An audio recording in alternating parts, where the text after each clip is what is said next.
Yeah, I told you we was coming back. Pull up a chair. We just getting warmed up, y'all. We're almost ready. I think I need to roll up another one for this. We need to roll up several of them. Get comfortable, y'all.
Rage on that beat, going crazy.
Everyone, November 5th, Election Mania. Choice is yours. You can go with President Trump, Kane, and The Undertaker, or you can take Kamala Harris, Dave Bautista, and Tim Walz. Choose wisely. The nation depends on it. And that should be an easy choice. All right, everyone, November 5th, Election Mania. Choice is yours. You can go with President Trump, Kane, and The and The Undertaker, or you can take Kamala Harris, Dave Bautista, and Tim Walz. Choose wisely. The nation depends on it. And that should be an easy choice.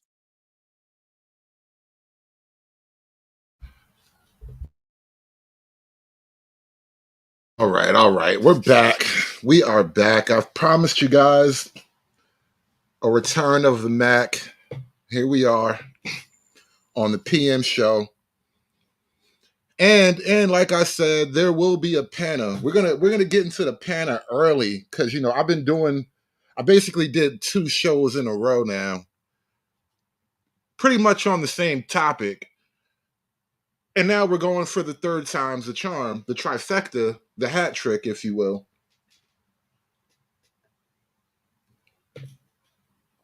This time we're going to do it with feeling.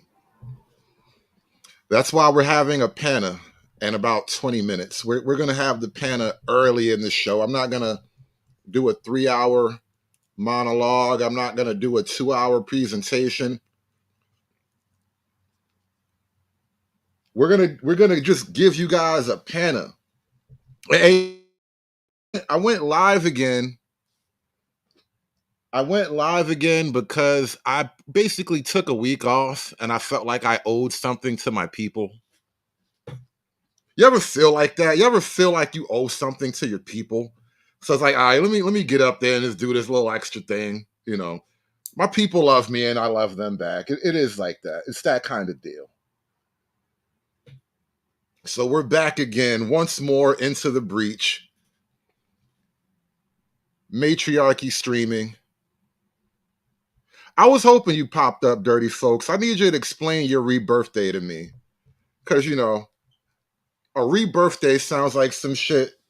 It sounds like shit bitches that took too much dick do after like 35 or 40. They have a reinvention, a rejuvenation. Did you know you could rejuvenate a vagina?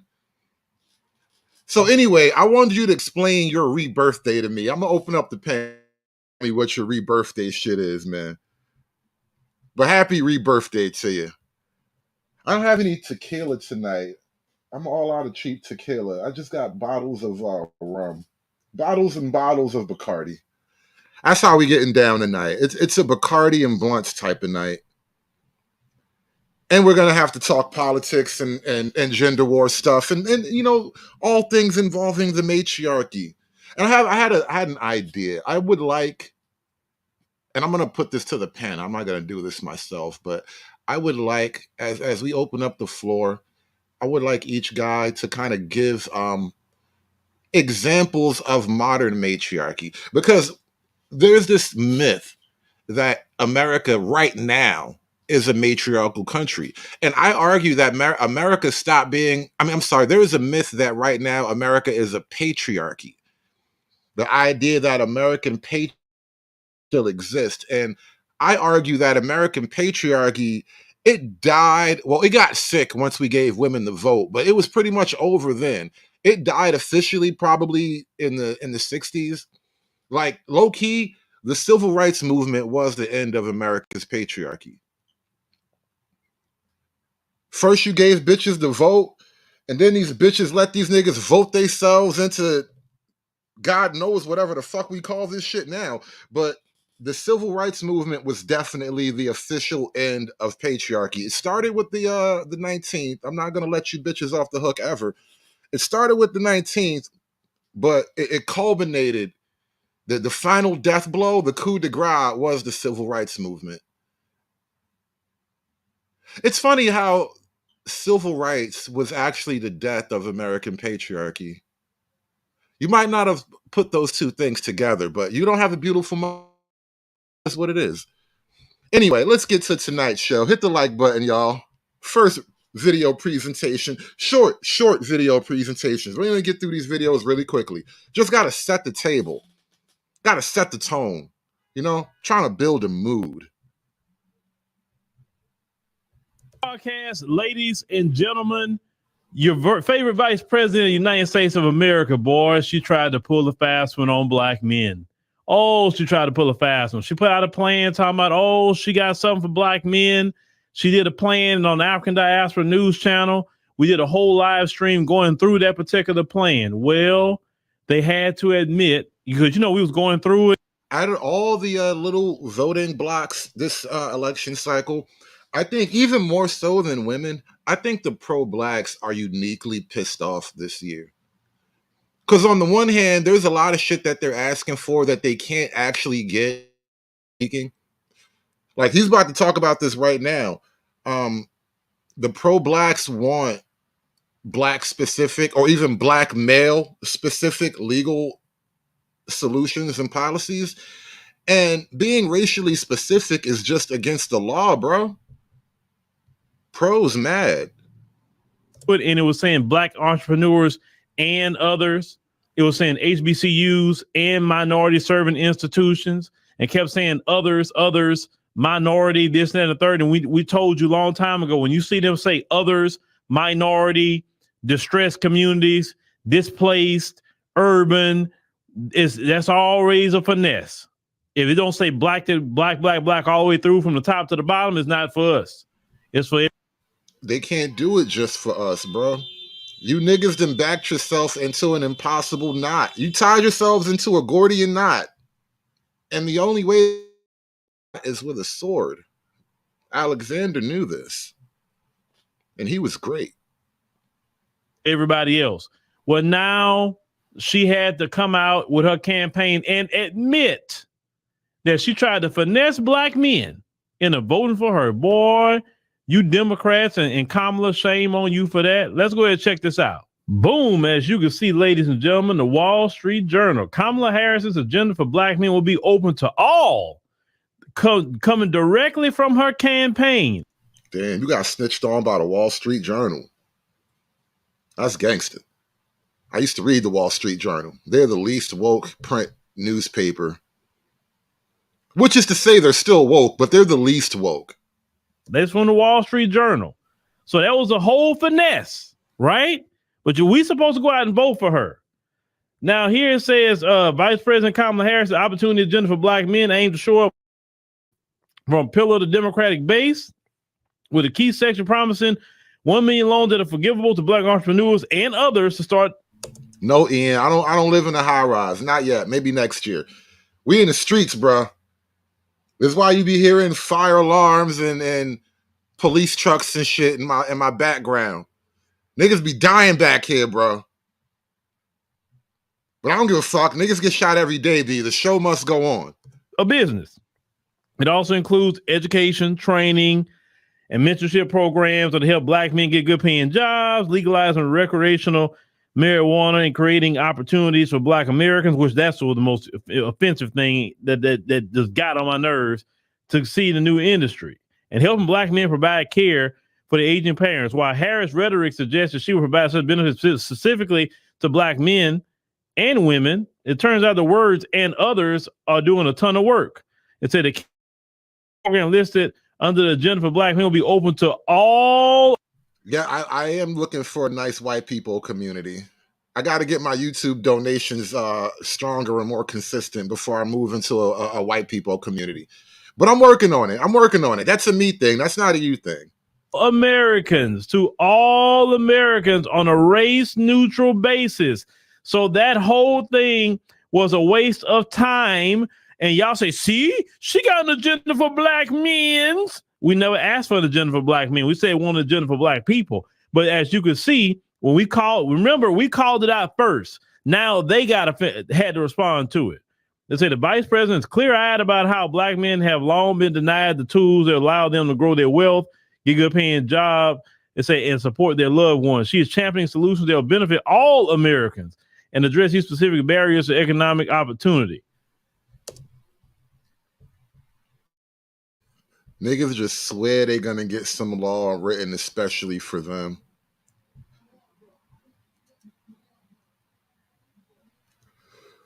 It's just not supposed to happen. Somebody mentioned the Asian hate crime bill to me on the last stream, and I tried to explain this to guys. I bet you any amount of money, if you read the wording of the Asian hate crime bill, it's just a hate crime bill. There is no special punishment for beating up Asians. It doesn't work that way. Now, of course, they talk about her background. They say she was a lawyer, former state attorney general, knows that under Chief Justice John Roberts, the conservative dominated Supreme Court has little patience for racial preferences. In 2023, the court found it unconstitutional to consider race in college admissions. And this is why we talk about lineage base. That's what we talk about. Lineage, freedman. That is a federal classification for Black Americans. You can't go in there saying black. You got to say freedman. Okay, the term. Niggas are trying to take a different approach to the reparations argument with lineage and whatnot. Now, I've said this a bunch of times. I don't technically support reparations, really. I think it's a wild goose chase. I think black folk have been ginned up to chase our tail, basically. You know, we're going to fiddle while Rome is burning. And that being said, I think the lineage argument is a stronger argument of all the weak arguments they've made so far. Term freedman is the best delineation term on any kind of paperwork. So if you want to do a scholarship, if you want to do anything, but do it better done on race, right? So they talk about your boy Edwin Bloom here, and it said Bloom promised to sue the Harris administration if it acted what she seems to be promising, racially exclusive programs like the ones she has. Ian says, I'm white and I support reparations low key. Yeah, it's probably because you're like low key Irish and you'd be due a reparations check if it was a lineage based thing. Because this is the other devil in the details with the lineage based reparations. If you do the lineage thing, there will be white people by right and now by law who are entitled to reparations. Big facts, I promise you. I promise you. And then don't be surprised if there are a shit ton of white people who actually have family records that they never told any about. And they never talked about it until just today, until just now. As soon as you pass that lineage-based reparations bill, they're gonna find out all of their sharecropping white ancestors who got paperwork. Because listen, low key, white slavery was a real thing in America. It was actually one of the motivations for the Civil War. They don't really talk about it in this way, but white slavery was very much a thing. And it's not a matter of them going out and capturing white people and putting them in slavery. That's how American slavery got started. You know, indentured servitude with Irish and British citizens of wherever. They just got thrown on a boat and put over here. That was sort of the low-key beginning of white slavery in America. But over time, let's say the whole, like, you know, the Thomas Jefferson thing, right? You have sex with your black slave, you make a light-skinned baby. The next owner comes along, has sex with that even lighter-skinned slaves, and makes a lighter-skinned baby, like so on and so forth. Eventually, they just had a self-made white slave population. And so free white people in the North were looking at this like, I don't like the way this is going. I don't like how this is looking. All of a sudden, it was okay when it was just the darkies. Now it looks like I might be one of the slaves next. You know what? War. Proposed have been repeatedly struck down by the courts in the past year. Because, see, they know good and well about lineage-based things. Is even though the gender has to be open to everyone, the Harris campaign insisting it isn't misleading the target audience. The vice president assembled the ideas after hearing powerful stories from black men about the biggest hurdles that still make it too difficult for them to get in their business off the ground. The campaign handout says. Now, they say some proposals sure to benefit the target group, such as increasing federal efforts to combat sickle cell disease, as according to the National Institutes of Health. Bo Brown says Thomas Jefferson didn't have sex or kids with any slaves. That story is fake and has been debunked. Maybe it has. I can't argue with you on that one. But Jefferson is just an example of a widely established phenomenon. All right. Master was taking what he wanted, and low key, slave Keisha was busting it open. 90% of those afflicted are black. I said, but the Harris campaign acknowledges that the agenda for black men is intended more to at reassuring a voting bloc. Look at that. More at reassuring a voting bloc that the candidate knows their concerns and promising exclusive benefits. They say the vice president wants to make black men feel valued, like they have a government that. Chuck, who says a lot of hidden Negro grandfathers will all of a sudden become mainstream in white families if they cut the check. Yes, they will. And they won't be lying either. You know why? Because I remember a long time ago, I had this book I read. I bought it like one of those in New York City. They be having like the pro-black book stands and shit. I was in my pro-black phase a little bit. I wasn't far into it, but I was reading some shit. Life on the Color Line. It's a book that I read about basically a family of really light-skinned black people who blended into whiteness, put it that way.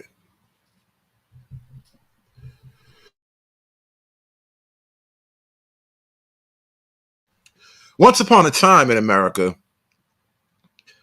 there were a class of black people. I don't even want to say a class. There was a certain phenomenon among black people where a black person of slave lineage had just enough white genetics to appear effectively Caucasian.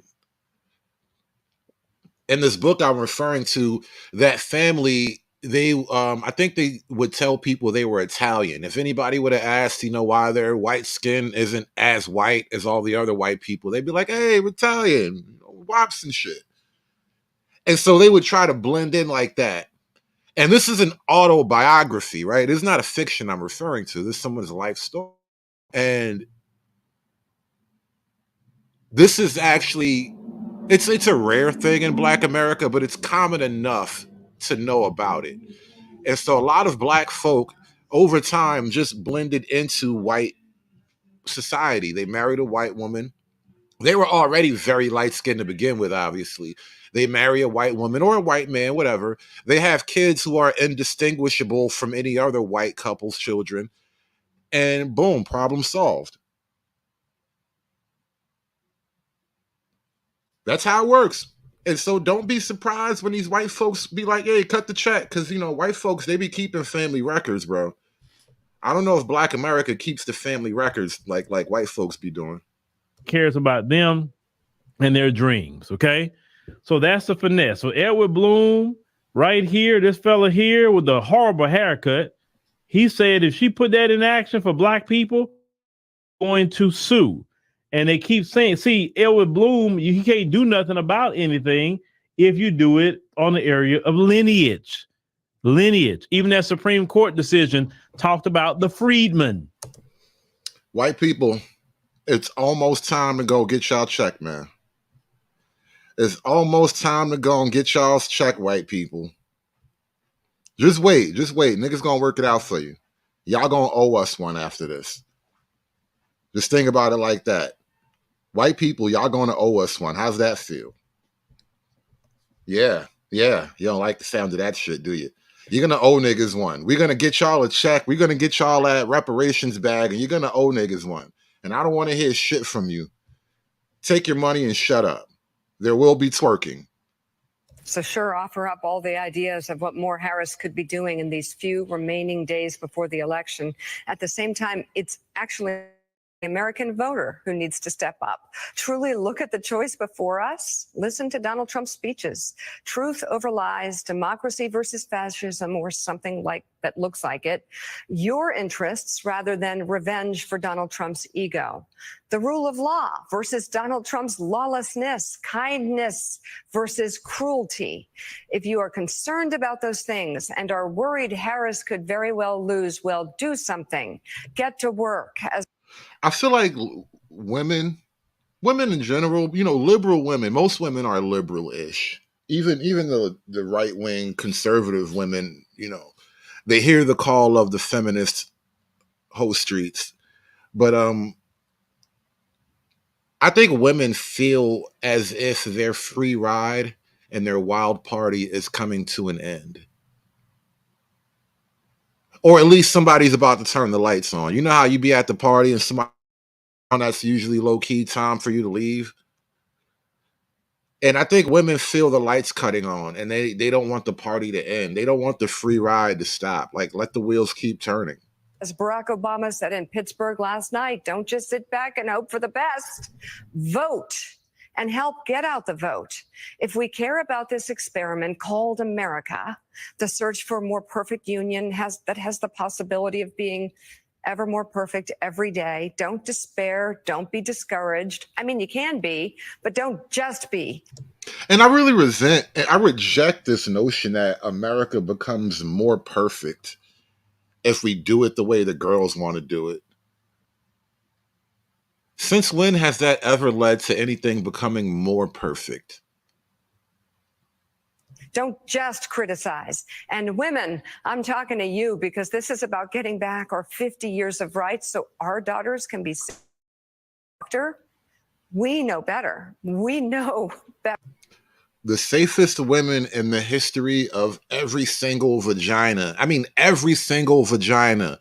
Mammalian, arachnid, avian. American women are the safest women. These are the most well-protected vaginas in the history of vaginas, okay? You got to understand, these women live in a gilded cage complaining about oppression. And the modern Western woman, like I said, her vagina is more guarded and frankly more special than any vagina in the history of vaginas. Like, we do it all for the nookie. Better than to wait for someone else to get this job done. We're women. We always come through for each other. So let's not miss this opportunity to step up for women, for across the United States of America. And if you're frightened by the option of Donald Trump, don't just talk about all the things you think the Harris camp is doing wrong. Get to work. I know women will. Lauren Leader, you're one.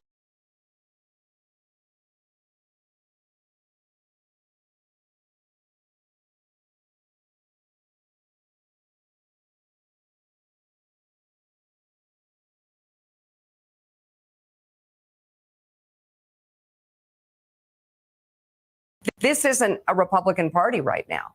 No. And they know it. So there are those who were like, wow, this isn't the party I recognize. But what's the permission structure? Are you hearing it from any of your Republican friends in the business community that can be created for a vote for Kamala Harris at a time like this? You know, I talk, as we all talk to a lot of people who vote for Trump, and I say to them, and I still can't sort of figure out, or do they not care? Do they not understand that our freedom is on the line? Do they not get that? Or do they just not care? Do they take freedom for granted at this point? And I challenge people and I say, you do understand that he will turn on this country. What is it about becoming an older male feminist that they all have a lesbian look to them? I really never noticed it until somebody started just pointing it out. Like, Dave Bautista turned into a lesbian. Mark Cuban's basically Rachel Maddow with a lot more money. Donnie Deutsch is just a lesbian douchebag. I didn't even realize that was a possibility of lesbianism. You can be a lesbian douchebag. Well, Donnie Deutsch is just a straight up muncher. How do you evolve into a muncher? You're a man, for Christ's sake. Country, and he will turn us into Hungary. Do you not understand the freedom that started, as you brought it up? It started with Roe v. Wade. It will continue. It will continue by putting. Remember when bitches is like, yo, that nigga a munch. I just thought about that song too. Who is that? Was that little funny looking bitch, Ice Spice? But that nigga's a munch. Yo, I just realized, yes. Yo, niggas be turning into munches. I realize that shit now. These bitches was on to something. These niggas turned into munchers, bro. What the fuck? I realized it now. That was actually spot on. Maybe not in the way they meant, but we're gonna rekindle that slur. All these niggas turn into munchers, bro. His enemies in jail. It will continue on having unfree media. Are there people really worried? Rev, are you worried going forward that you're on a list if Donald Trump is elected? Yes or no? I'm convinced I'll be on the list. I am too. I don't know how we're not going to be. And think about that. This is America. This is the United States of America, and people in the media, like the Rev, have to. Donald, what's his face? Al Sharpton think he going to a Trump jail. I mean, honestly, if they put Sharpton on a plantation, I wouldn't say shit. I wouldn't say a fucking word. I'd just act like the nigga was never here. Be concerned that they may be on a list. I have people saying to me, Donnie, are you worried? This is America. This is America. I'm telling you, these niggas turn into lesbians, bro. They all turn into munches. That's just wow. They have rights. They have rights. So fucking what, man?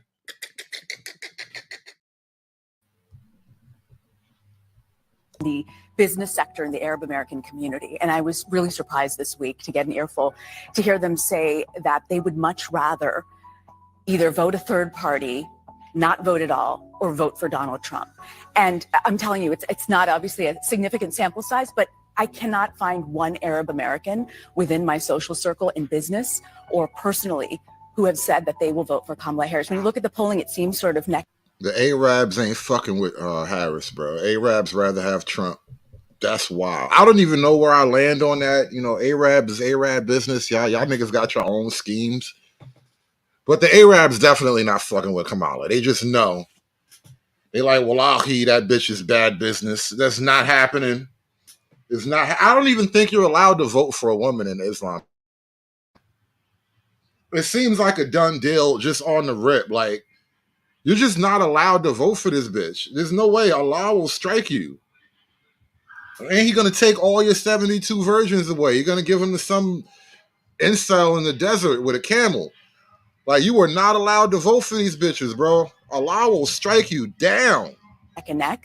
What they are saying, and this is not a Donald Trump campaign line, that Tiffany Trump's father-in-law, who's a Lebanese businessman, has been successful in kind of converting and talking to people to explain why Trump would be better, even with a Muslim ban, even with everything else that has happened.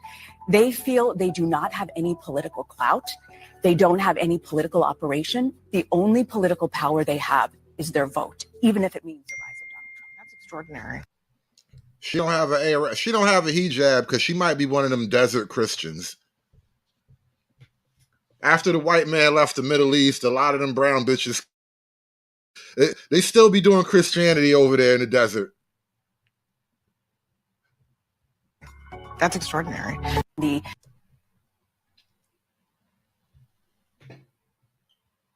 Yeah, Lebanese Christians. They're a thing. They're valid.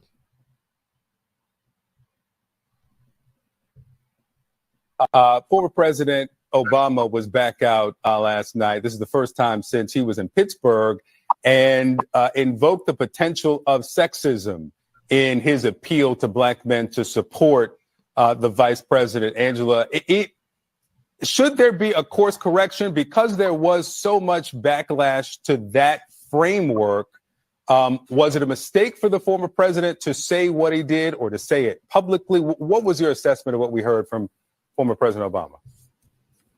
You know, I think that it's wonderful that President Obama is out hitting democracy, frankly. And what I think is a mistake is to let white folks escape the accountability that they must face for not showing up to save democracy themselves. Like, they want to get mad at presidential candidates, right, when they don't wear a flag lapel pin or they don't see you pledging allegiance to the flag. That's what they want to get upset about. Now, the face of patriotism to them looks like trying to tear down the Capitol in a terrorist attack on January 6, 2020. That's where the bad guys were. They were in the Capitol. So that's where we took the drama, to the Capitol. That's how we America. 21. So the responsibility of saving democracy should be on the largest demographic in this country. That is white men and white women. I don't want to see a women's march with pussy hats come January if something doesn't go right. Hold on. All right, this comment just... You must be straight from the desert. Like, you probably still have a pet camel. You don't even ride that motherfucker. You just like having them around and shit. This motherfucker says, she was showing way too much skin. It was awful. 7 out of 10 Mike Stone. Bro, that's harsh. That's harsh. I was leaning to like a 4 out of 10. He went 7. That's basically a guaranteed stoning right there. These desert niggas be going ham. Right. What I want to see is for them to march themselves to the polls, including today. We are in Detroit, Michigan, for an early vote rally. In Michigan, early voting starts next Saturday, which is my birthday, Victor. Happy birthday. But today in Detroit, it starts today. There's a big event at Pistons Land. We will be adjacent to that event, talking to folks, Detroit voters, about what they want to hear, about the agendas that matter to them, about the... You know, this she was just saying, because they were talking about Obama chastising black men. When they try to tell white men to vote for Harris, all the white men appeals to Harris look lame and gay. You know, I'm a white guy. I'm strong enough to take a coffee enema and let a woman tell me what to do, you know? But then when they talk to the black guys, it's like, you little punk ass niggas, who the fuck told you you had a voice? Like, it's two totally different types of disrespect, but they're both equally disrespectful. The economy, about healthcare, about ensuring that democracy is preserved, even if it's not perfect. We're doing our part. It's time for white folks to turn their ire and their attention. Nigga, you say what? Who this nigga? Who this nigga? He says she looks like she gives great head. She's angry feminist, I hate you head. Hurry up and buy head. She gives mean, aggravated blowjobs. You be mad when you nut. To each other to ensure they also do their part. Look like she give crazy. Nigga, I can't believe you said that. You bigging up that big-headed brown, that big-headed light-skinned bitch. No. You say, oh, that's the best head. This nigga is a savage. Hold on, this nigga got no feelings. You know what? I ain't fucking with you. I take it back. This nigga is a savage with no feelings. He's a dangerous, dangerous man, y'all. He said that's the best kind. Oh, I'm done. No judgment here. No judgment. You get it how you want to get it, bro. That's between you and her throat. I ain't got nothing to do with that one right there. Matter of fact, you know what? We about to momentarily. Give me like 5 to 10 more minutes here. I got to talk about this next clip. Hit that like button for me, y'all. Here we are in the last 3 weeks of the campaign, and finally we are at the closing message. This is about what it means to be a man. Yeah, finally, men get time to be mentioned right at the time that black men. Now, her right here, this is the one right here. She's an eater. She's an eater, and she's happy. And she be like, sure, no problem. She's a fucking, look at how Roy is looking at her right now. Roy knows.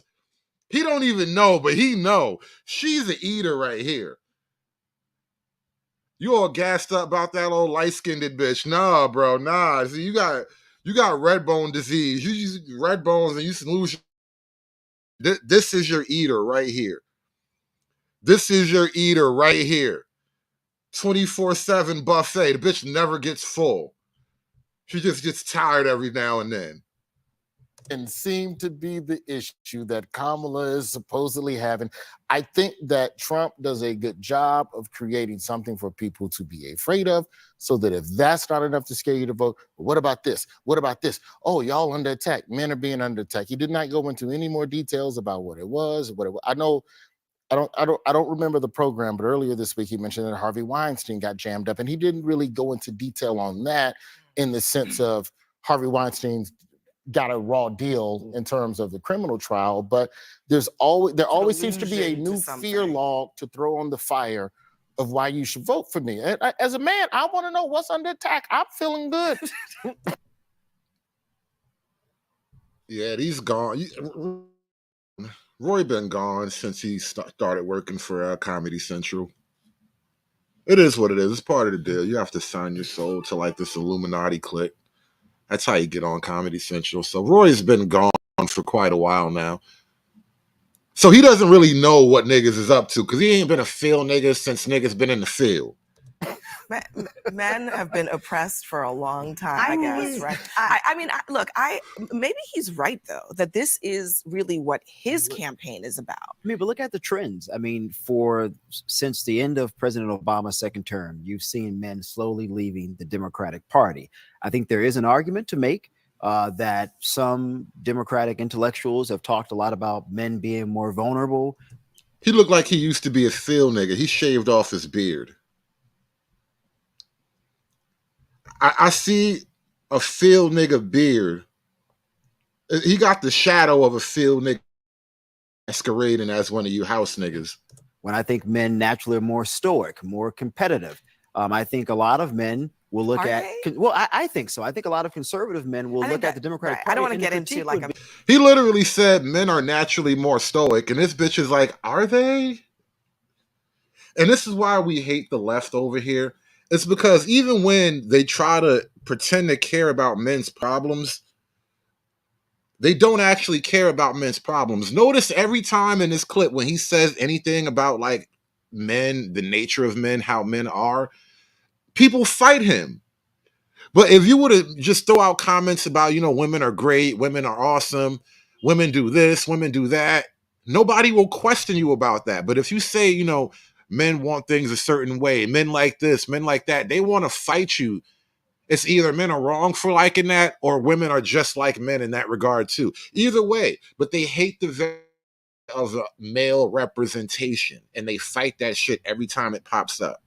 Manhood. No, I know, but Abby, I think the critique would be from Republicans that Democrats are arguing for a new manliness. And Republicans would say, no, we are protecting traditional masculinity. And I think there's an argument to be made there. I would say, as someone who's married to a man and I'm raising a man and I'm not a man, first of all, I feel so much pain for all the men surrounding your life. I feel the suffering. Like, you know how Yoda was like, I feel a deep pain in the Force? I suddenly felt a deep pain in the patriarchy force. Those men might need to be rescued one day. It's hilarious we're talking about manhood when women are the one being attacked across the country. I find that hilarious. We're the ones whose rights are under attack. But secondly, I think it goes back to how you define a man. You're talking more stoic. I think that we have bred out of men a lot of their instincts that they have when they're young. When you're young, you have these close friendships, you have all of these relationships with other people. And then as you get older, you're supposed to keep it all in and keep it all together. And that's probably why men end up shooting people, shooting themselves. Why there's men shoot people and shoot themselves because sometimes some of these niggas just gotta go.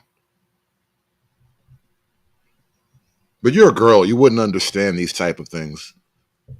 Epidemic of loneliness. There is a different way for men to react in our world that is not so alone, that is not so stoic, that is not so buttoned up.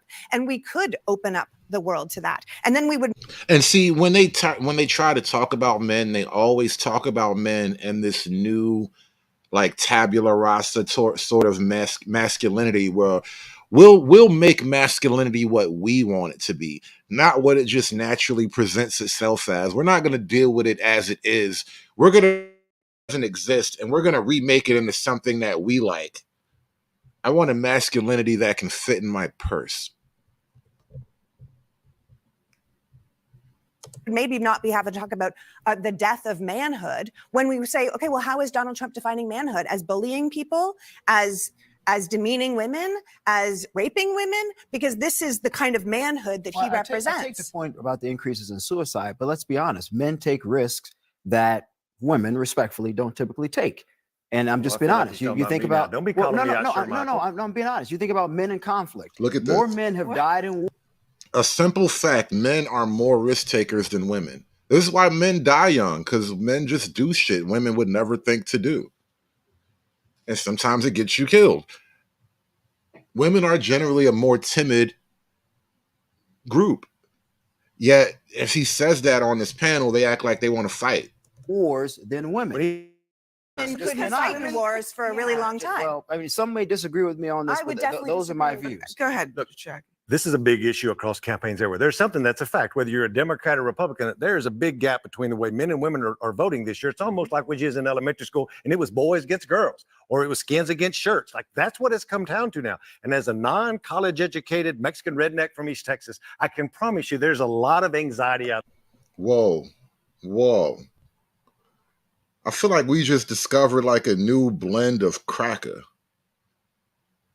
It's like a Mexican Ritz over here. Did he just say a non-college educated Mexican redneck? And if you listen to him talk, looking at him and listening to him talk, I wouldn't have picked Mexican. I mean, looking at him square on, I can see the barrio in his jeans now that I look at him really hard. But if I didn't really stare directly at him, I wouldn't have just automatically thought Mexican. If I hadn't looked at him at all and I just heard his voice, I would have heard white guy.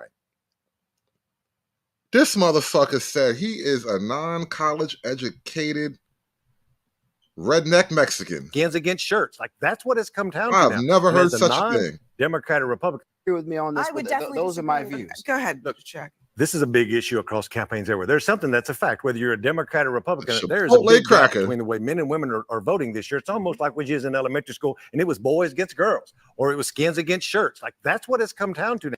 Okay, the real angry white man does not approve. Yeah, the Gulag, we have our own angry white male representation just for authenticity purposes, just so we can do a Caucasian check in times of uncertainty. And our resident angry white guy, he calls gay bullshit. He says the Mexican cracker is still Mexican and don't fly. Now, and as a non-college educated Mexican redneck from East Texas, I can promise you there's a lot of anxiety out there in the electorate. And what Donald Trump has figured out, again, we talk about how stupid he can be and stays off message. He does know how to poke his finger at something. Like Roy said, he don't give you any details. He just says enough about to go, well, things are a little more expensive. I ain't getting no better. He ain't talking to men, right? Which goes to the point that as a man, you want to feel useful. You want to feel like you have an opportunity to provide. Well, then that's a job issue. That's an economic issue. That's not a gender attack issue. And it's a gender attack issue when you make policies that say you have to hire people in whatever rank, but you don't hire the best candidate, because then that will mostly be a bunch of guys fighting for the top slots, right?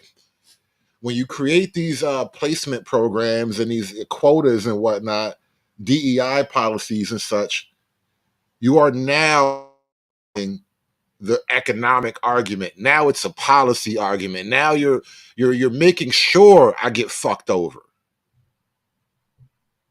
So if Trump can get you thinking strictly in gender economic, because even as a man, if you wanted to be expressive, if you wanted to go to therapy, what does it cost? You can't afford it even if you wanted to go. That's a healthcare issue. So niggas don't want no motherfucking therapy. If I gotta tell you one more time, therapy is for ugly bitches, man. You don't get the fuck out my face with that talk to me bullshit. If you want to talk about this issue of loneliness and men feeling alone and not being able to provide, and you can't get a job and you can't get a date because you ugly, these are all tied to other issues. I feel seen too again. Okay. I mean, you know what? Today, Barack Obama was in Arizona, and you mentioned Latino men. You were one of them. He has to speak to that audience. They're drifting toward Trump, no doubt. But he also was speaking directly to this issue manhood looks like. Now all of a sudden, Liberals want to act like they care about defending and strengthening manhood. I don't believe none of you people. She's still my favorite eater on CNN, though, hands down. I've noticed this especially with some men who think Trump's behavior, the bullying and the putting people down and acting all, pretend tough guy, that somehow that's a sign of strength. I am here to tell you that is not what real strength is. Never has been. There's a version of masculinity that is, it's fine. I mean, it's what Cher Michael talked about, that there are plenty of men who view themselves that way. And then there's a toxic version. That's not fine. What's the toxic version? This is what I hate. Again, there is no toxic masculinity. I said this. There is no such thing as toxic masculinity. There's just assholes and heroes. And sometimes we switch roles. Sometimes I'll be the asshole. Sometimes I'll be the hero. But there is no toxic masculinity. Right? Like there is definitely a toxic version. And it does seem like Trump doesn't mind speaking to that too. No, I was going to speak up earlier, but I was being stoic over here. Good for you, man. So you could have Hold a it all really, inside. really good, productive conversation about men leaving the workforce, able-bodied, perfectly healthy, and not working, either collecting benefits or playing video games or whatever they're doing, not getting married, the birth rate going down, the entire process of maturing and becoming a full-grown, responsible man. And I think that marriage and fatherhood are practically irreplaceable portions of that. We can have a real good conversation about that. Donald Trump, the thrice-married, notorious philanderer, cover of the New York Post, best sex I ever had, that he was leaking himself on Barron, not the guy. 4 bankruptcies. This is not a role model of responsible living. If Donald Trump hadn't been born, and inherited an enormous amount of wealth, the terrible decisions that he has made with his life would have caught up with him. But when you are born on third base, you have this enormous advantage. So it can't be a good role model for manhood. It can't be a role model. He's kind of an anti-role model. He's kind of what you don't. They really hate this nigga so bad. And not only do they hate him, through him, they hate all men who actually identify with traditional masculinity and identify with that through Trump. They hate this nigga with a passion, and they hate us because we fuck with him. Hoes mad, hoes mad, hoes mad, hoes mad, hoes mad, hoes mad. This is about targeting women of color in the United States of America. Don't tell me, because I didn't get a single apology. Time has expired. My life was threatened. Thank you. Hoes mad, hoes mad, hoes mad, hoes mad, hoes mad, hoes mad, hoes mad. All right, as promised, it is officially Panda time. I did run the show for about an hour. I guess we did run a little bit longer than I thought I would, but it's Panda time from here on out. We are opening up the floor. We are having the matriarchy discussion right now. All things matriarchy. I'm going to do my best to keep the conversation focused and centered around matriarchy, because you know how niggas be getting when you get them all up on a Panda talking about shit. They all the way off the rails sometimes. It is what it is. But tonight is the not only the matriarchy discussion, the national matriarchy. We are facing the prospect of a national matriarchy. I mean, technically, America's been a matriarchy for a while, like I've said, but now we're going to put an official crown on this bitch. So, Mr. O, welcome to man. My condolences, by the way, since the first time we could actually speak. But welcome to the show, bro. Appreciate to the chat and everybody in the YouTube world for y'all saying y'all kind words and appreciations for me and my family and throughout to the whole social media world. Yeah, my father was 90 years old. So it was almost expected anyway. So he lived a good life. All he want to do is to celebrate his name. So we're gonna do it. So salute to my pops, R.I.P. But Big America, R.I.P. Pops, man. Yep. But America, that's funny that you say that, Hood, because I mean the 19th, and shout out to you, Hood, because you was one of the first tubers that brought this idea, and a lot of white boys has stolen, and other black YouTubers, colors don't want to hold shit, don't want to give niggas their credence, but repeal the 19th. Ever since the 19th Amendment came into place, and no, I'm not a misogynist, but I do like my chauvinism just a little bit, well, because I love to be right. I love to be right. I love to hear other men that be right. Letting some of you bitches vote has caused America to go down to a downturn, both morally, but mainly economically. Not only does y'all you hurt the moral fabric of our country, but you hurt our fucking pockets too. Yeah, I'm with Ian too. I wouldn't be upset if a lot of men didn't vote either. You know, women off the rip, but a lot of you niggas, you sit over there with the You girls. gonna We fuck gotta with your talk mom? about things.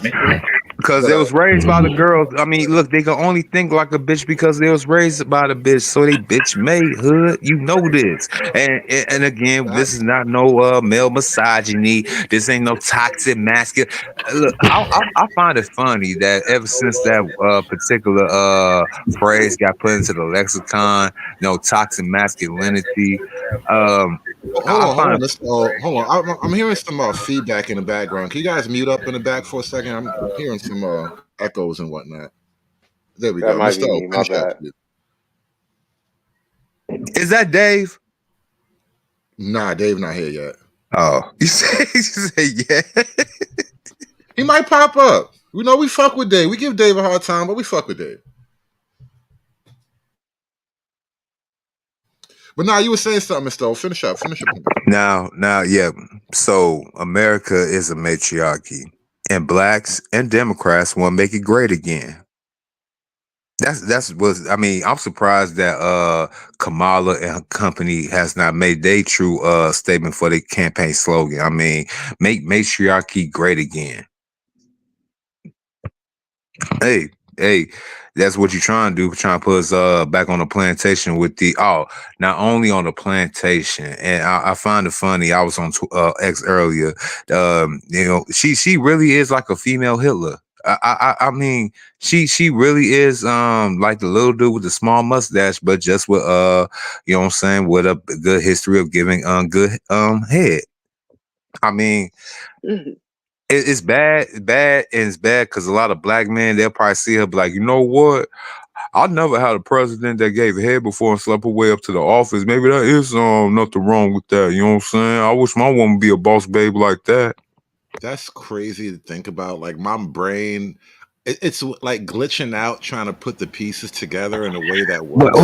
I'm trying to picture a female Hitler, but she gives great head. Well, it's not hard Like it's not genocidal head. okay. Well, here's the thing, bro. First of all, they do have a girl like that because they girl got a work boo, and that work boo be busting down in the storage room. So he got one. He just don't know it. Condolences to your dad, bro. By the way, Appreciate it, dirty folk. yeah, man. I also died on that day, so I know how it feels, bro. It's a unique thing. And he was 90, so he had a full life, bro. He had a full life. But rest in peace to him. I don't. You know the weird thing, and I put this in the chat earlier.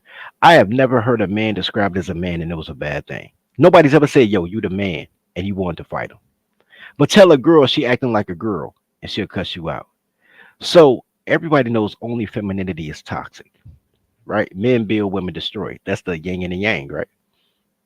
Men Dirty earn. folk. You know what? The Democrats are trying to bend the curve on that one, though. You never heard of man is a bad thing.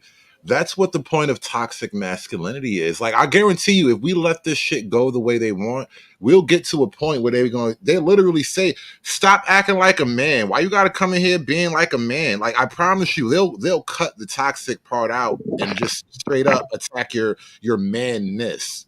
Yeah.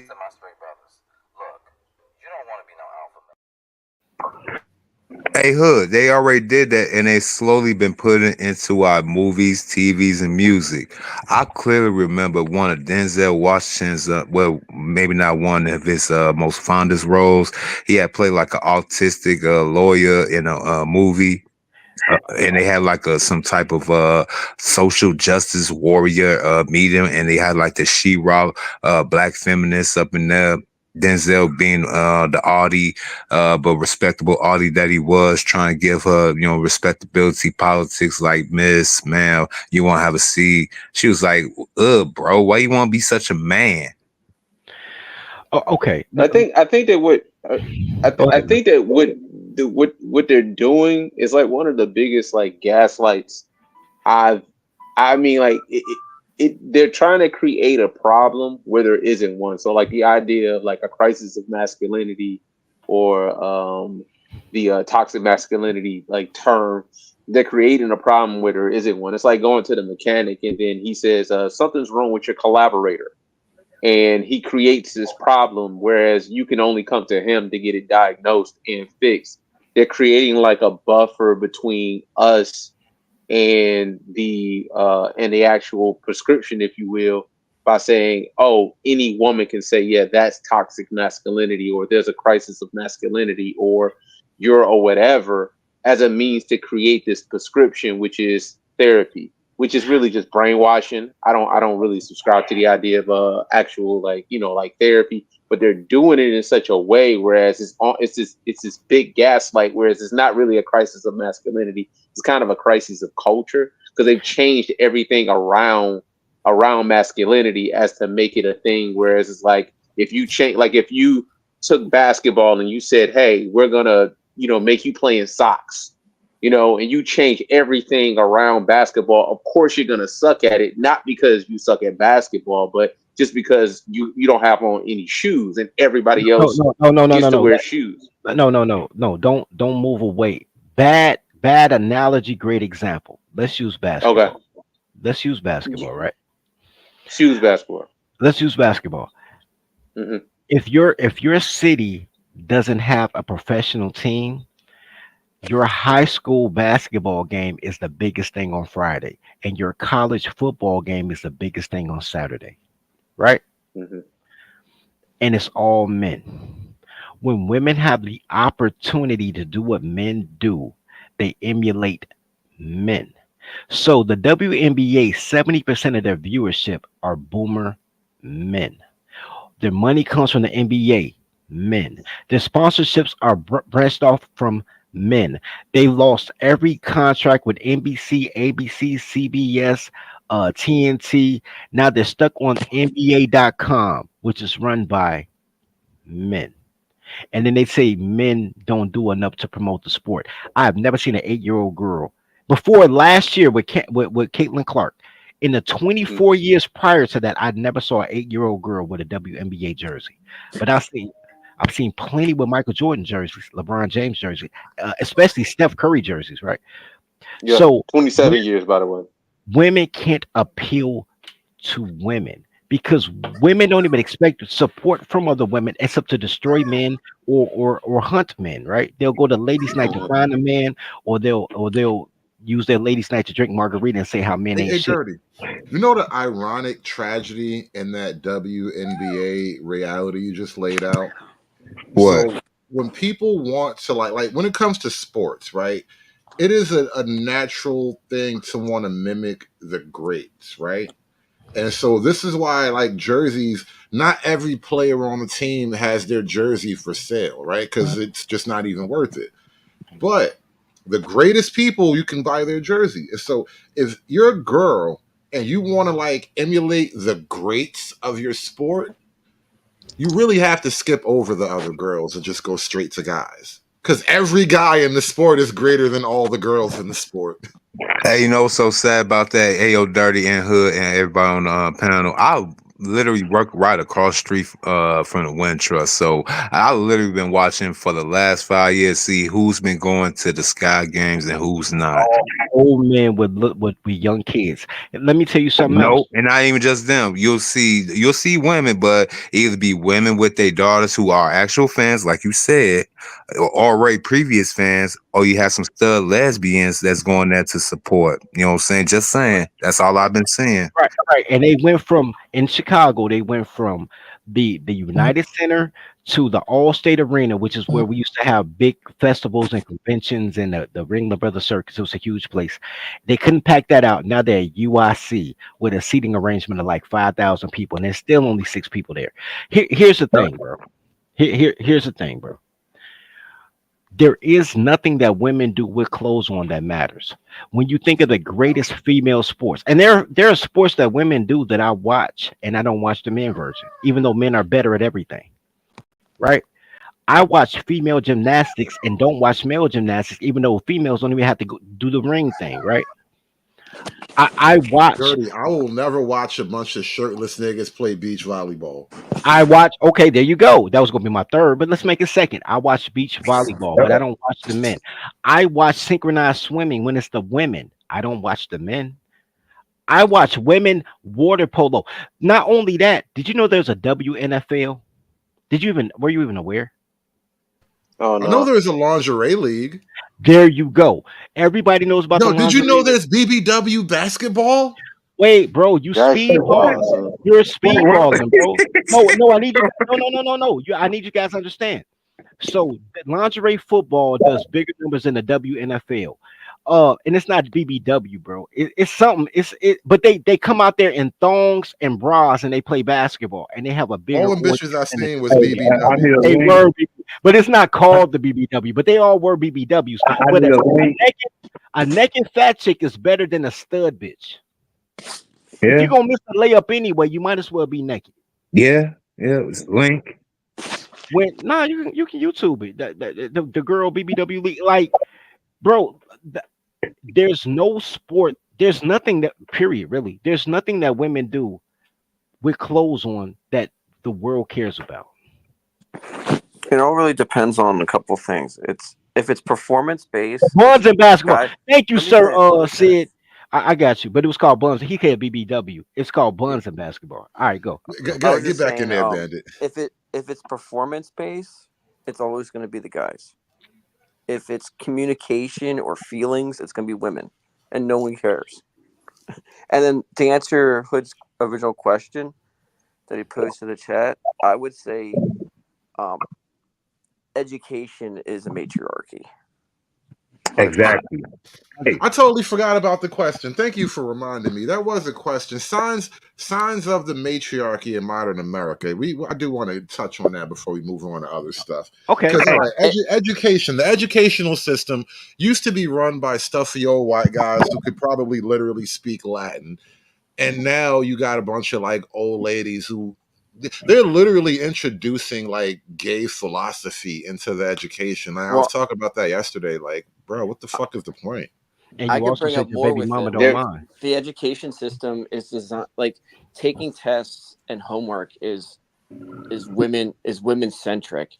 I'm sorry, doing homework and memorization of facts is women centric. Taking tests and performance is guy centric. Why do you think everybody's pushing college over trade schools? Because trade schools are about competency. Can you do the work or not? Can you pass it? Can you do the work or not? Yeah, like even when Kamala, even when she said like the mentorship for young men or whatever, however she tried to frame it, my first thought was, okay, cool. I don't think we really need like mentorships necessarily. Not to say we don't, whatever. No, you But don't. if you just said, oh, yeah, right. Well, I agree that we don't. But like the idea the better idea would have been apprenticeships or trade schools. But you don't. Go ahead, bro. I'm sorry. Yeah, but you don't. But you don't do that because you're still doing the indoctrination camps that are colleges and universities. So she has to think from there. You know what I'm saying? But I mean, you were saying, Dirty, my bad. No. You said think from there. That's wild. Girls can't think. They know stuff and they feel stuff. They can't think. Okay. Agreed. Okay. Here's the thing. People forget that there's way more black women than black males, right? But they'll say that there's more black women in college than black men, right? But there's not way more. There's about 20,000 more black women than black men, even though there's 7 million more black women than black men. Do you know how many black women go to trade school? 3/100%. So like 4 people. 26% of black males go to trade school. So if you're talking secondary education, you're talking trade school plus college, there's more black men going for secondary education than black women, even though there's 7 million more black women. And that's why There are these bitches also don't more of marry. us. There are also Yeah. more of us in degrees that are based in STEM as well. Yeah. So It don't even we're look. getting the more comprehensive, Or thing. See, more work mm, ready wait. actual. Let me ask you a You got it. question, bro. Okay, let me ask you a question. No, for real. You said there's more black men in STEM, and I agree. Steam. hmm Steam. St- we call it STEM. No, I don't They like put that arts in A there. I part. don't do Yeah, that arts. no. No. Yeah, No, no. art is not science, bro. Here, It's here, literally here, putting two opposites together. here's the question. Here's the question I have for you. So you're talking engineering, science, blah blah blah. Here's my hmm question: have you ever met a woman that could count? Because STEM is about math. Do you know women that can count? Actually, I My did joke. on dirty. I ain't gonna lie. In The college, joke. two of my instructors in math was like very smart black. I hate to say it, one white woman and one black woman. And guess what though? I hate to say it, they was both married to each other. All of my engineering and calculus, they were all like either Pakistani, Indian, Arab, like a couple and a few white guys. So no teachers. And then my joke with my ex-wife was, you can't add. Like all my sons is good at my son's good at math. I'm good at math. And my joke with my ex-wife was, nah, your mama can't add. Give me Bro, that. Give me I've that. done two-hour Most showing college. mathematics isn't typically. I'm sorry. I was just gonna say mathematics isn't typically dominated by women. You see some girls, but the higher up you go, the less girls you see. But Right. go ahead, Except Dirty Foot. I mean, I'm just exceptions are exceptional. They're not the rule. But I've done shows with girls on college campuses, bro, who can't count. On Yeah, college campuses, can't yeah. count, bro. So and then they become you, you know what? And this is why I rock with Hood. I got tagged one day and Hood mentioned me on Bernard Riley's show, and I put it in my trailer. And he was like, "Yo, when a stranger come up like dirty folks, he's like, don't listen to girls with clothes on. That's better than anything a clothed toddler can tell you." But it's true, right? It's true. When men get in trouble, you know when men get in trouble when they don't have male friends. Or they listen to women. No, because women go talk, right? But when you don't have male friends, you actually heard what she said, right? And then because they'll always try to put you on an island away from your family and friends. The same thing they say men do, like they try to get you away from your It's in the family. And Bible too, dirty. It's in the no, Bible. Let me say this, and then I kind of want to reset the floor a little bit. And welcome to the show, Dave. By the way, Hi, I think Dave. Thank you. I appreciate that introduction. outside of women's general solipsism, their girlishness.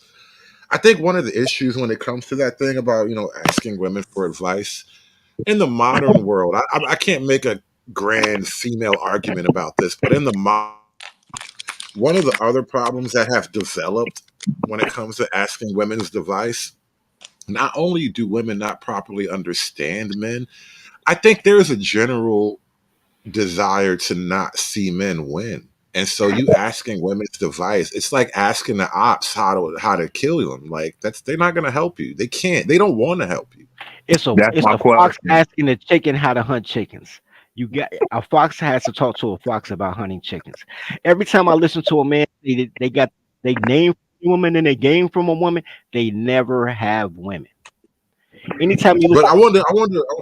I'm sorry. I want to say this because we can go on this tangent forever. But I want to reset the floor just a minute because Bandit reminded me of a question I wanted to bring up. Signs of the matriarchy in modern America. What can we point to in modern America that would signify that we do in fact live in a matriarchy? when 77 Education was already mentioned. when 77% of your boys can't read, that's matriarchy. DEI. That's Black When America, definitely. We can do that too. How about DEI? when no DEI is for gays. So here's how Well, DEI. Single we'll mom, come back to that. Put a pin in single that one. mom Go ahead, won't Dirty help Folk. households. Right, because Yeah, when 90% of your when they practice law, the way they practice law, I don't think it explicitly says it in a family court, but the way they practice law has 90% of custody hearings going in favor of women. Like that's a big sign. no. Not Let me add only to that. that, I wonder what's the breakdown of family court judges. I'm because most of my judges have been women. I don't remember having a male White, judge ever. yeah, white women in particular. by the way. White women in particular, Yeah. and White all those women with social, hidden hats. They wear a hat and, under their wig. and all the social service workers who evaluate you are women with no children, white women with no Yep. children, which is crazy. Or part of Yeah. Alphabet Mafia too. But okay, okay. The fact that anybody but the father is matriarchy. When your presidential candidate says mentors over fathers, that's matriarchy, right? Of course. And communism.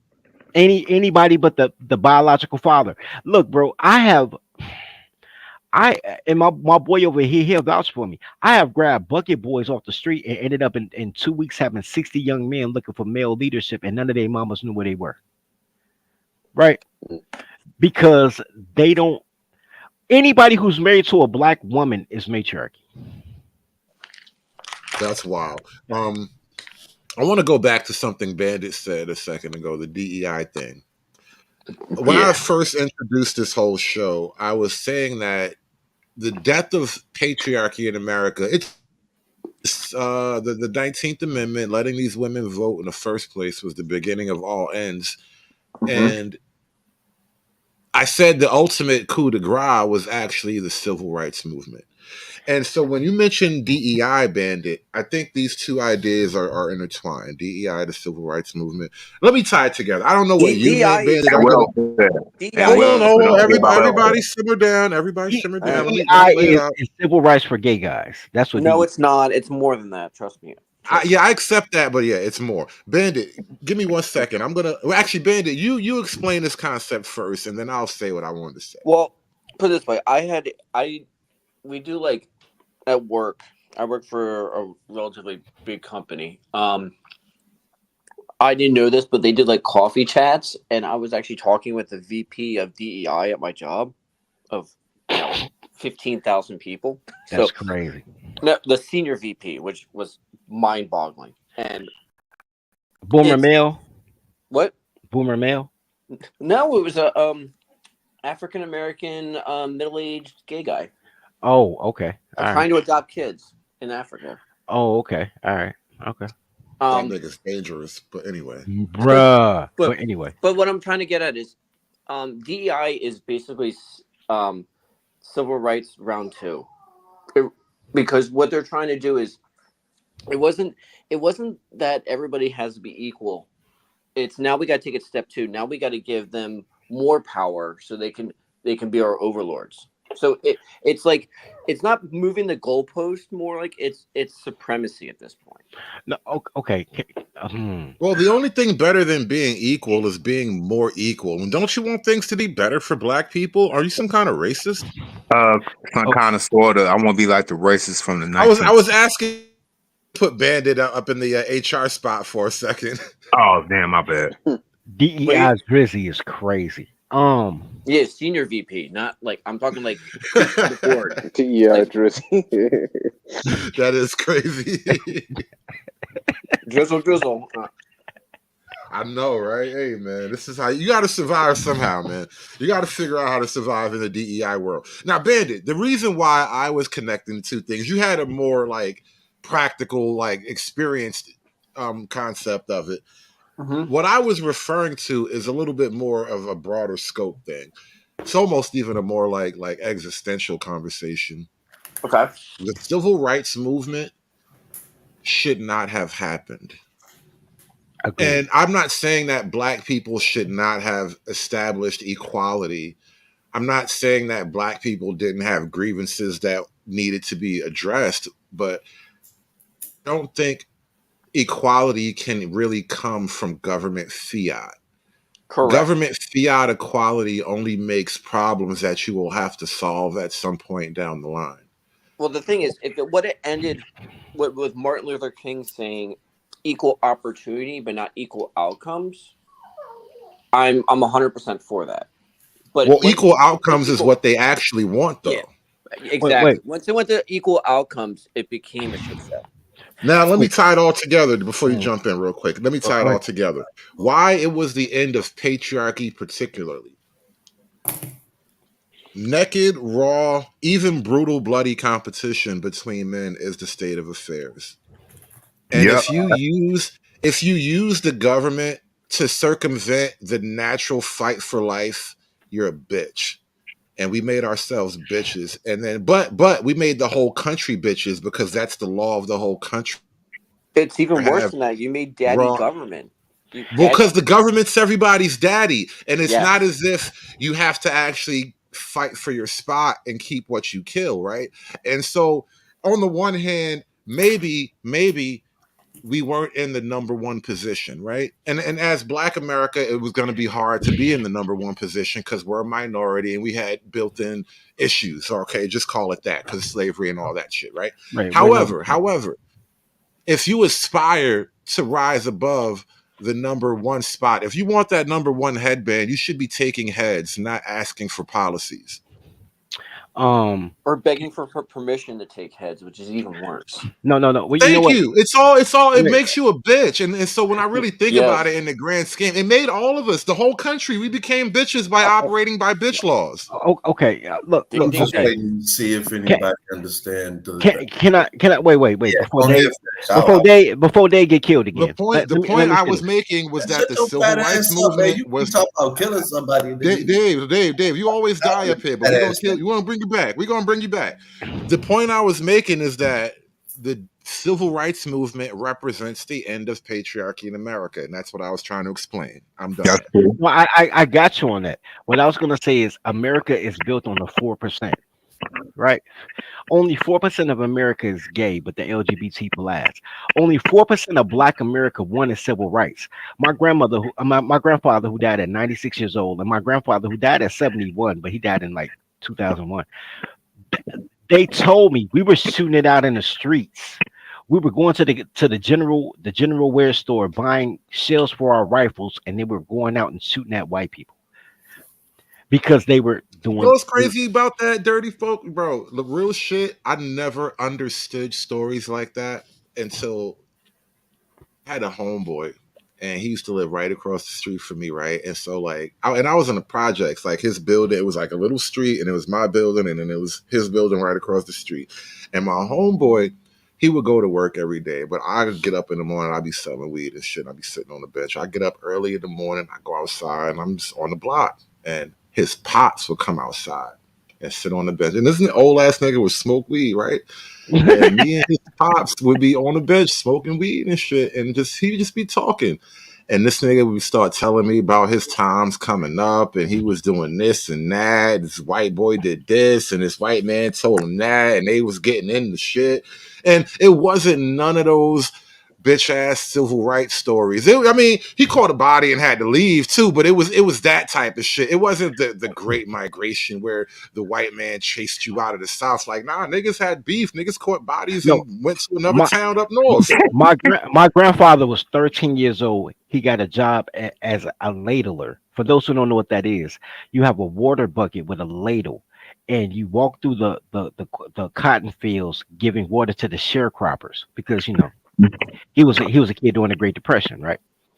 So he got 25 cents a day for being a ladler, and the cotton pickers got 50 cents a day. It sounds like it ain't a lot now, but it's minimum wage for that time frame, right?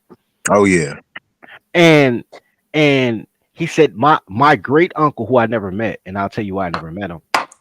Um, it he got spit on by a white man in 1938.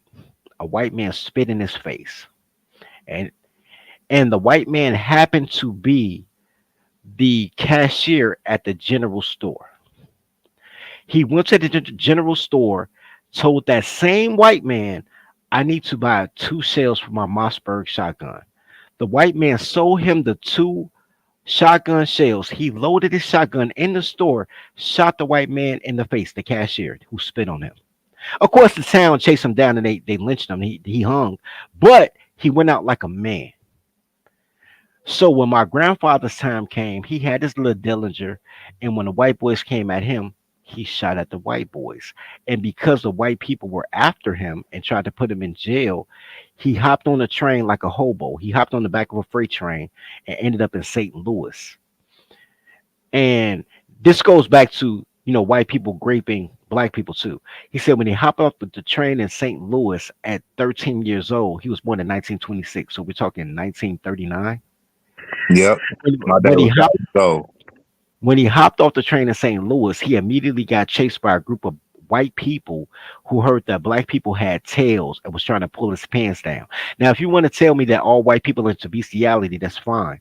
But the fact that all people are not into bestiality, even though there are people that tell you about sheep, but those are strange farmer people. I'll add something to this. That you Oh, can't tell me that they thought you were a beast and they were just trying to sleep with you arbitrarily. No, they were not, because who does that, right? So then he ended up in Chicago and starting a family in Chicago when he was 15. But my point is, he told me, he said, man, black people did not want civil rights. Nobody.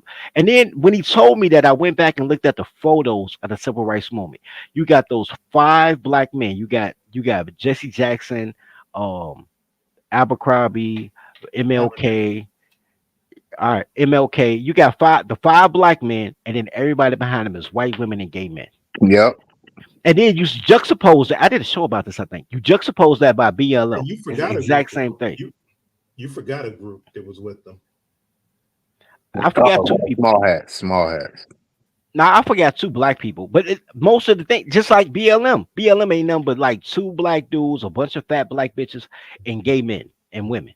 Because white women, they protest against anything. White women Well, I'll love tell you protest. this, man. We got to keep in mind that like the white dudes have been pretty much cucked. Not most, we still got white dudes that about their life and fly over country in Yeah, but Appalachia. small percentage. Not Yeah, all of us but are cucked. Not all of us are cucked. no. What I'm saying though is this: is that like a lot of white dudes were savages.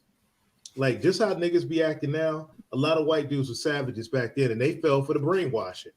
My dad got cats he came up with that fell for the brainwashing and basically started acting like, the white version of BLM in like the 50s. Dudes he done grew up with since he was little just lost their minds and shit. So that propaganda was initially worked. Remember that movie? What was it? Birth of a Nation. Woodrow Wilson, screened it in the White House, and it was basically to amp up that fear and get white people, like basically how they doing niggas now. So this shit is just a revolving cycle, man. And black people was good. We've seen how to sell to a Negro. Niggas didn't need no civil rights. Let me just comment on something real quick, and shout out to Grunny Monkey in the chat. He says this is like the Jays being lampshades. Stop it. I think some clarification needs to be made here, because look, obviously we are not the liberal snowflake channel over here.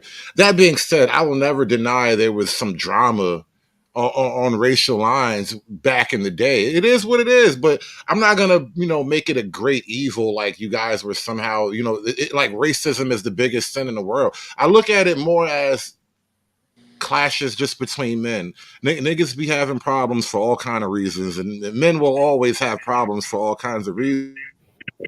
But to put this great moral weight on it the way they try to do now with this like civil rights and DEI bullshit, I think that's the trap right there. I don't try to look at this shit as some kind of grand racial scheme the way they try to frame it. I just say shit goes down sometimes. Well, a lot of it comes down to economics. Like the worse things get, the more racial divides are going to get worse. Good times, all this crap goes away. Bad times, people are scrapping for dollars. They're going to make any freaking excuse that they don't have money, and then the racial shit happens. So this is the problem with, once again, we talk about patriarchy and matriarchy with like shitty leadership. That's the next thing I was going to say. Leadership. The fact that we have such shitty leadership right now is definitely a matriarchal leadership, and it always gets you bad times, and it always going to take a strong man to get you out of it. Bro, my father called me a dope fiend, and I can't get over that shit. No, I can't get over it. Okay, so this is what happened. My dad is attracted to crackheads and dope fiends. Damn. Every woman that he knows is a crackhead and a dope fiend, right? So I had a cousin that visited from Mississippi, and she said, I smell dope. And she accused me of smoking dope. I'm outside with a bunch of my friends. I came to see my dad, and I'm outside with a bunch of my friends. We're outside. She's in his house. We're outside. Somehow she smelled the dope from outside. Let her tell it. And even though nobody was smoking dope, everybody was smoking cigarettes and drinking tequila, right? And ran out. What she did not realize is my dad adopted a dope fiend as a healthcare provider in the room next to her. What? And she's smelling smoked heroin from the next room. So she came and she was like, "Man, the folks, I smell dope, man. Y'all tripping." And I'm like, "The fuck she talking about?" Well, like we all confused, we laughing, like, "Yo, she crazy." The next time I saw her, she apologized to me. She said, "Yo, it wasn't you. It was a dope fiend that your dad hired." And she's like, "I want to apologize." And I said, "You know what? The lesson is in a mistake. Because when you write, you don't have to find a lesson because you're already right." I said, "Man, the fact that no black people ever apologize for being wrong, which is why they dumb, because of the lesson is in a mistake. You got to say my bad in order to adjust." I said, "I accept your apology." My dad was sitting right there. He didn't say anything. He comes to me a couple hours later. He says, "Yo, I know you're a dope fiend. If y'all gonna be dope fiends, y'all." I said, "Bro, you've never even seen me smoke weed." He said, "Man, I saw baggies." I said, "Nigga, you hired a you hired a heroin addict." "Oh, no, no, no. These are good women. They recovered heroin addicts. They went to rehab. It gotta be you." Look, when I tell you guys that 90%, I'm gonna close out on this. When I tell you guys that 90% of racism is black women, y'all don't understand me. When I say the mind tricks you have to do to blame men for women's behavior, and people call white people quote unquote the man, right? The mental twisting you have to do to blame men because you're scared to take a girl to aisle 5 is mind blowing to me. Well, dirty. Yeah, my man be passionate about that Alpha. Bro, that'll save America, bro. Aisle I 5 will mean, save America. here's the reality of that shit. Let me say that. I know somebody want to jump in. Let me say this one thing, bro. If you are incapable of checking a bitch, how can you sit at a table with men who are willing to kill you over opinions? There you go. There So you go. true. Let me find out who'll be sneak listening to my shit. I say that all the time. I don't trust a man who can't beat a girl. How you gonna sit at the table with men and you can't beat a girl? Right, and dirty, you know what it is, bro? There's only so many ways to walk a righteous path, bro. That's really what it is. Even Hey, Jesus got to man, get buck with his own mama. I don't I trust. mean, I don't trust to work with dudes that are married to queens. Like, and I I'm don't, talking 1%. bro. She can't pass the Candace Floyd test. Like, dude, I can't fuck with you. Bro, you be sneak watching me too. I say all the time. I don't care what race the man is. I don't trust any man married to a black woman. me. His Yeah, like I've said this before. Well, I said this like one of the last streams is that Dirty is the only dude that I heard say that like I don't even trust my dad because he married a black woman. bro, dead ass, bro. Look, let me explain something to you, bro. No, no, look at the people who feed black men. No, for real. Look at the people who feed the black men, because white men feed men. They don't take delineation. They may not hang out with you and eat lunch with you, but they will hire you and train you, right? Black women, they see you straight, they be like, if I could fuck him, I don't hire him. Like black women are dumb. But here's the thing. Name a person, white, black, Mexican, whatever, married to a black woman who made an impact on society. I covet men like Clarence Thomas and what's my man who gave all the money in the Morehouse? Robert Robert Robert Smith. Robert whatever his name is. Or Peel. Robert Smith is who you're talking Robert about. Smith. Peel from Keenan and Peel, right? Um Focus Gambino. Anybody who dates with non-black women, they whole team be black men. You know how many black men on their payroll, bro? Like people, but I've never met a dude with a black wife who fed black men. I've never seen it. You either don't have a woman or you're married to a non-black woman in order to take care of your brethren. What about LeBron? I mean, does LeBron count? No, I normally used to say except LeBron, but then I found out everything LeBron does for whoever came from Nike. LeBron has never spent his own money on anything. LeBron. Red Illusion in the chat. Red Illusion in the chat says, "Dirty is the modern day Diogenes, the expert on Keishaism." Bro, we are Negro philosophers up here, bro. We just pro nigga philosophers, bro. We just been in the ghetto, understanding life from the bottom up. That's all it is. Where do I get my PhD? Hood. When do I get my PhD? Life gives you the PhD. I am not the bureau that determines who is a wise man or not. I'll tell you how you get your Determine you PhD. wise when it's your time. Well, Hood is right, but I'll tell you how you get your life, like the IRS, right? There are two places: life and the IRS. It's a test you cannot fail, but you got to keep taking it until you pass. So life will tell you when you're Keisha and Karen free, and then you'll see the results. And then you'll go to the next task, whatever the next task is for your path. But your first obstacle, like the boss on the first level, is can you defeat a toddler? If you can't defeat a toddler, you'll be on the first board forever. You will never jump on that pole on Mario Brothers. You'll be jumping over Bullet Bill forever until you conquer the first boss.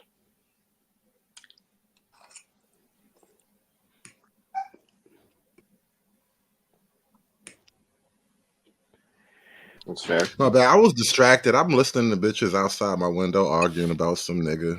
Anyway, bro, I got my homeboy, right? Sidebar, real quick sidebar. Good dude. He just divorced his black wife, so I wish him all great things in life, right? Yep. Simplified, tell him get well soon. I know you have been in that prison since for a long time. Bro, he's one of them guys, because y'all just cut me on. I only been on YouTube 2 years, but Mr. O been my Facebook friend for like 10 years. So he'll tell you nothing that I say came from not a place. I wasn't no Kevin Samuels disciple. Nothing. I've been railing against these titles since 2010. Same. You could say the same thing too. I had to be enlightened, but shit, took a couple of relationships, but it is what it is. And he ran into me. I was the same nigga with the same energy, cussing out bitches and be like, "Yo, do you spit or swallow?" Because they don't deserve respect. They don't even want respect. But my boy just divorces his black wife, and now I hope nothing but great things for him. He had a braid and dread shop, and he gave it up to his ex-wife in the divorce. He made a second one. He's been in business 5 years. That means he's been divorced 5 years. Shout out to him. He's one of those guys. He has a great resume though. He's one of those guys who I was supposed to go to, but I didn't, and that's on me. I'm remiss. He makes at least $200 a day on Forex. He was going to teach me how to Forex, and then like he's a good man. Like a fuck black. He's a good man. But he fucked up and married a black woman, right? And he credits me, ironically enough. He said, "Man, I'm your Facebook friend, and you made me divorce my wife." He said, "You started talking about toddlers and all that." And he was like, "Yo," he said, "I could never comment on your stuff." He said, "But man, every time you made a post, I felt like you was talking about me and my relationship." And I said, "Nigga, because I used to date Keisha too, nigga. I get it. I should be a millionaire. I got friends that bought towns, bro. Like no cap. Like my nigga Wayne over here now, he'll tell you, we got a nigga that bought a town in California. Like, and I got another nigga who introduced me to the county treasurer. He just left Chicago and bought a town in Georgia, like right outside of Vidalia. He bought 200 acres. He's a farmer now.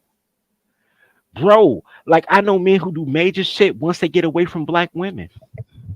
You know what a point about that? Like every time I see Keish do that, they always want to bring like 3 or 4 other single moms along, and just some dudes. They just don't look like the fathers. Just some like freaking Arrested Development type niggas to go along. Yeah, we bought 90 acres and we're gonna get like 13 families together. I'm like, no, it's gonna be a bunch of single moms and kids on that property. That's what they doing it for.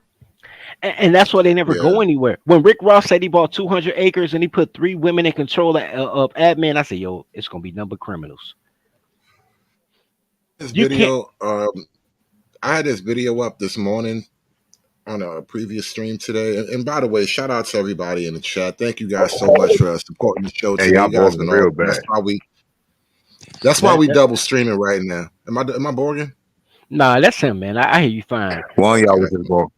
You stealing Wi-Fi, bro. You Chicago Yeah. nigga, I expect it. He But be at work. He be at work. This nigga be burning the candle at No, both I'm at ends and home, man. shit. I took the day off, man. I'm at home, man. you But just a regular what I thing. was saying though is that we had this clip from earlier today. I reviewed this earlier, but I want to now put this on the table for the gentlemen on the panel to review together. I'm probably not going to say too much, but I want you guys to get your opinions on this. Hood, just real quick. I wanted to ask you guys' opinion on Tim Walz when he went shooting the other day. Like, what are your thoughts on that? I didn't watch him go shooting because, like, why would I though? He didn't even know how to reload the gun. It was pathetic. And he was like the way he was holding that rifle. I was like, what the fuck? It was a shotgun. He didn't even know how to reload a shotgun. But I mean, watching a man cosplay as a man is too profound for me. Wow. Say that. Wait. Repeat that. I heard you, but repeat that. That was bars. Cause that's what it was, though. Well, shout out to our white delegate on the panel, Bandit, because because the whole reason why he was up there, because fucking I think it was Kamala that was saying that, like, me and Tim Walz were gun owners, and then so he went to go make a video of him like actually using a gun, and like it was horrible, man. It's pathetic. I mean, he literally turned the gun over. All he had to do was, semi-cock it and release the chamber and put rounds in. And it was like, he's like, I go shooting all the time. It looks like it was the first time he's ever seen a shotgun. But it was the problem is you're not smart enough. You're not smart enough, Bandit, to actually practice for 2 minutes off camera before you actually like do this whole thing. Like, I know there's like a makeup and all that shit. Like, you can just actually all right, let me see how to rack the gun a couple of times. All right, let me get a shell real quick. Let me just see how to rack the gun. Like, it's really that simple. And the fact that you didn't even think to do that, this is why I wouldn't even have watched it. I had no intention on watching or commenting on some guy trying to cosplay as some guy. Who's a token cracker on the Who's a token cracker on the panel? Bandit. Shout out to Bandit right now. What up, Bandit? Sour cream is here. Okay, let's go. You know what sour cream? Not even mayonnaise though. Not even mayonnaise. Sour cream. That's a nice touch. Hey, sour cream go with tacos. I can't knock that at all. It does. Man, nachos too. Look. Check this out. I had to defend Bumpkin on Izzy Van's show earlier today. Oh my God! Why were you even over there? I like Izzy. I know they be cuckolding, but I like Izzy. Damn, because my daddy black and he loved black women, right? Happy life. Izzy channel remind me of talking to niggas around the way when I just be outside selling drugs and shit. Izzy panel reminds me of the women on Brewster Place. Look, so I'm on Izzy panel. Wait, that one gay dude on Designing Women, that one gay dude, Michelle, what's his name? Mikhail, whatever, on Designing Women. That's Izzy. All right, anyway. I pulled up because Angry Man was on there. And they start talking about Bumpkin. Now, the whole thing there was like the apocalypse is coming, and when it comes, it's gonna be a lot of black men begging white men to save them and protect them. And I said, and then they brought in Bumpkin. And I popped up on it because I had to. For those who don't know, y'all know that me and Angry Snowman went to Milwaukee together. He kidnapped me, and we went to Milwaukee together for the Republican National Convention. You went along willingly. You never got kidnapped. No, this is what happened. It was the craziest turn of events. Calling it a kidnapping is snitching. Hey, nigga, it is what it is. I didn't report him to the feds, but he lucky he dropped me back off. Look. No, what happened was when he came to pick me up, and my boy laughed because he was there. When he came to pick me up, me, him, and my boy that I'm with right now, we were drinking tequila together. Well, Angry Snowman doesn't drink. He does lines. He snorted a line and smoked cigarettes, and we were drinking. And we were talking, and my boy, he a traitor. Snowman like, yo, he's a fucking DEI gangbanger. My boy like, hell yeah, he is, because my boy ain't shit. But anyway, so after that. Oh wait, real quick. You need to tell me what Blumpkin means, because in the Philly area, you can't be saying that because Blumpkin is a guy on the internet, bro. That's his name. No, not to the definition here. It's not. That's his Listen, name. you never name somebody something fucked up. That's his name. Well, it means you don't want to know what that means here. That's What does it mean? What does it mean in Philly? Tell me. I know what What's Philly, a it's bunkin like in I Philly? know Was what a that cunt sweating is. words?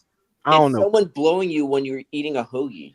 Wow. Ew, what the fuck? Y'all That's got great. What strange the customs fuck? in That's That's why I'm Philly. like, great. what the hell are you guys talking about? Yeah, y'all do wild shit in Philly, That's bro. crazy. Y'all wild, kid.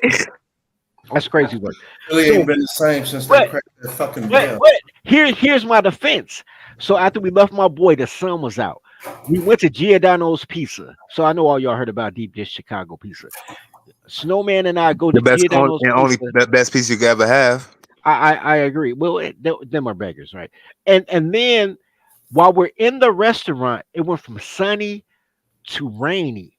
By the time we finished our pizza, and Mr. Oil can vouch for that. Remember that weekend we had a fucking tornado, bro, and trees was falling and all type of shit. That happened while me and Angry Snowman were in Giordano's. So by the time we leave out of Giordano's, there's no street lights, there's no traffic lights, there's trees in the middle of the street. And even though I've been telling this motherfucking Micker the whole time I'm not going to Milwaukee, he was like, "You might as well, dirty. You ain't even got no lights. You can't get on the internet. Like you might as well come with me." And I'm like, "Nah." And he just hopped on the E-way, right? He was like, "You ain't got shit to do." So I got kidnapped, right, with a man in a minivan. He had You windows in never it. you never got kidnapped. You willingly walked I inside the mean, van. I could have jumped out the van, but you know that's dangerous. He was on the E-way. This is why at the beginning I said I'm gonna do the best I can to keep this focused. Because you know what, when I actually set my shows up, when I be doing a show and I don't have a panel or whatever, it is just like the content. I get it. I'm Keep it bringing it back. focused. I think I'm No, it's not you. It was It's not even dirty. you. I want to He say said a something. candy It's not. I van. don't even because I'm not even bitching about it. I just wanted to say something real quick because that's why I try to keep it tight because I understand the mind wanders. Like our minds just naturally go from one idea. It's like leapfrogging or lily padding from I one agree. I idea to agree the with you. next, right? I agree And with you, and so I you'll appreciate go down a tangent that takes you off of whatever the fuck you intended to talk about. And there's only so many hours in a day. that. Okay, And so I was I'll like, I research gotta it. keep it tight. I'll That's research why the for it, bro. reason why I'm saying all that is because I want to redirect us to the clip. Wait. Before you do that, I want to reset. I want to recensor it. I promise you. I'm gonna make. I'm gonna speed through it. Dirty. You got to stop snitching for clout, fam. No. I got kidnapped. Man, I'm a victim. Why? Oh, I can't be a victim. Anyway, that's what make you a snitch, nigga. Winners don't tell. like, low key. So we get to Milwaukee. Bunkin had rented an Airbnb in the hood. It's niggas shooting everywhere. They the only white people in the hood. I feel safe, but they scared. Anyway, but they not scared because they carry, right? Because Wisconsin is carry and they in a militia. So my whole thing is to go back to the Izzy show. They're talking about how black men will have to cater to white men in order to be protected if the Armageddon comes. My reply was, why are black men so reactive instead of proactive? Because if you think the Armageddon coming, why don't you start your militia now? And then I said, why are you talking about Bunkin when Bunkin allowed us to be the Midwest Stop saying that. representative of their gun militia? So instead of me having to go through the red tape, I could just hop on and be a charter of what they already got going on. So you can't tell me that men can't, and me and Bunkin ain't got nothing in common. But you can't tell me that men can't come to a comfortable agreement, a win-win situation. Coloreds can't because you listen to women and women can never win. But men can win. You know what that is though, and this is what underneath it all, I smell bitch. And this is why I don't side with that line of thinking, that brand of politics, because the way I see it is this, right? I'm a man, you a man. We either gonna make a deal or somebody gonna die. And most men can accept that, and most deals get made on that. But these niggas don't think like that. And that's the problem. And it's like, bro, if you take all the fucking these progressive liberal rules away, you know what you got? niggas back in the 20s and 30s. And you know what? We didn't die. We didn't get genocided. Niggas did what the fuck we had to do, and we survived and we lived, and a handful of niggas thrive, because that's what happens. A handful of people always thrive. But the idea that you just simply like, nigga, I hate that shit, bro. Y'all so y'all bitches, y'all gay bitches. That shit is so terrible when I hear the way people talk about it, like Trump gonna put you back on a plantation. Nigga, what you think all these guns is for? Somebody gonna die, bro. That's just how it works, bro. Okay, I made this point. I'm staying center. I made this point on Izzy Show too. I said at the end of slavery, I know y'all like to think that every color was a slave. At the end of slavery, there were 6 million black people, 80,000 slaves. I said, yo, if you 6 million black people, 80,000 slaves. I said right now there's 52 million black people, 2 million people in jail, which is slavery, right? Because under the 14th Amendment, jail is slavery, right? I said, you don't give a fuck about the prisoners. Why do you give a fuck about the slaves? That's how they felt in 1890. Fuck them slaves, right? Like most people are free. Most white people are free. Fuck them slaves. If you work 40 years and you couldn't save enough, because here's the thing, your emancipation papers, right? Your freedom papers was equivalent to 7 years of slavery because slaves got paid. That's why they call it slave wages. People forget that part, right? So we pay you. If you spend all your money on a bitch, you deserve to be a slave. That's why most of the slaves that got free were gay, because they didn't waste their money on bitches, right? And No, they was pimps. They okay, pimps too. They didn't waste their money on bitches. The key is to be free. You don't waste your money on bitches, right? What? Just real quick. I just want to get us off. I was watching I was watching a clip from a show. Not gonna say names, but like he was playing the Trump like at that dinner that he was at. So you don't make that. And I'm hoping you guys seen this, because Trump, like when he was up there, like he was cracking jokes and shit. And apparently Kamala was supposed to be there too, but she didn't show up. Of course. Chicago, yeah. Yeah, and like one of the things that stuck out the most to me that he was like, I'm not concerned about like Whose background is that? Somebody watching TV? No, that's my boy in the back. He a liberal and a school teacher, so he just in the background like, oh yeah, you toxic. Oh, he the you worst always, of the worst. You always Salute talking to about him, hate but this hoe. This is my nigga though. We drinking tequila together. It's my rebirthday. We drinking tequila together. But he in the background. Everything I said. Dirty, you gotta tell your homie shut the fuck up. Like, Every day, bro. For 30 years, I've been telling him that. It never stopped. Dirty, hold on. Dirty, you got mute up for a minute. You killing the audio. Finish your point, Andre. Yeah, the point that I was making is basically he was up there and Trump was like, I'm not concerned about like these people not voting for me, because he was like,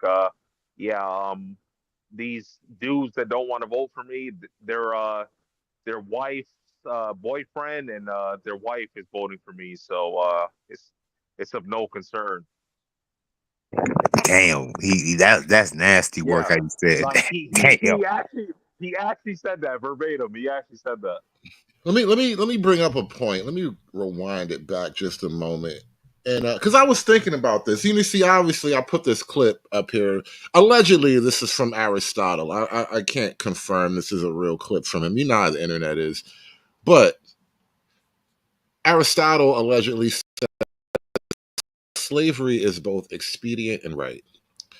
And, because we black, we have a particular issue with the concept. And I know, dirty folks, you're not the guy, but generally speaking, that's how that works, right? Now, I agree with Grunny in this sentiment. Well, no, let me point some. I Grunny in this sentiment, but not in the way that he perceives it. Jail is slavery. Jail is slavery, and your slavery is dependence that you owe to the community. Just put it that way. Yeah, like I don't quibble with the idea that jail is slavery, because I've been to jail. It's a level of slavery. Just don't get it twisted. However, I accept the role that it plays. It is what it is. I disagree slightly. Is that chattel slavery, which none of us talked about until Obama came along. Like we didn't talk about this shit in the 70s, 80s, and 90s.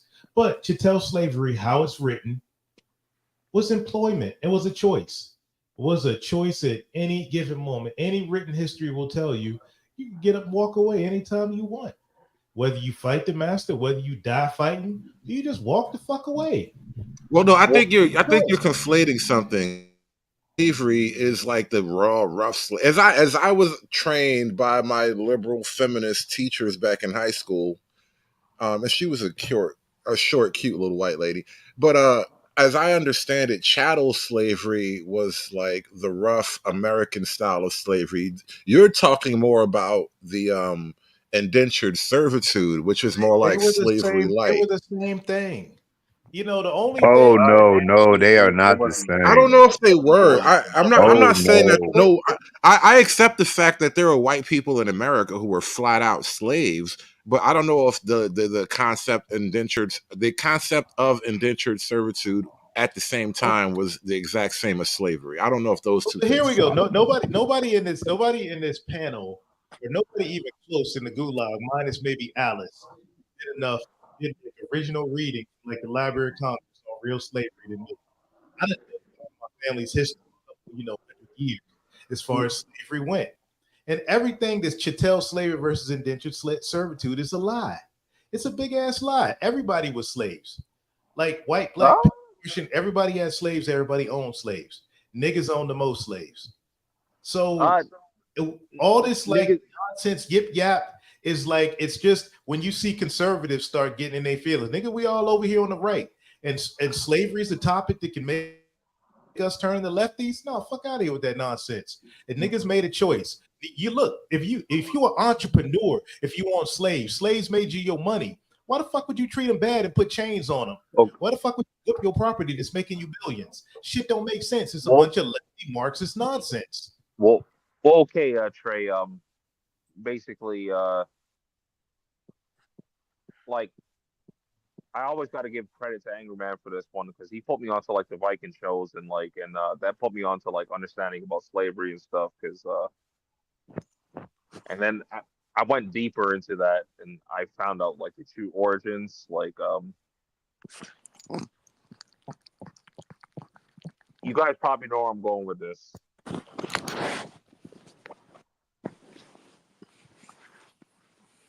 The hell's that in the background? Yeah, I was wondering the same thing. That ain't me, man. I'm trying to figure out when to jump in. Does this sound retarded? Half of the shit niggas is saying. What's going on, Dave? Welcome to the show, man. What up, man? What up, Dave? No, that's General Dave. You need to address him properly. Yeah, General Dave, man. Now is your time to jump in.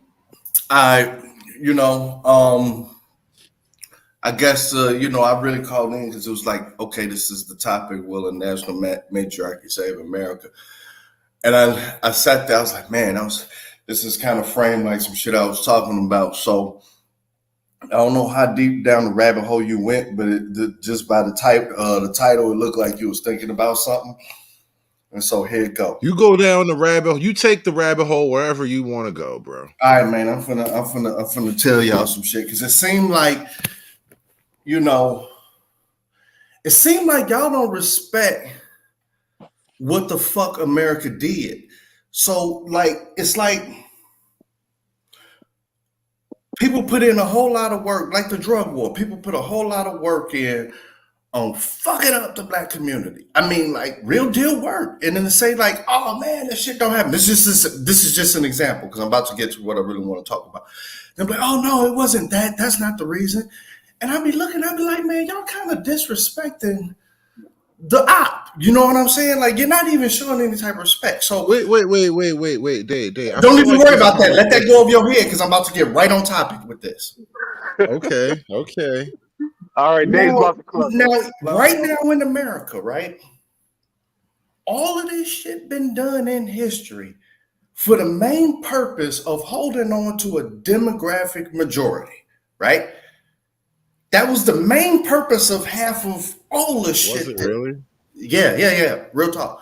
Yeah. Yeah. Like, okay, if you got too many of you, if too many of you all can vote in one area, we gotta push you. Oh, you always have to have a demographic majority in democracy, in I smell all death in levels. the air. You guys smell death in the air? Yeah, I mean, Like, y'all niggas can't listen to Y'all, shit. do y'all want a whole bunch of lefty niggas Dave, living It's around not each other? even lefty. I'm trying to Dave, tell you, because the name of your shit is will national matriarchy save America. Right, that was the question, and I haven't heard anything that you said that What sounds made you remotely ask that related then? to Let the me ask question. that because That I'm you assuming. said no. It's not even what made me ask it. You said that you were actually going to Yeah. answer it. That's what's wild, and I haven't heard anything I'm nearly approaching an trying answer to to like that question. if the panel can't even say that democracy is based off of demographics, like who running it is based off of demographics, then I ain't gonna even say shit else. I don't know about that. Democrats. I'll mute him, man, because I don't know what the fuck I think this shit is, man. Well, just real quick, I want to ask Dave, like, the Negro Empire, did they have Oh my any god, slaves? man! I asked one question, the motherfucker say, "Just real quick, man." Listen. I don't The really Negro want to Empire is Negro. I matriarchy don't. by Yeah, I don't. default. Yeah, no. We not about the Negro Empire to show I'm up. not Dave. even asking about that, man. Patients are in pain. They're hurting. You're hurting my patients right now. Dave. Do you have anything to comment? Yes. On in regards to the matriarchy of America. Yes. And I was Let's hear prefacing that. it. Last chance, Dave. Let's hear that. No, I ain't got I'm shit. rooting for you, bro. I ain't stupid. I'm just muting. I'm rolling up. I'm listening. You know what's so scary about I feel matriarchy? you. That's why I'm rooting for you, Dave. Yeah, I'm not. Good. You know what's so scary about matriarchy? That every non-black man sees black men as women, part of the matriarchy. That's what's so scary about it. Every Think about it like this. non-black man. Wait, start that over because I Every was. non-black men see black men as women, like they're part of, or at least toddlers, like they're part of the matriarchy, right? It's why you have to pass the sniff test. You have to pass the sniff test. So here's the thing. There is no time in life that a bunch of men say that we're going to kill your whole group of men, and those men don't arm up unless it's black men. Because they're like, oh, they just talking. They little kids that's mad at daddy. Because they ain't going to do shit. We're going to still sleep with their girls for a bag of flaming hot Cheetos with nacho cheese on it. Well, the reason why I asked Dave that question was that we were talking about slavery, so I wanted to know if the Negro Empire actually owned slaves back in the day when they were running the world. They did. The men were the slaves. Matriarchy is slavery. Well, Don't feed into the temptation. That's the reason why I said indentured servitude and chattel. See, you gotta understand, the bitches have to be comfortable to basically be able to conceive children and be pleasure at the same time. So why would a bitch be in the field working motherfucking self to damn to death and then have to go inside and get fucked? No. That bitch was always primed to get motherfucking lined up and get that dick right up in her motherfucking backside. I'll give you a perfect example. And apparently, Alpha has also seen a corner store owned by Pakistanians. But look, I'll give you a perfect example. On the movie Roots, the slave owner called in a young, swarthy woman to be the entertainment because he was throwing a party. So that the slave owner and all his friends could run a train on this one particular woman. Right? As soon as she got ravaged by 5 white men, she came out and told her boyfriend what they did to her. But at that point, there was grape juice because she crying now. And his reply was, "I'm going to sleep with you next to make sure that if you have a baby, it'll be a black baby."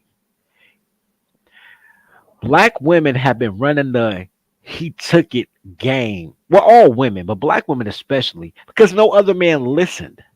That's why women were so mad. Like, they don't take our claim seriously because you're a liar. But black men have believed clothed women forever, which is why they're going to be a permanent underclass. Because until you remove yourself from, if black people are the white man's burden, then black women are the black man's curse. To I've remove the actually called black women the black Fact. man's burden in that same exact Curse. scenario. Like black people are the white man's burden and black women are the black man's burden. I mean, No, burdens not just shift burden. from one place to the next. curse, my nigga. Everyone's got a burden. Well, you Curse. also realize Curse, What's nigga. up, yo? responsibility. Biblical, bro. Look, she is cursed from the womb to the tomb, bro. Only one that could love you is the one that you pop her cherry, and she already respects men. That's fucking rare indeed. Even Solomon put it in the book of Proverbs. Look, every man that ever walked this damn earth, his two missions and goals, he could probably accomplish one, maybe two, but you gotta be a rare individual. Look, every man wants to conquer the world in his own set way and form of fashion. And every man wants to have that motherfucking ability to tell every other man that he got conquered that one bitch. Not any bitch, but that one bitch. Okay, but do you know why? Do you know why he wants to conquer that one young lady? Go on. Part of it is possession, right? Because men are possessive, right? My car, my house, my girl. No, it's part of it, but it's half of it. Ego. But ego or not, because I know a lot of cuckold niggas. But one just left my crib. That's why I'm off mute. But here's the thing. It's not just that, bro. It is because women's job is not to do a job. Women's job is to inspire men to do a job, climb the tallest mountain, swim the deepest sea. Women's job is to motivate you to greatness. And I didn't realize that until I was with a cuckold dude, and we were in Aldi's one day. And he just looked up one, and he said, "Yo, folks," and he pointed at this, yo, bro. It's very rare I say this. This is the only way I can describe it. It was a fat black woman shaped like a Mexican. So a girl shaped like a refrigerator box, but she was black and fat, right? And a dude who loves women as an abstract, right? Not loves his woman, loves women. You know, like black men do, kill you over a stranger. He said, "Yo." Those He said, niggas so fucking annoying, by the way. Niggas that just love women. They get on my goddamn nerves. he get on my nerves too. But he looked at me, he said, "Yo, folks." He said, "Man, women are supposed to inspire you to greatness." He said, "Black women are so uninspirational."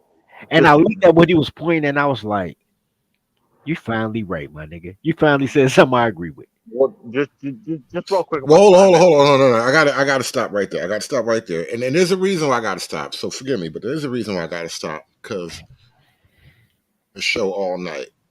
And I do want you guys to review this video with me. Well, you guys review the video. Why she got so much makeup on? Anyway, I'm mute, girl. The I'm mute. aunt, the cousin, the grandma, the sister, the friend of a black male who is of voting age. I desperately need you to watch this video. If you're not, you can keep scrolling. But if you are, I need you to watch this video and I need your advice. I am a mother of a 24-year-old, handsome black male who lives down the south. I live up north, but he grew up in a very, you can call it liberal household. My household All right, Paul. is Can always I get one? including my Can I husband. get He one grew up caveat? with Now we got three things that's wrong with this whole entire woman. First of all, she looks like the liberal woman, but she wants to be the liberal white woman so bad, but she is the black woman of today, so she fails in that department. She looked like Wanda with makeup. But okay, go ahead. Open casket ready makeup. Let the video run. No, I got to. No, the reason why I'm saying that because look, she describes her son like he's her next jump off. Right, like property. Like property. Right. Because black women, look, black women are the only women that talk about lineage. I care about my lineage, my legacy. That is a male trait. No, that is wrong. You haven't. That's sorry, white man. You can't speak about black issues. No, I'm Let the saying video she's run. saying the only one that care about lineage. That is wrong. That is wrong, dirty. Yeah, but no. No. Like they say it though. Hold on. I want to hear this because that's a weird thing. All right, explain this to me, Bandit. Yeah. Go ahead, Bandit. Go ahead, Bandit. Bandit. No, I want you to expound on this about lineage and women. Because every woman that I know, I mean, they've tracked their lineage back to like 1400, 1200 AD. Like it's important. Legacy is important to them. If you care about children, then you care about legacy. See, Bandit, that's what we wrong All at. right, That's whoa. Black guys, black guys. Hold on, Bandit. I'm gonna be the bridge. I'm gonna be the bridge. I'm gonna hold these Negroes back. You ever heard of those stories of like the one Viking berserker holding God people, damn holding the it, army back dude. on a bridge? I'm gonna hold these niggas back on this bridge, right? Let me point something out to the black people. Earlier in the show, I said that white people actually maintain family records. We Black do. people in America, we don't really have as much of that. Like And it is referring to, hold on. When you're pointing out something going back to like the 1400s, those are mostly the lineages of the men, the great men who did this, the men of the family, and of course the women who got married, they will be mentioned. And then the offspring of that lineage will be mentioned too. That's how family trees work. And I think, Bandit, you're referring to something that's just more akin to white culture compared to like black culture than it's something that's male versus female. Because I can track my lineage to property that was bought from William Penn in Pennsylvania. So I can go all, and then on top of that, you have family crests and all that other stuff. But I was about to say the family crest. Okay, all right. But I'm sorry, to, man, but that's only about 300 Right. years. So, because hold on, Bandit. The Real challenge, quick, Bandit. bro. Wait a second. The Bandit. The challenge was women don't really care about, and I would argue, I would take it further. Understand the idea and the concept of legacy in the way that men do. Women benefit from it, and they'll grandstand on the shit. That part. But they don't really understand it, and they don't like understand even because their contribution to it is mostly birth and pedigree and shit. But it's men who bleed for it. It's men who sacrifice for it. The girls for your daddy last night. Anything. The ones that did all Hold on, let Bandit say his piece, and then I'm gonna give it to you, Trey. Yeah, I'll be real quick. The people in the family that actually did the hard work and did the whole lineage were all the women. My cousins, literally, they were all the women were the ones that were caring about the legacy. Guys didn't really care too much. They're the ones that No. Because they got hold on. If that's what he has to say on it, that's what he has to say on it. I disagree too, but that's what he says. I disagree, but here's the problem with that. Here's the thing, right? No. Here's the thing. Wait, right? it was Trey. Trey was up next. He was trying to jump in. He was trying Go to ahead, jump in. I really didn't finish my original thought. Only thing I was gonna say is she sexualized her son by describing being so handsome, and then she was basically trying to put him back on the plantation, like how dare he? But go ahead, y'all. It goes further. This video goes further. But this point to what Bandit was saying. Remember, man, most of these dudes that are claiming lineage or whatever, they weren't the daddies. They daddies weren't the daddies, and they daddies weren't the daddies. These women, these hoes was lying way more back then because there was no way to check them. Bro, let's not forget that. And that's why legacy. Hold on. That's why legacy and lineage is more of a male thing because we understand we have to. Came on and said your great granddaddy was a cunt. We understand that you have to fight to secure it. These bitches they don't care about your legacy. Legacy is important because it came to property rights, right?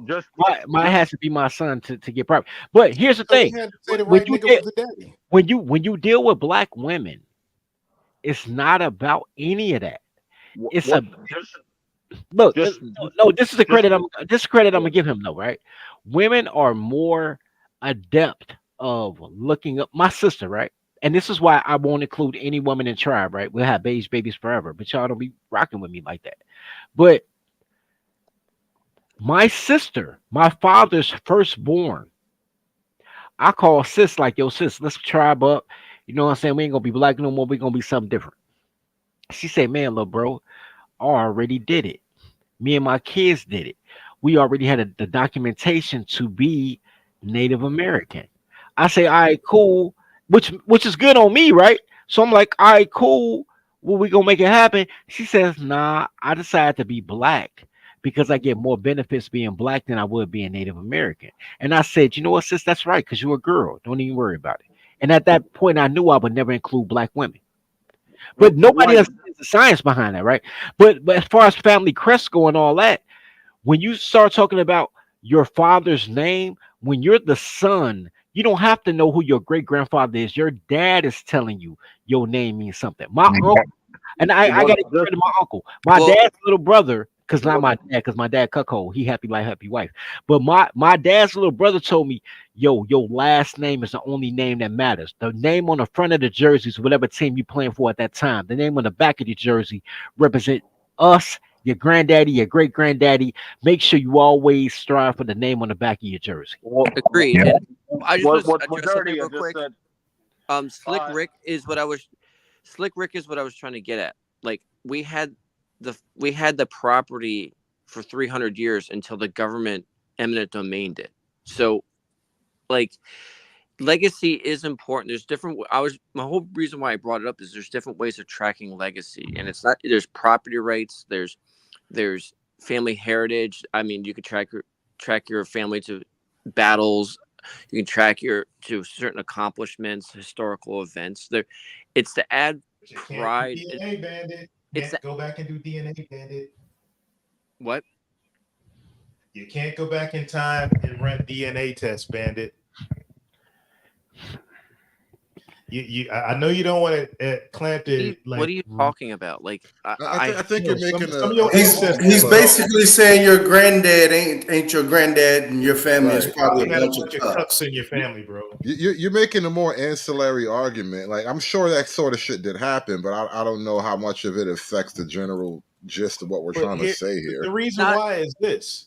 The reason why is the same reason why now. These women back in the day had to make sure the right man was taking care of the kids in order for the kids to survive. Even if it wasn't his kids. Yeah.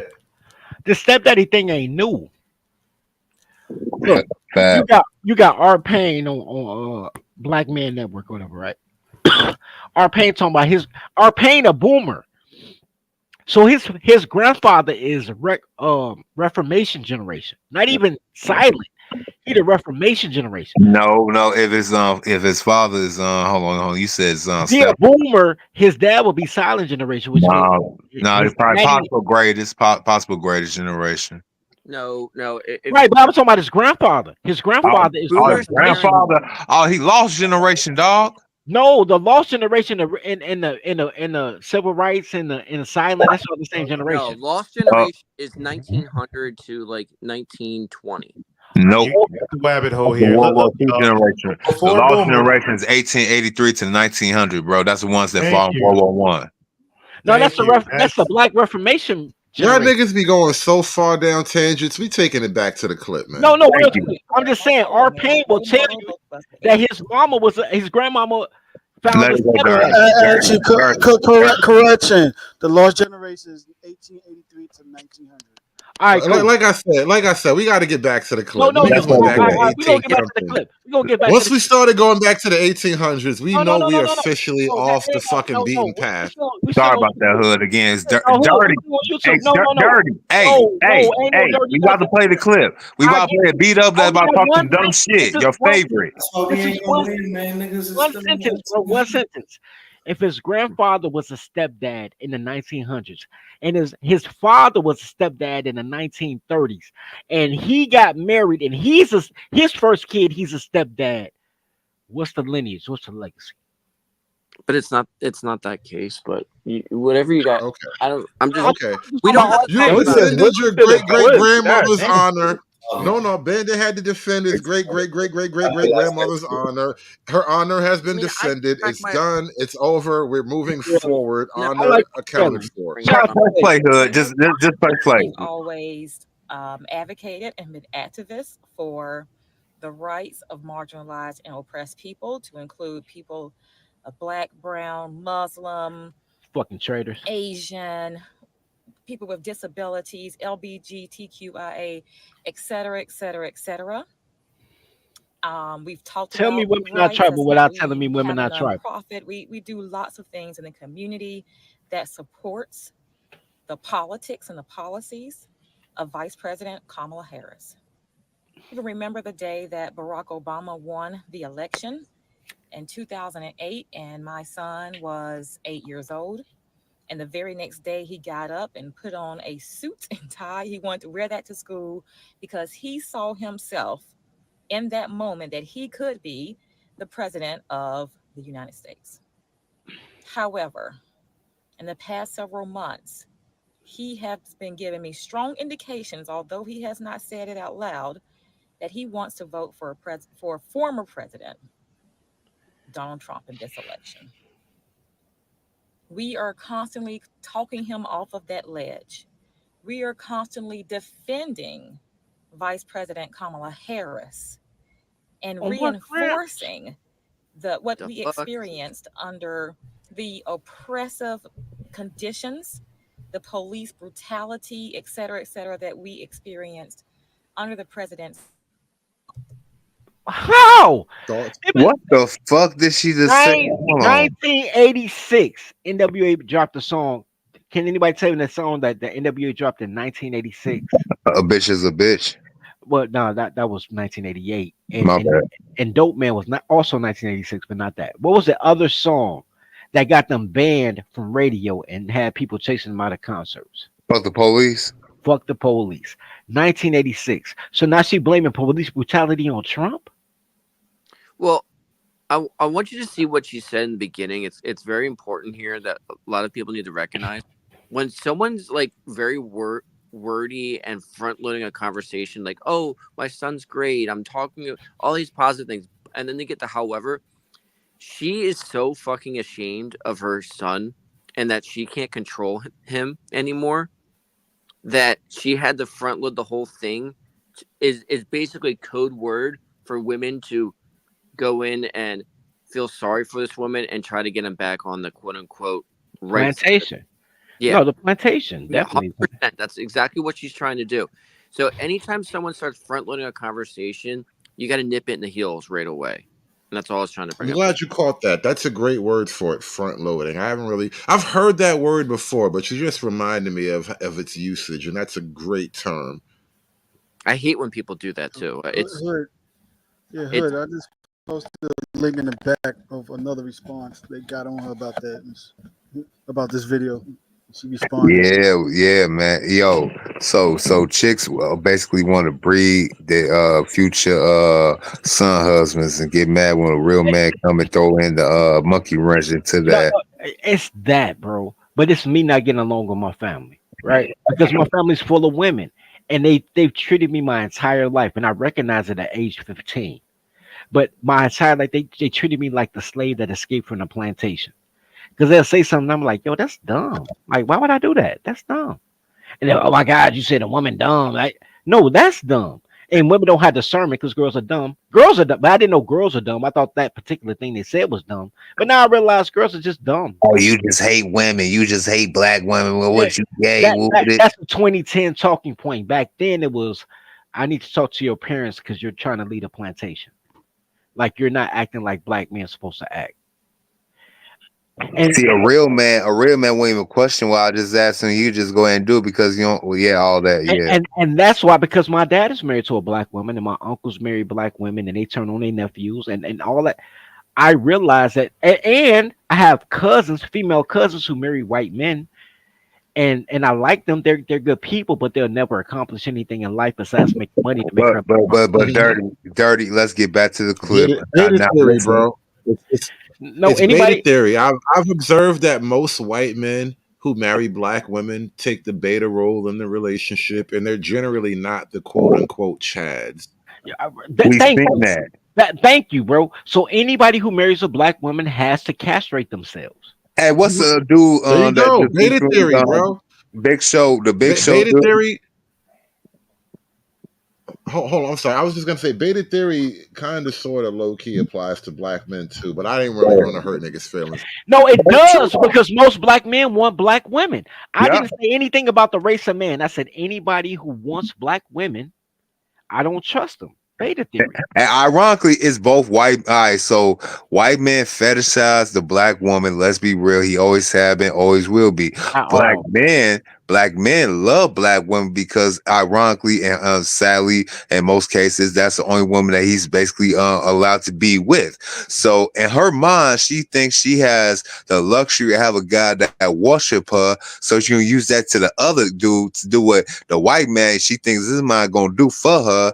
And in retrospect, the nigga that she can only get with and have with, she want to go ahead and put that pressure on a white man, so he be like, look, I done all this shit to these niggas and they still won't leave me alone. So go ahead, wife me up, because I gotta be better than Becky. No. Here's a wait. Can I expound on that real quick, Hood, before you push play? Because I want to educate my Chicago brethren on something. Because he's looking at it from a colored lens, and it's true. But Swarthy nigga, I'm a swarthy like okay, man. okay, you're a swarthy, but okay, cool. Let me give you from a man lens. All men see it like that. All the men who fought in the Civil War, all the men who went against the men who deleted over whoever got killed, like Rosewood or Black Wall Street or Emmett Till, right? All the white men who went against white men against. Here's the thing y'all don't understand. All the white men who deleted black men over a woman were trailer park trash. And then you had all the other white men saying, yo, that's not right. Let's defend the black man over that. They're not defending you because you black. They defending you over the principle. Like, who are you to kill over a bitch? Who are you to save a bitch? We gotta keep this train moving, bro. And it's going to derail if you throw us off over a bitch. Right? Hey, So hey, no. So what happens is, right? When black men say, like myself, like, yo, I don't trust nobody married to a black woman. Like, yo, you need to take them to aisle 5. Like, yo, if you want to build, you got to build with the bros and let these girls interior decorate after you take them to aisle 5 real quick to let them know that there's penalty. When I say that, it's other black men, they be like, nah, bro, you too extreme. But what I'm telling you is every other group of men, whether they're Islam, Arab, white, whatever, they got a hole in the backyard so the women will know I'm building shit, but do not mess with me or you'll be pushing up daisies. That's what pushing up daisies came from, right? So black men not having the intestinal fortitude to kill a woman, but they'll kill a man over a woman. It's not that they're not killers. They'll kill Hood over Hood baby mama because he told his baby mama, like, I don't want my son to be gay. And she'll be like, oh, my baby daddy tried to attack me. And the dude would attack Hood over the lies of his baby mama, but they would never choke out his baby mama. Okay, so this go back to my what's the name? I said a couple of videos on Hood Stream when I say somebody's gonna be annoyed. You know what I'm saying? Either you gonna be paid to be annoyed or you gonna be pay her to annoy you. One of y'all gonna be annoyed. See, black men want to pay to be annoyed. I agree with that, but my whole thing We gotta is get back. We gotta get back. I We know, gotta but get Yeah, back. bro, let's get back to the video. like this woman Finish right your point. here. Finish your point. Like this woman right here, like my arguments, I do not want to get killed by a nigga over Tyler. This woman right here is mad at her son because he moved down south. She from up north. She said it. Her son left her and got some manhood, and now she's mad at her son for becoming a man with his own thoughts, ideas, and opinions that will benefit him directly instead of her. Because that's slavery. Matriarchy is slavery. White people ain't slavery. Matriarchy is slavery. White people are the only people that actually ended slavery because slavery was mostly dominated by some other people. But anyway, facts. We have But to wrong. continue to reinforce Project 2025 and what that's going to mean for him as a black man in the future. But for some reason, about once a week, we have to talk him off that ledge.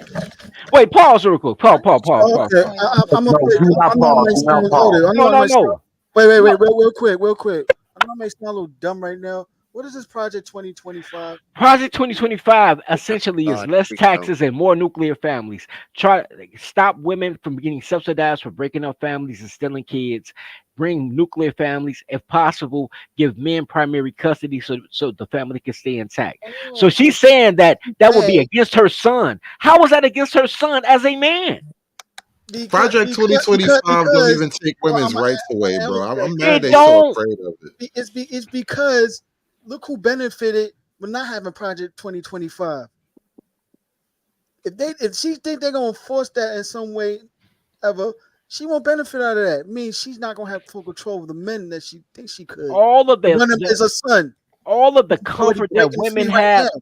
bro. That look, if women feel comfortable talking reckless to men while they're wearing clothes, that's how safe society is. There is no time a woman should have any voice when they depend on men for everything. Even her sexuality depends on men paying her for sex. Because left to her own devices, she'll be with electronics, dildos, vibrators, rabbits, roses, vegetables, So other she paid women. men to be annoyed. Like women don't care about their body. It's everything about them depends on men.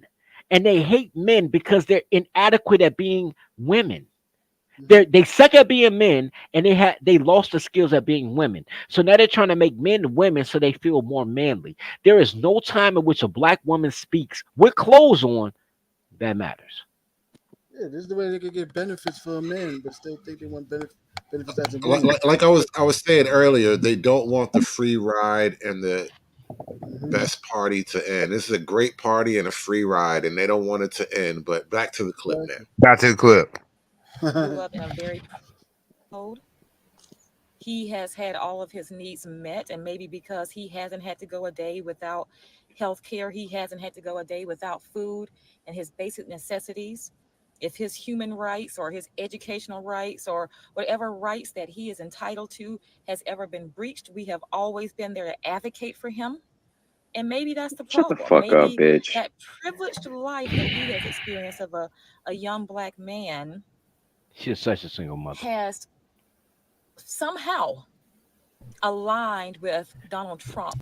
She's actually So, so, married, but so, she's so, got single mother energy. That's the crazy thing. You know, this is another thing I realized. Hold on. This is another thing I She realized. This married a is single. like when they She married talk a about stepdaddy, bro. Ain't no way in the world she married the father of her child, and she Yeah, just no, that, no, she yeah, yeah, no. He These married a hold white on, man. hold on. Listen. I Oh, don't already throw me. reviewed the video today, so I wanted you guys to kind of take a crack at it.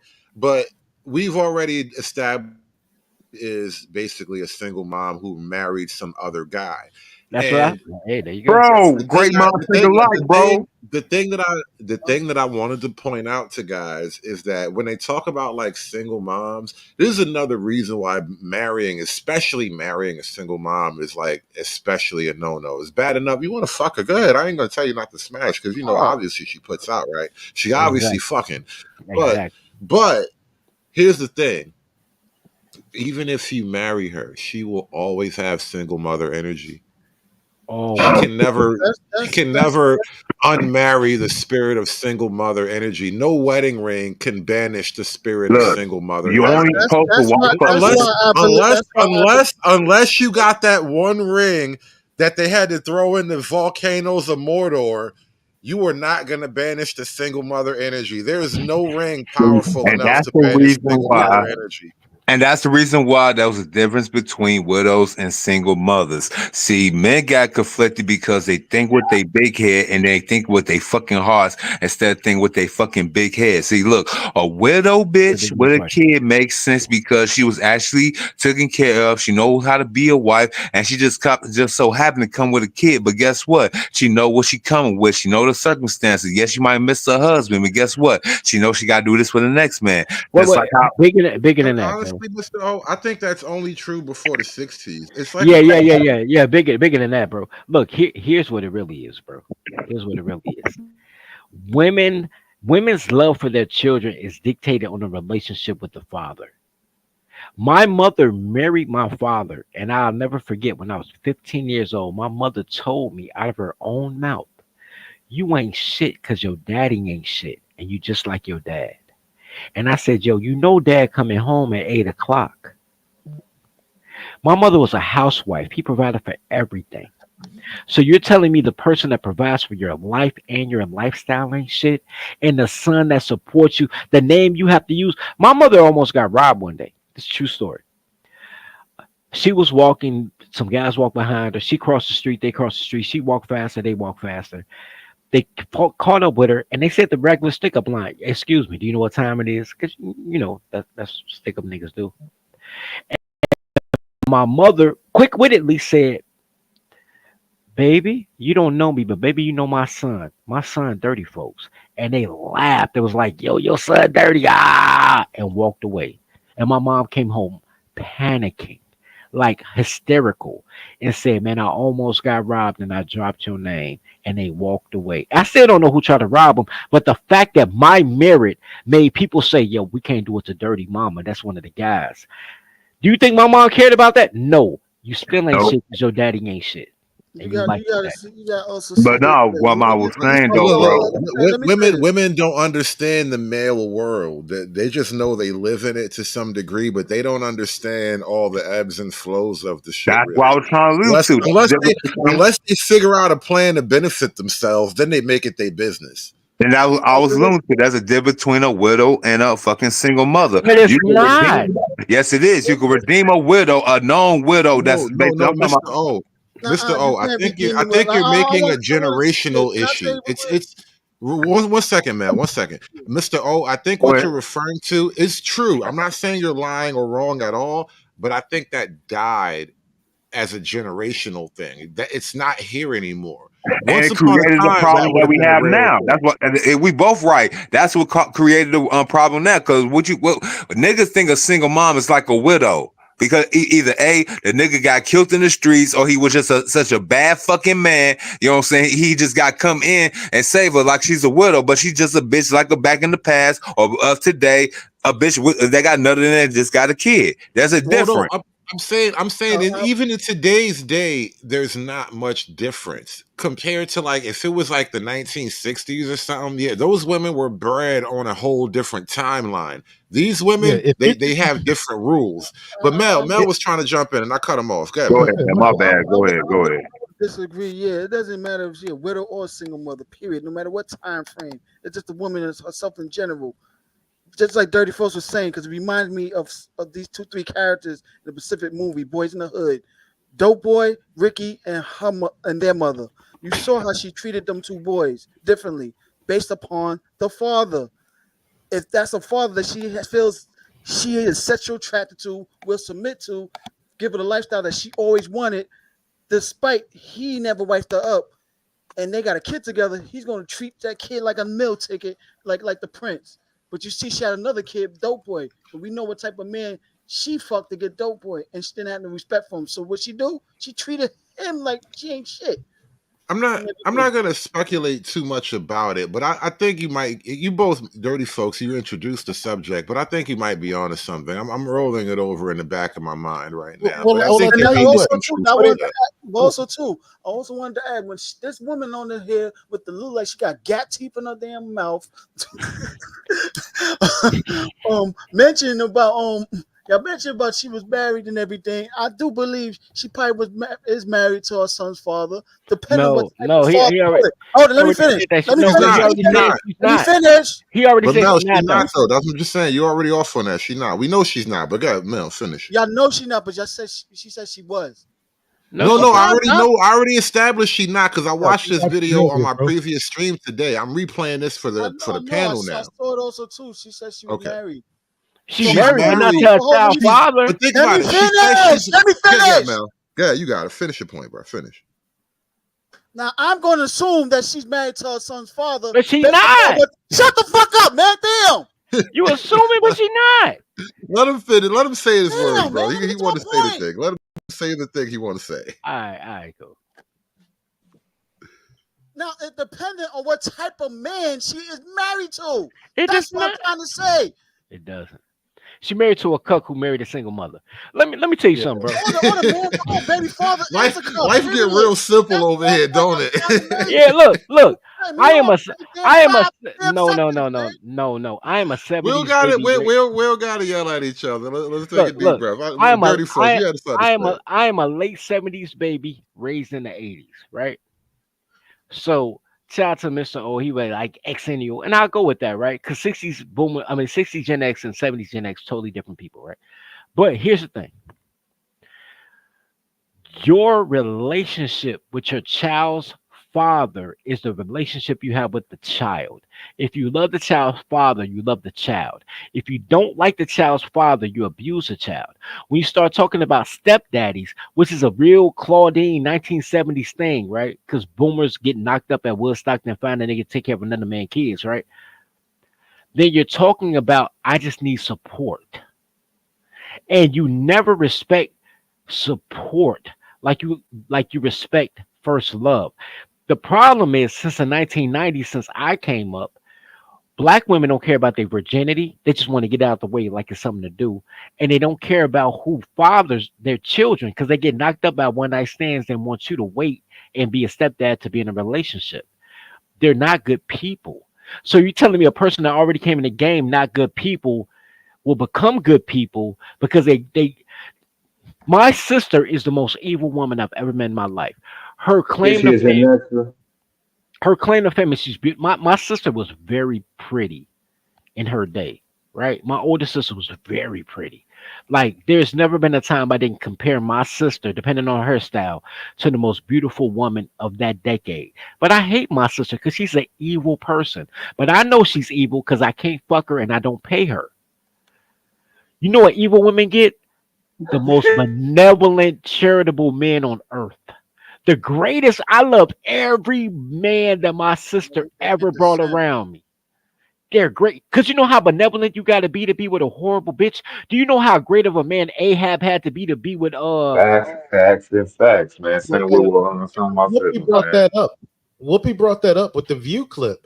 Whoopi straight up said that black men are used to listening to black women. Why can't they listen to black women now? They've been doing it all along. So when you're bred to be like that by, greatest generation motherfuckers is the ones that did it, not silent. It was greatest generation motherfuckers that did this shit, Yeah, that started it with I their agree. boomer kids. I agree. A lot of So Gen Z what kids happened starting to see was the mistakes of it's previous then generation days.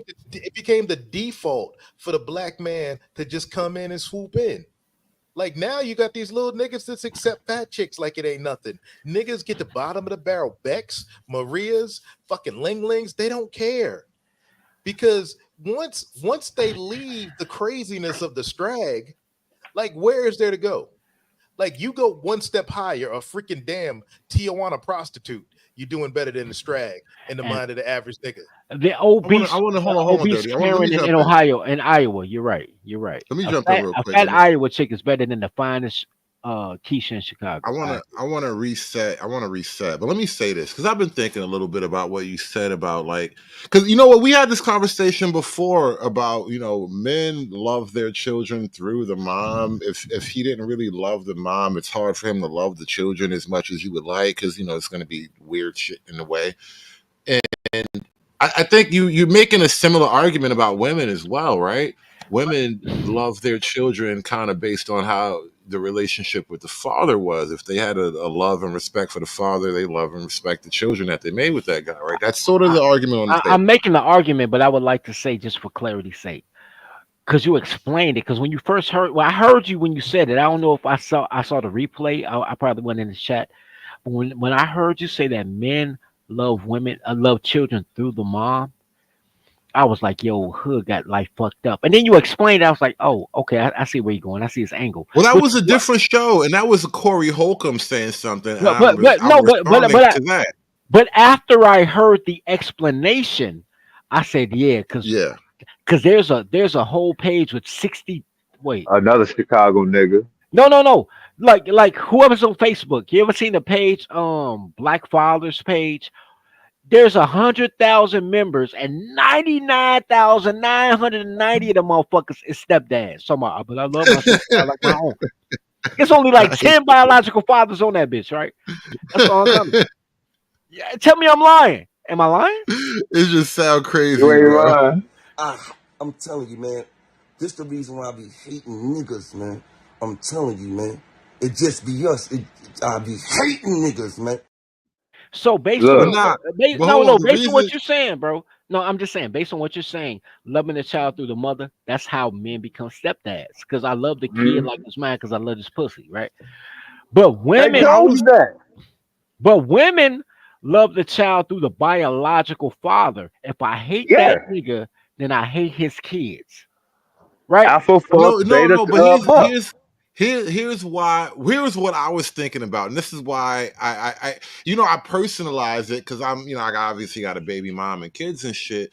But here's the truth: as much as I hate her, I don't know if she hates me like I hate her. I think she's just a fucking retarded bitch. Oh no, that But she love you then. No, no, No, no, no, no. but no. here's If the you hate thing. Here's the her, thing, because she love you. she was never a bad mom to the kids per se.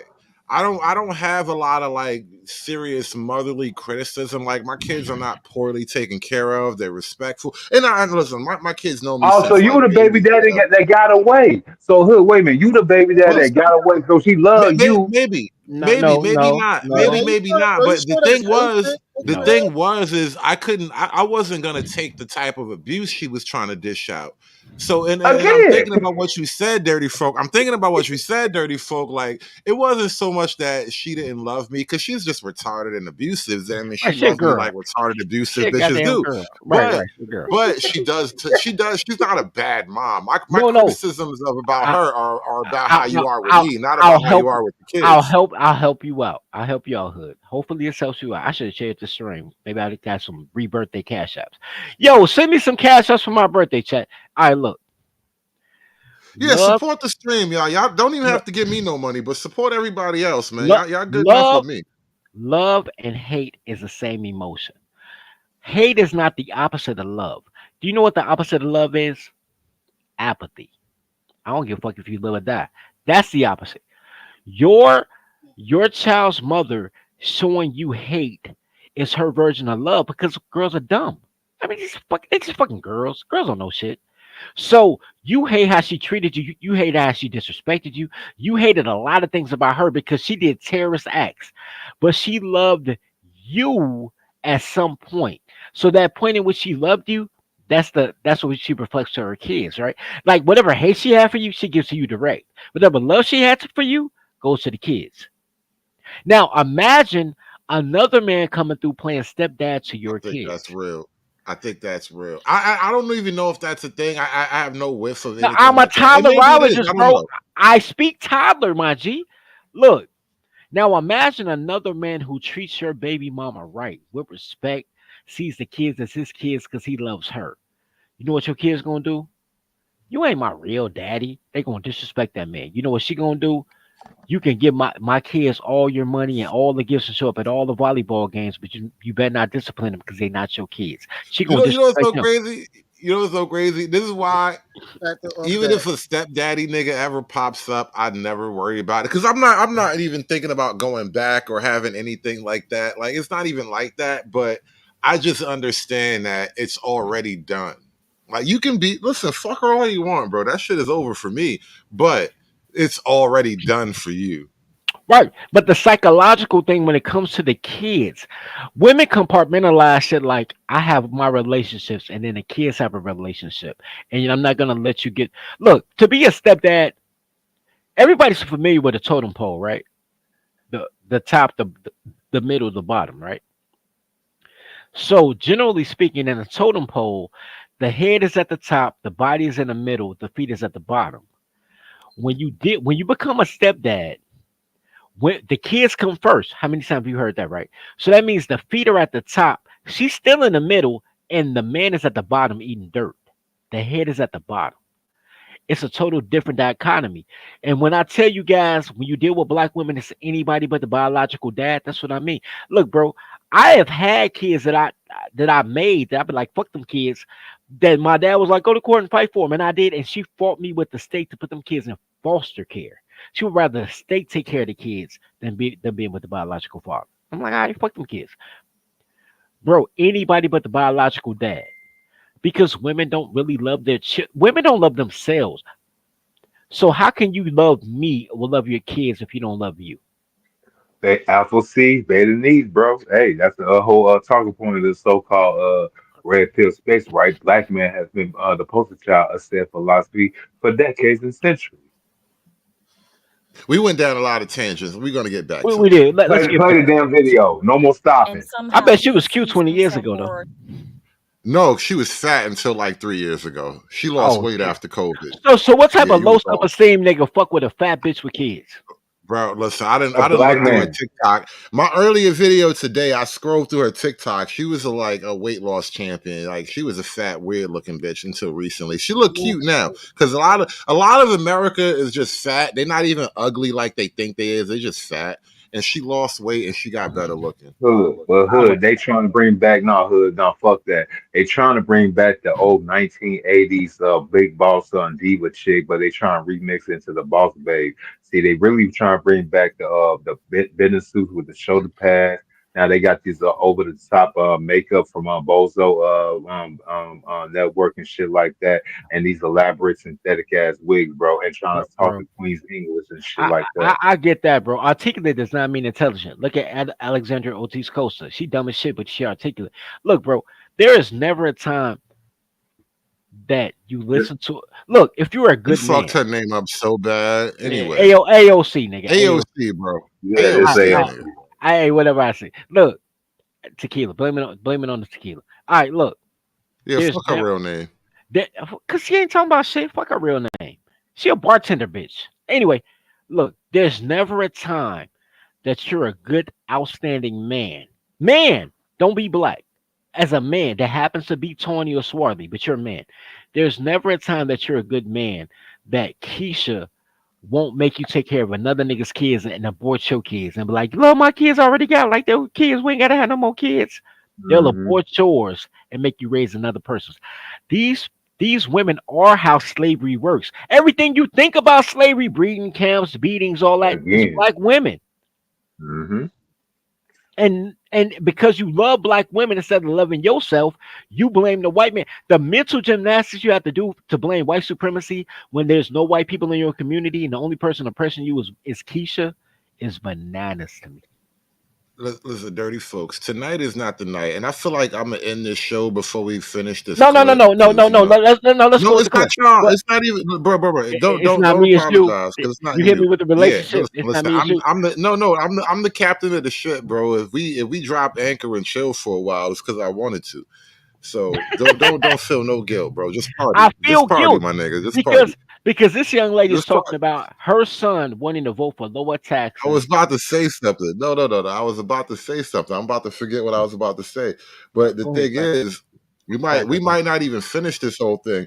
But the damn, I think I did forget the point I was trying to make. Anyway, Look here, the cracker clip. lover. Now I'm Play, gonna push remember what play. I said Push play. later. No, no, push play, man. I apologize. Because I'm listen. I'm drinking. I'm smoking. I'm I'm, I'm, barely I'm, even coherent at I'm this drinking and point. smoking too, bro. I blame the Chicago people. It's me and Mr. O fault. Look, me and Mr. O gonna shut the fuck You up. niggas are a bad influence. I got like I, this black hand Chicago mob influence. I don't like this. I'm on some New York shit.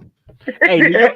Hey, Are hold we on, bro. done? You Let know, me get back to the clip now. go back to the clip, bro. Go back to the clip. Him than he does Vice President Kamala Harris. But more importantly, not more importantly, but what really keeps me up at night is that as a black woman, I have always made it a priority to show him the strength of a black woman. I started Wow. out as a single mother with him.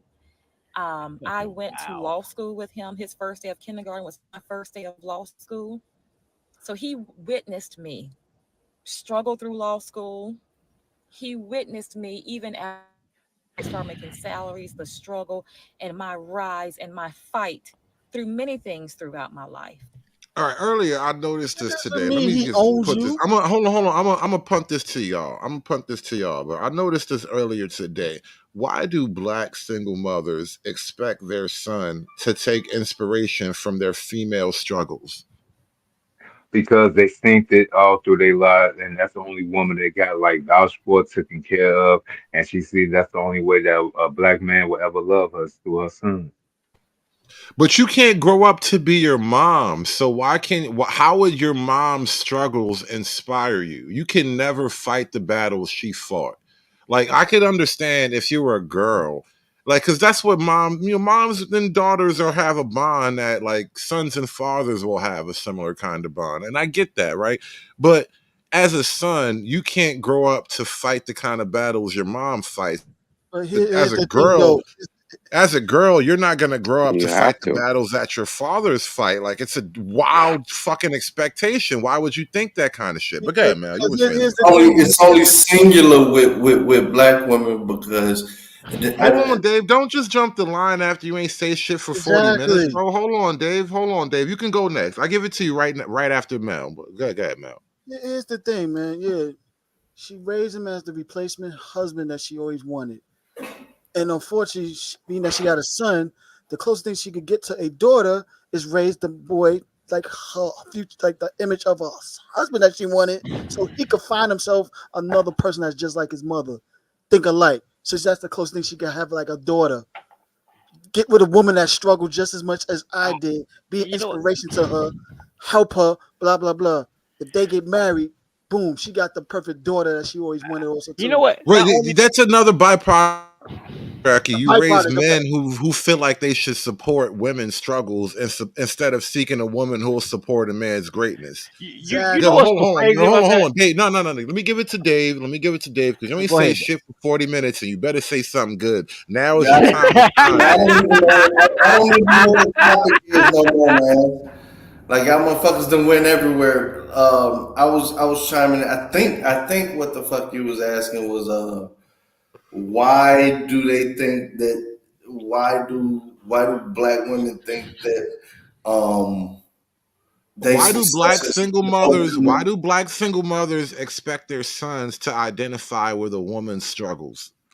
it's uniquely with black women because I had to deal with this with my mom a lot. Even though she's not a single mother, or anything like that, I was raised 2-parent household. She just widowed. Um, but she's coming to the firm understanding. Like as I tell her certain things and they happen like a month and a half later, she's like, "Oh my God, okay." They're operating from most of them were operating from the standpoint of there is no delineation. We all black. Like deep down, they know that really ain't true. But what they didn't understand, or what they thought we Take were your getting time. some type of benefit out of all of this. Mm. So they were sitting there saying that, man, if I achieve this, then you should be able to do that too easy. No. And from a like, like for a dude, you're looking like, no, you got this extra thing, you got this extra thing, blah blah blah, right? And what I'm telling you from my personal dynamic, it Okay. took a minute, but slowly. I mean, even an old boomer lady is saying, "Okay, I see the total difference." And even now, like what just happened with the whole that Sunny thing and what this lady doing right now, like my OG's like 80, like mid 80s, right? And she's to the point where she like when this stuff happened, she was like, damn, you told me like 3-4 months ago they was gonna start blaming black men. And then she's like, yeah, I hear that. And then the thing happened, how they belittle. She's like, damn, you was just saying that, that hey, it's rational for black women to be down with, the Democratic because they actually get shit from it, and they talk too different. And she's like, I remember how you said they talk to people different, and now I'm seeing what it is. And what you got here is specifically with the black woman, but it's slowly starting to change where it's starting to see like, oh, okay, this is totally different. Is that they think it's all for one thing and everybody's treated the same, and they're in the same boat as us, and they're really not. But no, only women are black. So if you have a black argument, it is women. But here's the thing, and I want to go back to what somebody else said about damn. What, yo, Hood, repeat the question so I can say what I was gonna say about black. Okay, wait, I can't remember. Here's the thing. Black women want their sons to identify with the struggles of black women. Right? That's what she said, right? Yeah. Generally speaking, 3/4 of the time, black women can't get along with black women. And I'm going off the divorce rate of black women lesbians, right? So, but I could say 90% if we only talk about marriage. Black women don't like black women. You ever seen the movie Cool Girls? What's the name of that movie? The damn. It had Reese Witherspoon in it. It was a bunch of high school girls. It was Lindsay Lohan was called Mean Girls, nigga. Mean Damn, girls. Mean girls. I asked y'all, bro, because I wanted to be accurate. Women don't care about women, right?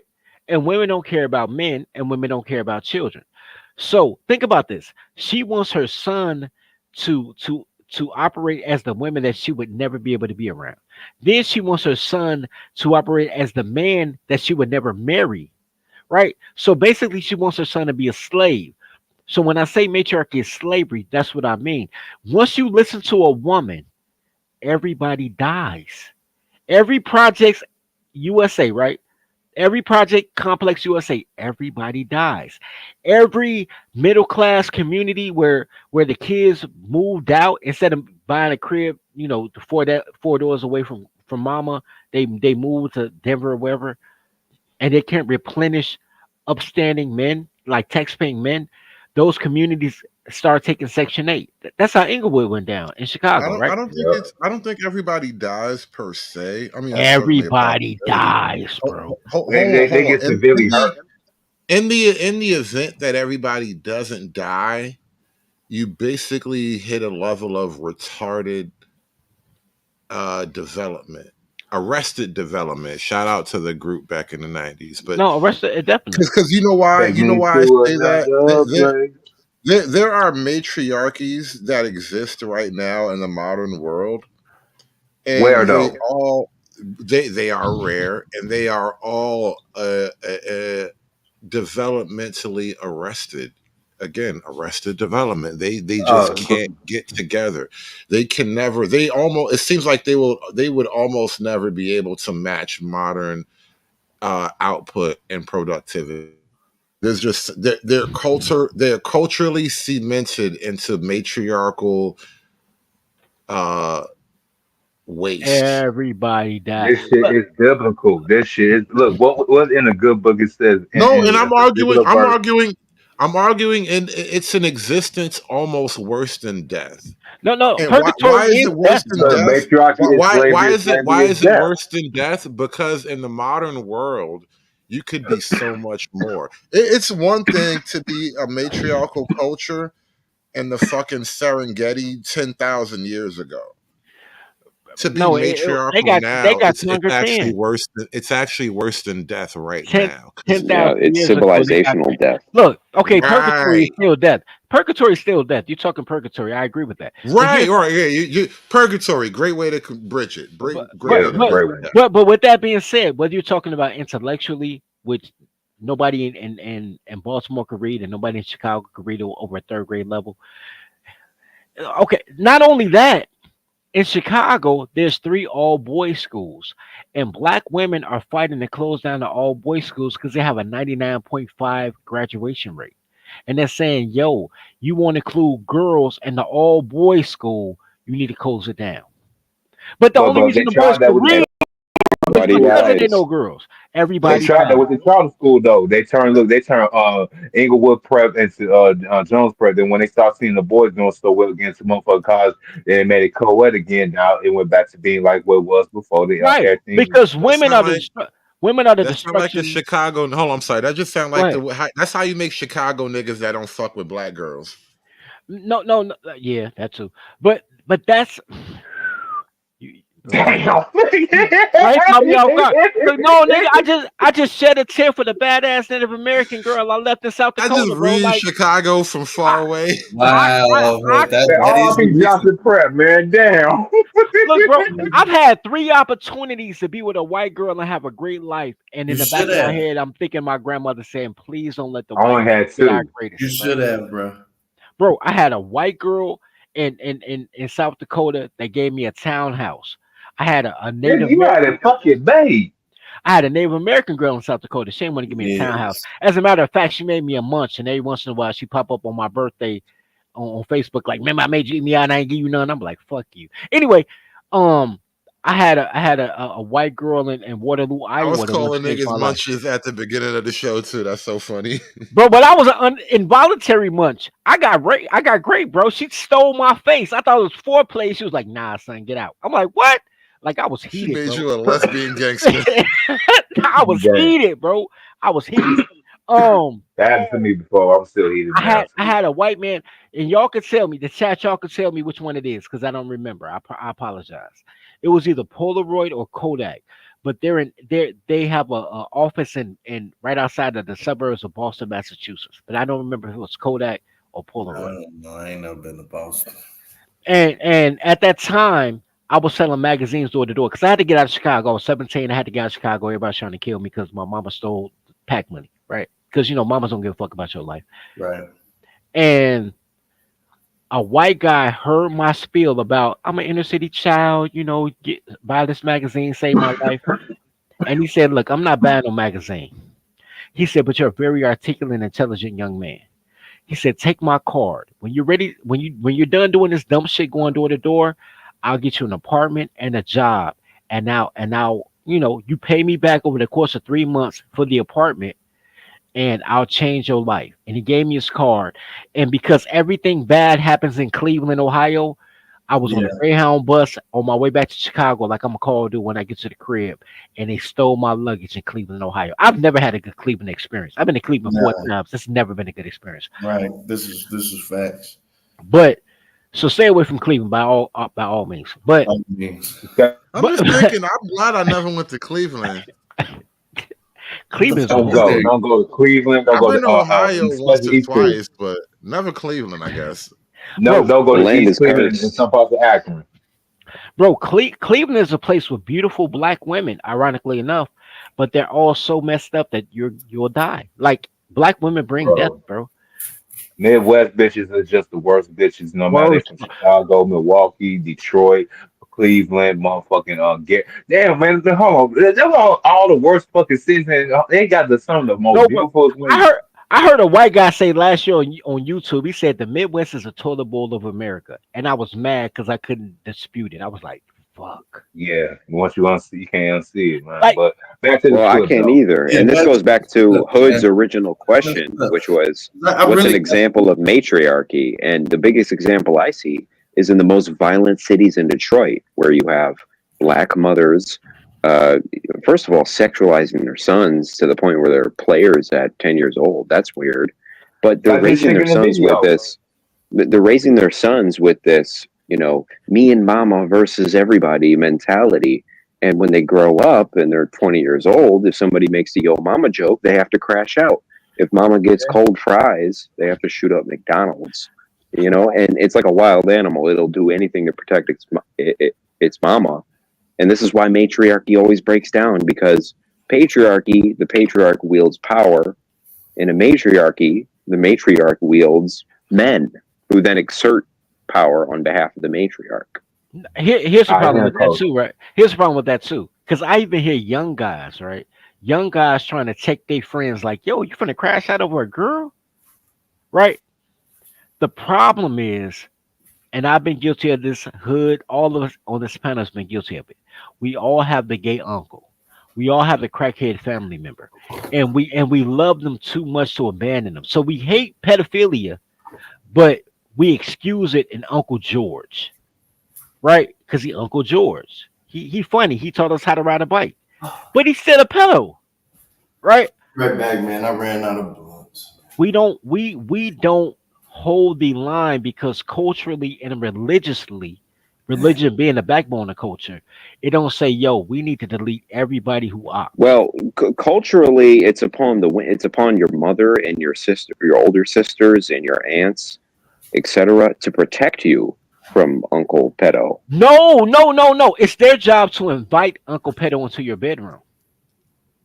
You have it backwards, Well, man. that's what No, they that's do. that's that's like the failure of the matriarchal system anyway. They really don't Yeah. have rigid defense as a concept. They don't have the idea of rigid defense because you know why men look at their children in a more like territorial sense. Like if you did something like that to my one of my kids, it's like you did that to me. And a motherfucker do that to me, people have to die. I can't live Everybody without has to people dying die. behind that. And Thank you. so men don't see it. Men don't see it as lightly as women. It seems like, and I'm saying that from just personal experience and conversation that I have. Like, women almost act like that sort of thing is like an oh well, you'll get over it. Whereas like Yeah. men look at that transgression violation like I owe Okay. somebody owes somebody blood behind this kind of thing. It's You and know I why, don't know Hood? how to describe it beyond that because I it's like do. women don't really conceptualize it in those terms. I have I three. can't look. let me go ahead and But say it right because quick. because men have a more Men, similar men, social dominance hierarchy, and so not when even you that. have a matriarch, if not you have a even that. patriarch, you Not I even want to stand hear that. up this. Hold on. against the patriarch. I You want to can hear this. stand I up. want to hear this. So you in a patriarchy, you can stand up against the king.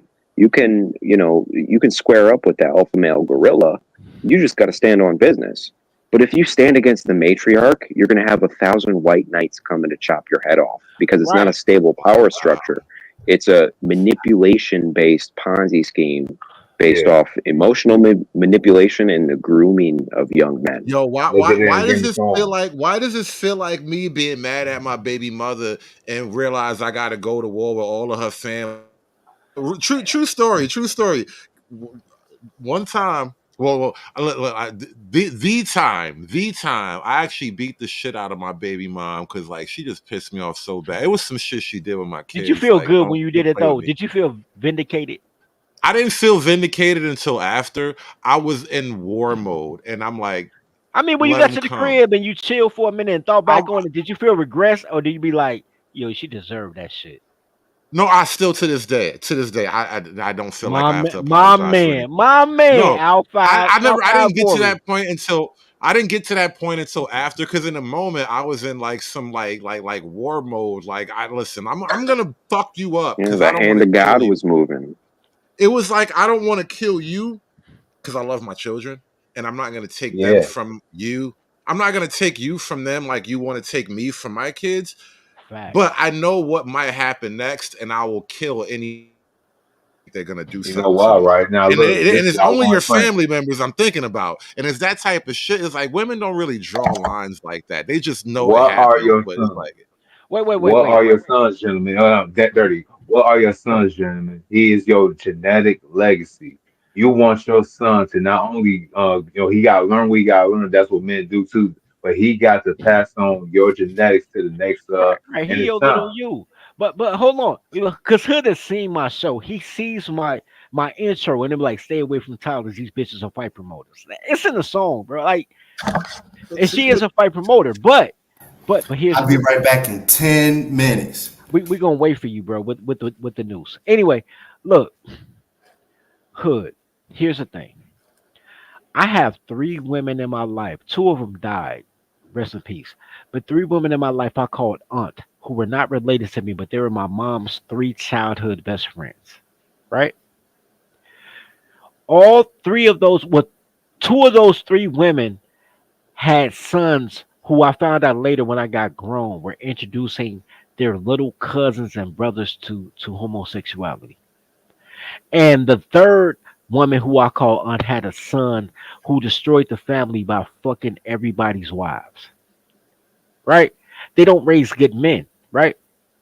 So, but I was They don't raise men, period. my virgin booty hole was saved because I had a father. And they were like, yo, we can't do that to him because we don't want the wrath of his dad. But all the guys who didn't have a dad, they was like, man, it ain't nothing, bro. Man, come on, bro. Like, yeah, it ain't gonna make you gay just because somebody put something in your booty, man. Because if there's no dad, there's Bro, nobody to beat his ass. yeah, you know, it's so funny. man, I'm just sitting that's here. fucked up. I was thinking about this issue one day. At what point do I children exactly how and when I was actually gonna kill some of your actual cousins?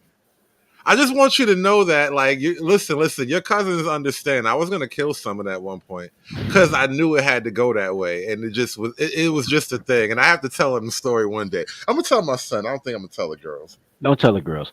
One Man, time, now you gotta tell the girls, man, because look, the girls gonna know that daddy ain't nothing to play with, so she gonna make sure she get the right man to bring around, so you might not have to deal with no knucklehead no, ass niggas in the here's what's so future. crazy, bro. That's a great question Like, by Communita. no cap, Mister O. Look, Nah, I because they got like weirdos in a family too, and it's like, listen, I just need you to understand these children aren't the rest of the children in your family. wait, because I was gonna tell the story to Mister O about me having a fight. No, me having my first cousin, who I love more than I love my own biological sister, because my first cousin nice to me. My sister has never been, but she tried to make me fight her boyfriend, and I didn't even like her boyfriend, and I didn't mind fighting him, but I'm not fighting him over her, right?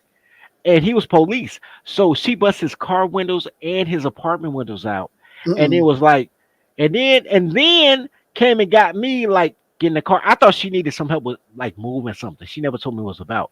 I get in the car, she drives over that man's house. I look up, his picture window was busted, and two of his six car windows are busted, right? And I'm like, what the fuck happened here? And she hopped out the car and she knocked on his door like the police, like do do do do. They rung his bell like 4 times on some ding dong ditch and ran back in her car.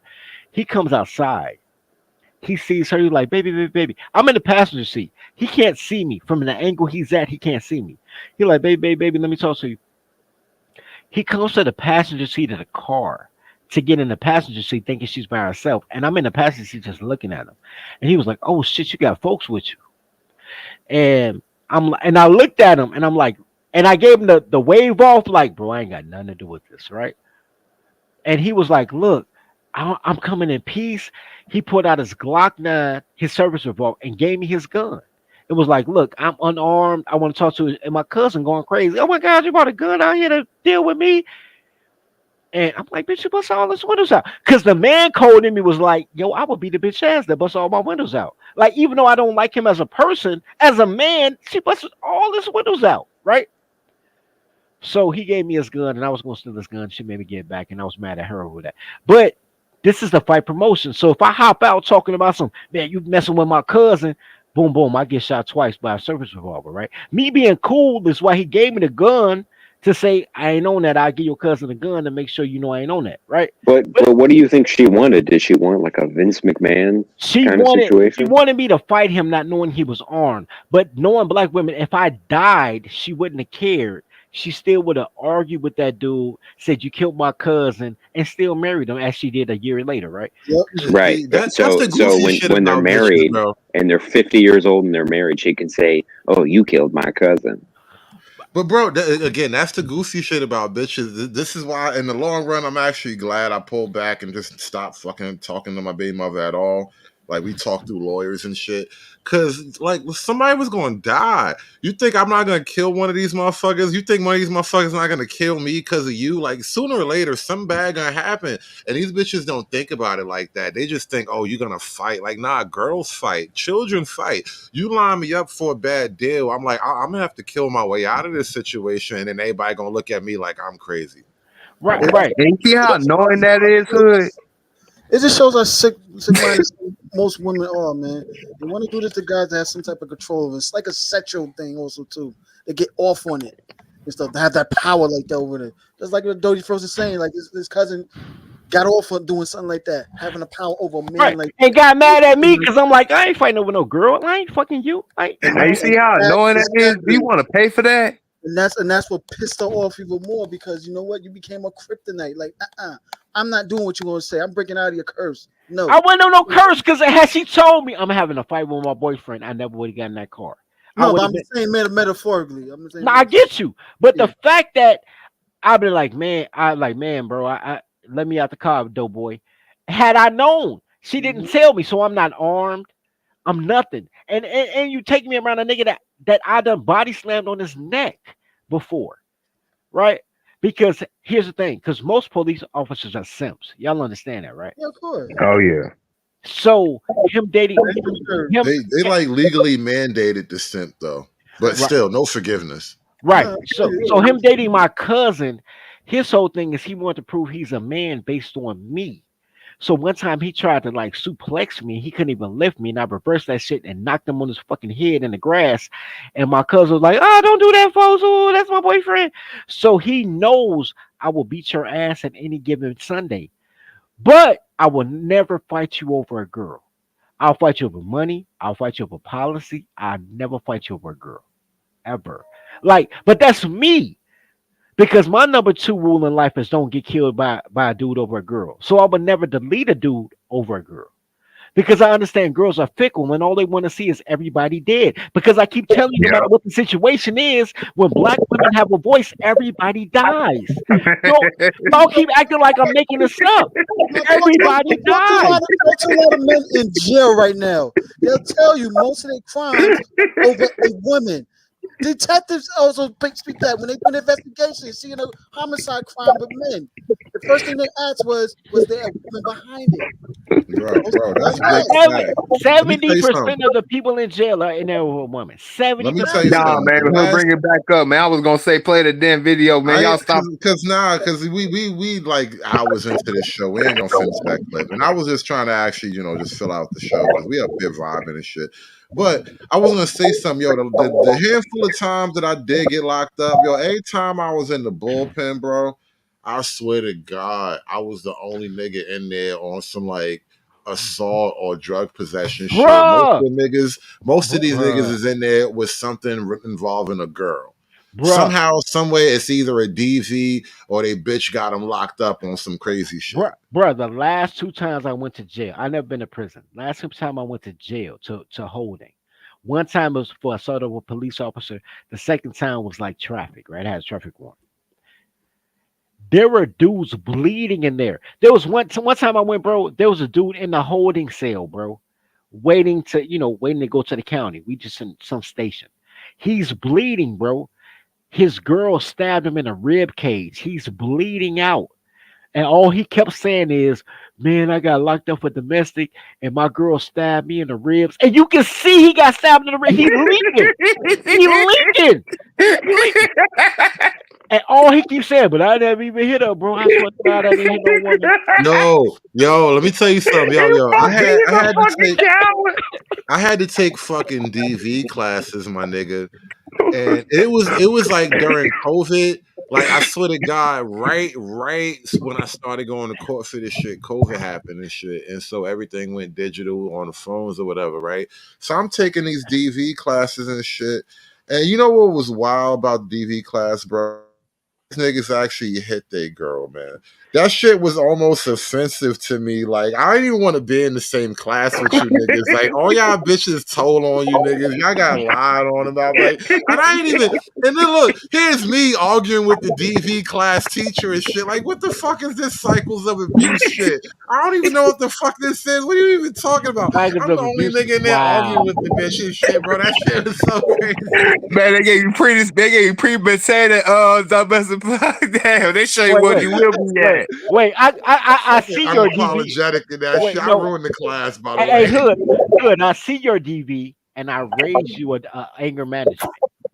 I'm in court ordered anger management, and there's a dude that likes me. Pause. Not like that, but like, God no, damn it, you can't go one show. no, but like, I'm the cool dude that don't talk, right? And he want to be my friend, but I don't want to be his friend. I want to do my little time and get the fuck up out the county, right? And what happened was he said something to me. We're in court ordered the anger management course, right?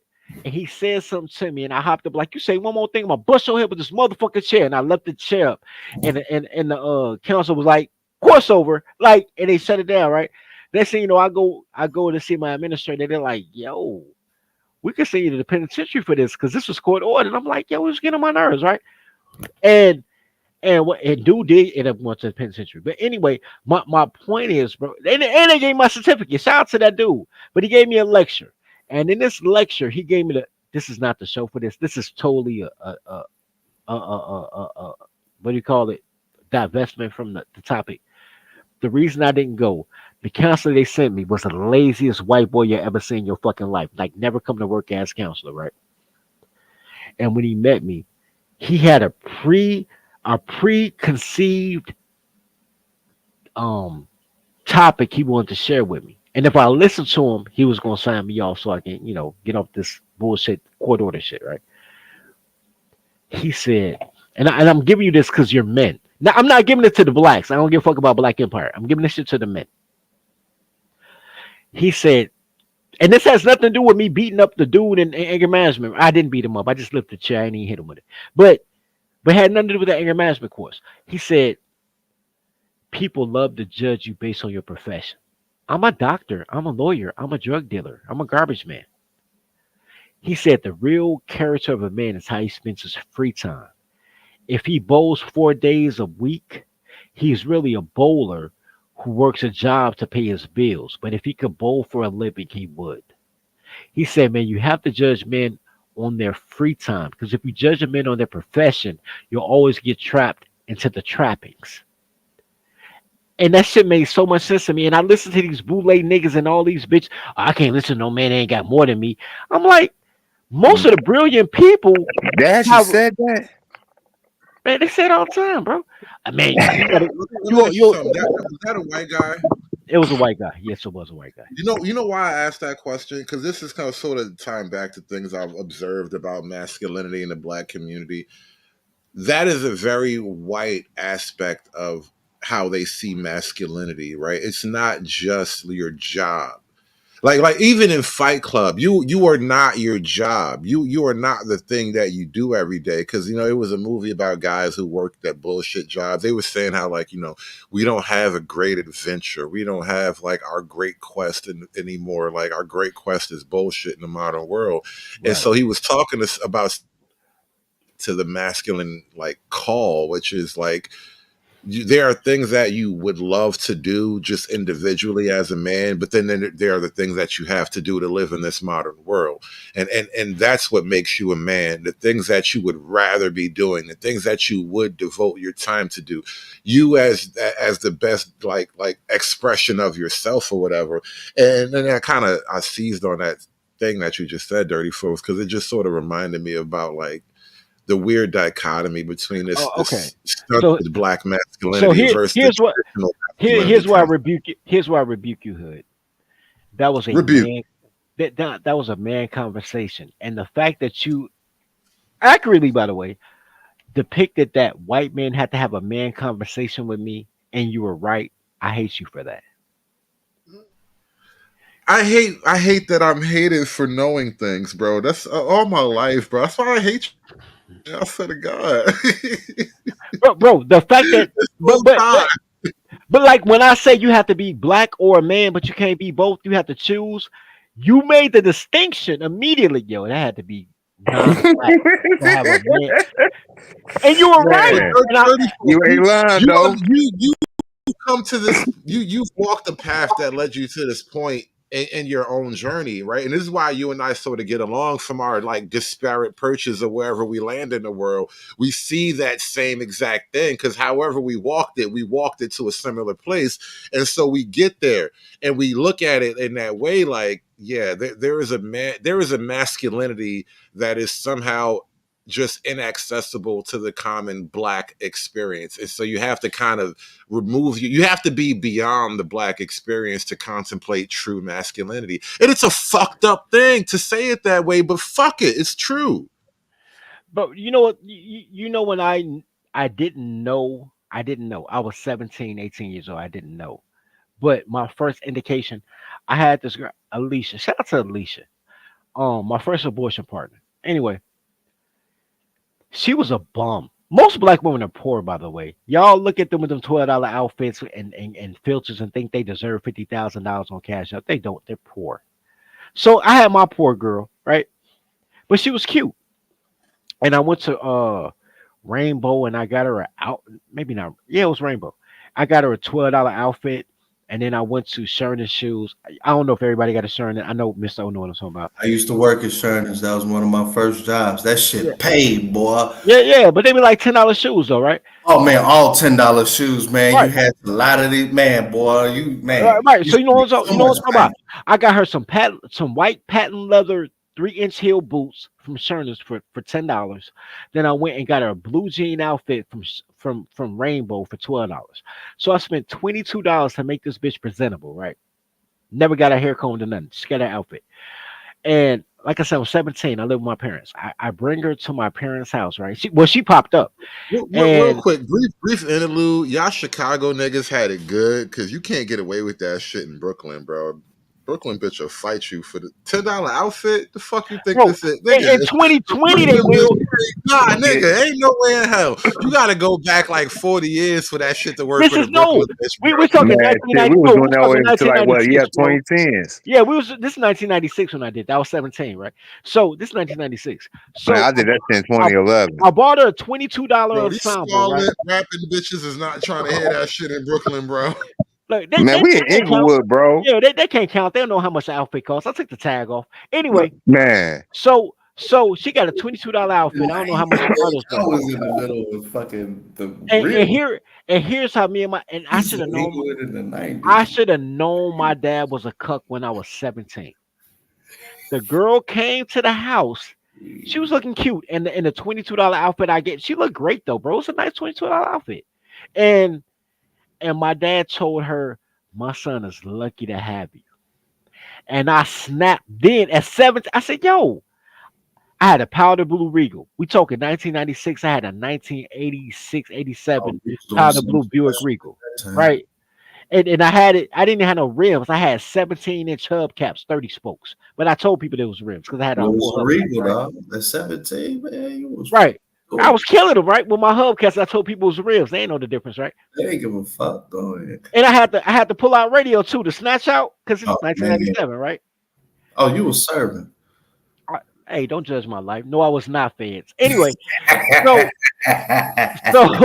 so anyway, I said, look, I got the money, I got the car, I got the social influence. I'm doing everything. How am I lucky to have her? And my dad couldn't answer that. And I should have abandoned him then.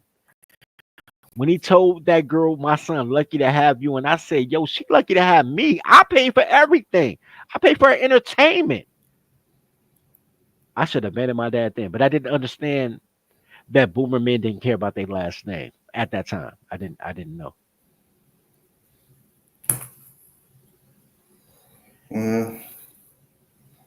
It's a different I feel world like now. I thought it was a great point to wrap it up because we've been at this for a while now, and then I wanted to give everybody a good, solid pan of session, and I think we gotta work that out tonight, man. We're gonna bring this back up. I think my next show I got to do some this week in oppression. I think tomorrow is going to be a good day for this week in oppression. We got to do another installment of this week in oppression. That's not really a Panda series at all, but we'll work it out later on this channel. But we're gonna wrap this one up. Real quick before you do, bro. I want to give a shout out to Brian for the $2 cash out for my rebirthday. I appreciate you, sir. I would also like to say that for those who are subscribed to my channel, I mean I don't have the subs that Hood Conservative has because he's a coon, but for the 2,000 people that A subbed to my hard channel, working coon. It's not just coon magic, bro. This is coon effort. if you did not work hard, then you'll be a nigger. Of course you're a coon. Only Okay, coons work hard. fair enough. I'll accept that admonishment. I know big words like that because I'm a coon. Yeah, you'll be a nigger. Anyway, look, for those who have been on my channel, most of my former live streams have been made members only. I wish I could have made it 10 cents, but YouTube will only let me go 99 cents. That's a little I can go.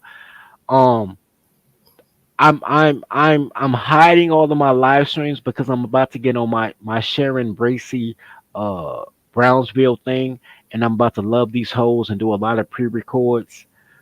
Um, so I want to say I appreciate everybody who supported the channel. Smart boy. You rebranded son of a bitch. Dirty. Plant a flag on Rumble and just double stream like I do. No, I do double stream. Hey. I didn't take anything off Rumble. All my streams on Rumble are still there, but on YouTubery, I'm about to hotep this shit out because I understand that in order to provide the slavery that colors need, I need money, and people don't support honesty, so I have to lie, and I apologize for that. I mean, I'm still the same fuck your life dude in my heart. And you'll see that if y'all remember, y'all see the live stream, but I can't make it public because people will clip it and be like, yo, 3 years ago, that nigga said women are toddlers. Like I don't. I so you about to make a fitness channel? Now that I got the trigger warning and I heard it right from the horse's mouth, you won't ever hear me attacking you from over here, bro. I'm gonna just act like it don't even exist. I'm gonna Man, me either. Hey, yo, man, just make the Facebook that's what use friends AI. do for friends. You know what I'm saying? I'm gonna let you be great. You do what you gotta do to get this money. You want to sell dope? You want to sell mushrooms? Whatever, my nigga. You want to pimp these hoes? Whatever, my nigga. You good with me? I want her servitor to get monetized because he's been doing phenomenal work. And somehow he has not been shadow banned. I get shadow banned like crazy, but Yo, it's a job just staying on YouTube, bro. So I'm actually thankful for that. Like, I don't even care about getting monetized because the fact that they don't want to monetize me mean they low key want to get rid of me. In that No, line you on know the what's so side of crazy about the that, bro? When I was not monetized, I was not shadow banned. I had 110 in the box with 1,000 subs. Once I got monetized, my viewers went to like 12 people, and I'm like, what happened? So non monetization, but mystery. you're getting contributions from the chat. It's cool, but I want you to Nah, get that's what it monetized. is, bro. Listen, connect with the audience and just be like legit, authentic. That's the only advice because that's all I know how to do is just talk and think, say what I think and shit, and I assume it's legit and authentic. But like you just build up an audience over time because I've been on this shit for years and I don't do it like a business per se. It's just a hobby that I enjoy. It's a passionate thing that I And do. that's where my goal, because I had a channel that I wanted to do real things on, which is the e-comedy report, which nobody subs to. I got like 250 subs, but the Dirty Folks channel was only because I wanted to save myself $9,000. Let me give you guys some game, because I know a lot of people don't know this, right? Bro, that was my biggest investment in this shit, by the way. It was about $1,000. I bought a laptop just for I, YouTube, and that I was like spent like 4 years ago. That shit's paid for itself over like in the yeah yeah first yeah couple of months. yeah. I give you that. I pay like 400 500, and I keep buying new mics. But here's my thing: when you're running AdSense ads, right? Because Dirty Folks, because I had to tell somebody on Izzy channel, they're like, "You dirty, it's in your name." I said, "You know, I name myself, right? Like everybody make their own screen name." But Dirty Folks is a brand ambassador for Nosha Soap, and y'all see me like Dirty Folks, Nosha Soap. I wanted to run commercials on YouTube. I want to take that Better Help slot. Better Help, not my ops. My ops is really the dudes that the Sasquatch soap dudes is really my competition. But I wanted to do ads on social media. Damn, that's your competition. I like them niggas, but fuck them now. I do. I'm gonna do a whole scat. Man, rest in peace of Console. Console was gonna put on a Sasquatch outfit while I beat him up. Like that's my ops, right? Because we Yeah, I ain't both say even male mad soap. now. Fuck them niggas. I like them too. No bullshit, but fuck them I Man, niggas. fuck I, you. I, I'm on I it with the respect ops. I respect them, but they my ops. Like I want to emulate them and take their slot because I'm competitive, but they my ops, right? And You know what? Yo, listen. I'm real quick. I just brainstorm. You know how they targeted men on some like man shit? There is a way to make a pitch to black men in the same vein, right? That same kind of off-key humor. Like inbox me, hood. I'll do a skit this with the you. soap that your bitch don't want you to wash up with when she ain't around. You Right, know what I'm right, saying? bro, Like there's a bro, way, bro.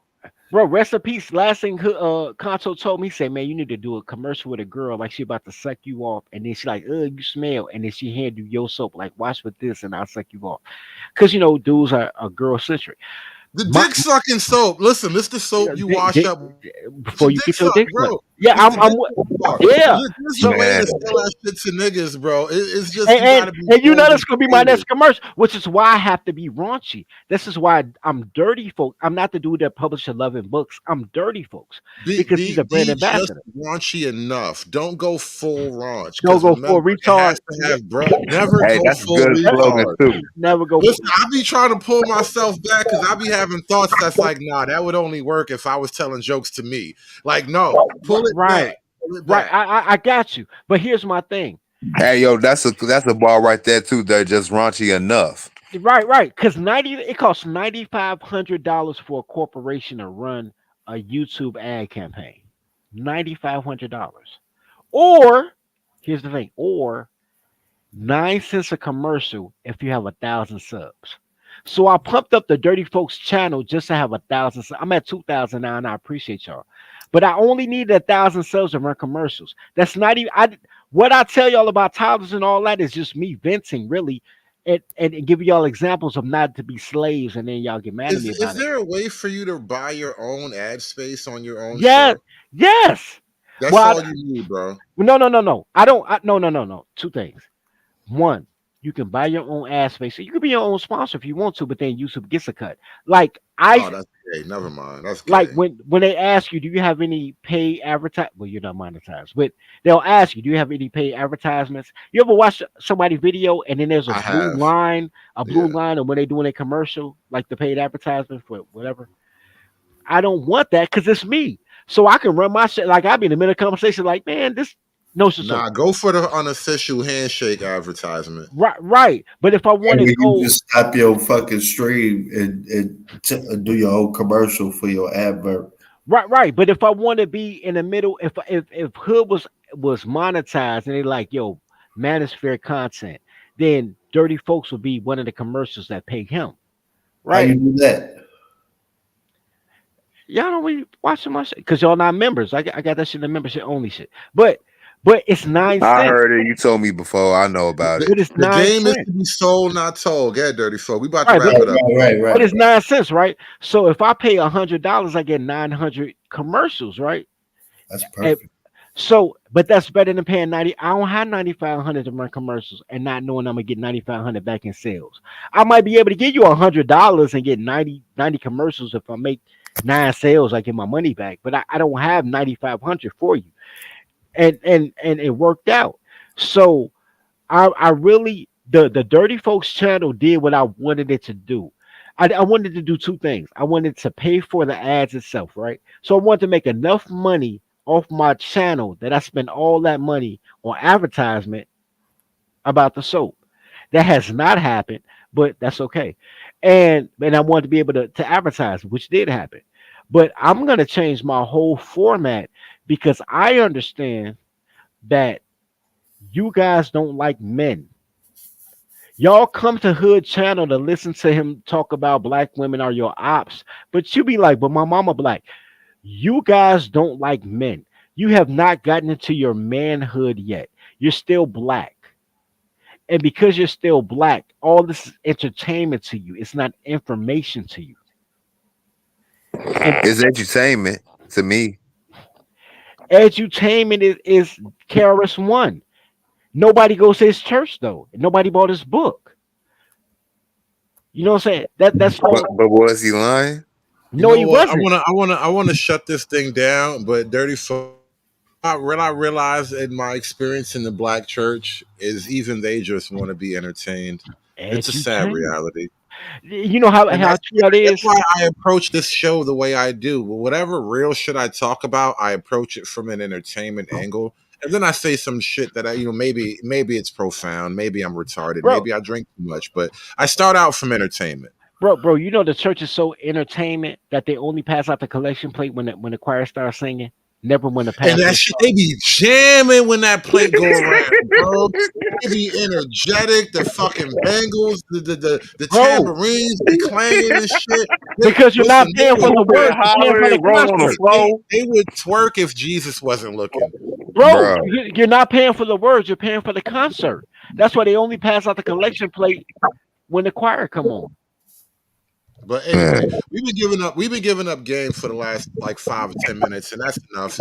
For the round, you got some game for free. We about to get up out of here. Thank y'all for watching, man. I appreciate you guys coming through, man. Shout out to the panelists. Appreciate y'all for making the show a show tonight, because that's why we do a panel, because I could take some of the weight off my shoulders and let y'all do things that y'all want to do, and that's what And I makes it. appreciate everybody on my channel and all y'all for giving me the well wishes for my father's passing. Thank y'all again. You know what I'm saying? Salute to my pops and salute to y'all, man. You know what I'm saying? Peace. No doubt, no doubt. I would like to. Dirty folk. I feel like we should make some deals, bro. I think there's things we should be able to work out together on some like Look, bro. agreement level. At any given time, because I fucks with you, bro. I support you. I do. I like your toxic masculinity, sir. So any look, if you want to, Ditto. I think there's some fertile ground here. however you want to do it, bro. We have courses. We I have third courses. that. Look, we have courses and we have soap. If anytime you want to make some type of affiliate marketing deal so you can get paid off your show even without being monetized, I'll help you, bro. Whatever you want to do. If I could put money in your pocket so you can feed your kids and have bond money if you got to beat your baby mama, I'll do that, sir. However I can help. You see, this is why I said what I said, because I think we already be reading the same paperwork without even sharing it with each other. That's dope. That's Bro, dope. We already bro, know what's up. bro, my job is to make my goods and products cheap enough to pay for marketing. Let me tell you. Wait, I know we about to go. Let me tell you some colored shit, different than man shit, right? When I sell my products, the most expensive thing in any manufacturer's product is the label, the barcode and the label. L- Fucking soda only costs a ounce. Why are you paying $1 for 16 Hey, ounces, bro? speaking truth, because I've actually had to order a barcode and all of that shit. That shit was It's a only a lot. penny an ounce. The bottle and the label costs more than the UCC soda, is real, dog. right? Most of their money go on marketing to keep them relevant. So you keep buying Coke to the point that when you think cola, you think Coke. Like, let me get a Coke, even though the store sell Pepsi or whatever, right? RC, whatever. Coke, Coke and Xerox have done the greatest marketing for their brands, right? To the point that you don't think, let me get a photocopy. You say, let Xerox it, right? Coke and Xerox have done wonderful work branding, and most of that. I just threw my email in the back chat, Dirty. Just take my email down in case you don't have it already. But I got an idea. I'm gonna run it by you later on when I Yeah. get a moment. So my whole I'm, my I'm whole so thing. drunk right now, so I want to talk to you just now. Yo, bro. I've been drinking. This is my rebirthday. You saw my boy was over here arguing for Kamala, but he had a bottle. He had two bottles, as a matter of fact. But here's the thing, bro. When you get your cost under $1, right? Everything else is profit. When I go to these retailers, right? They want 40% to put my stuff on the shelf. 40%. So that means that I have to be so under cost that if I sell it for 10 and they take 4, I got to be under $1 so I can keep 5.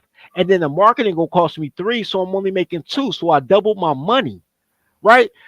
I don't mind doubling my money, but it costs $8 to double my money, right? That's why you need more access to capital. No, because I don't want to go through the tiny hats, right? But I sell penny stocks because I don't want to go through the tiny hats. But so me saying, yo, Hood, check this out, man. Run an ad on your stuff and I give you your own, man, put Hood in the woo woo and you get a cut.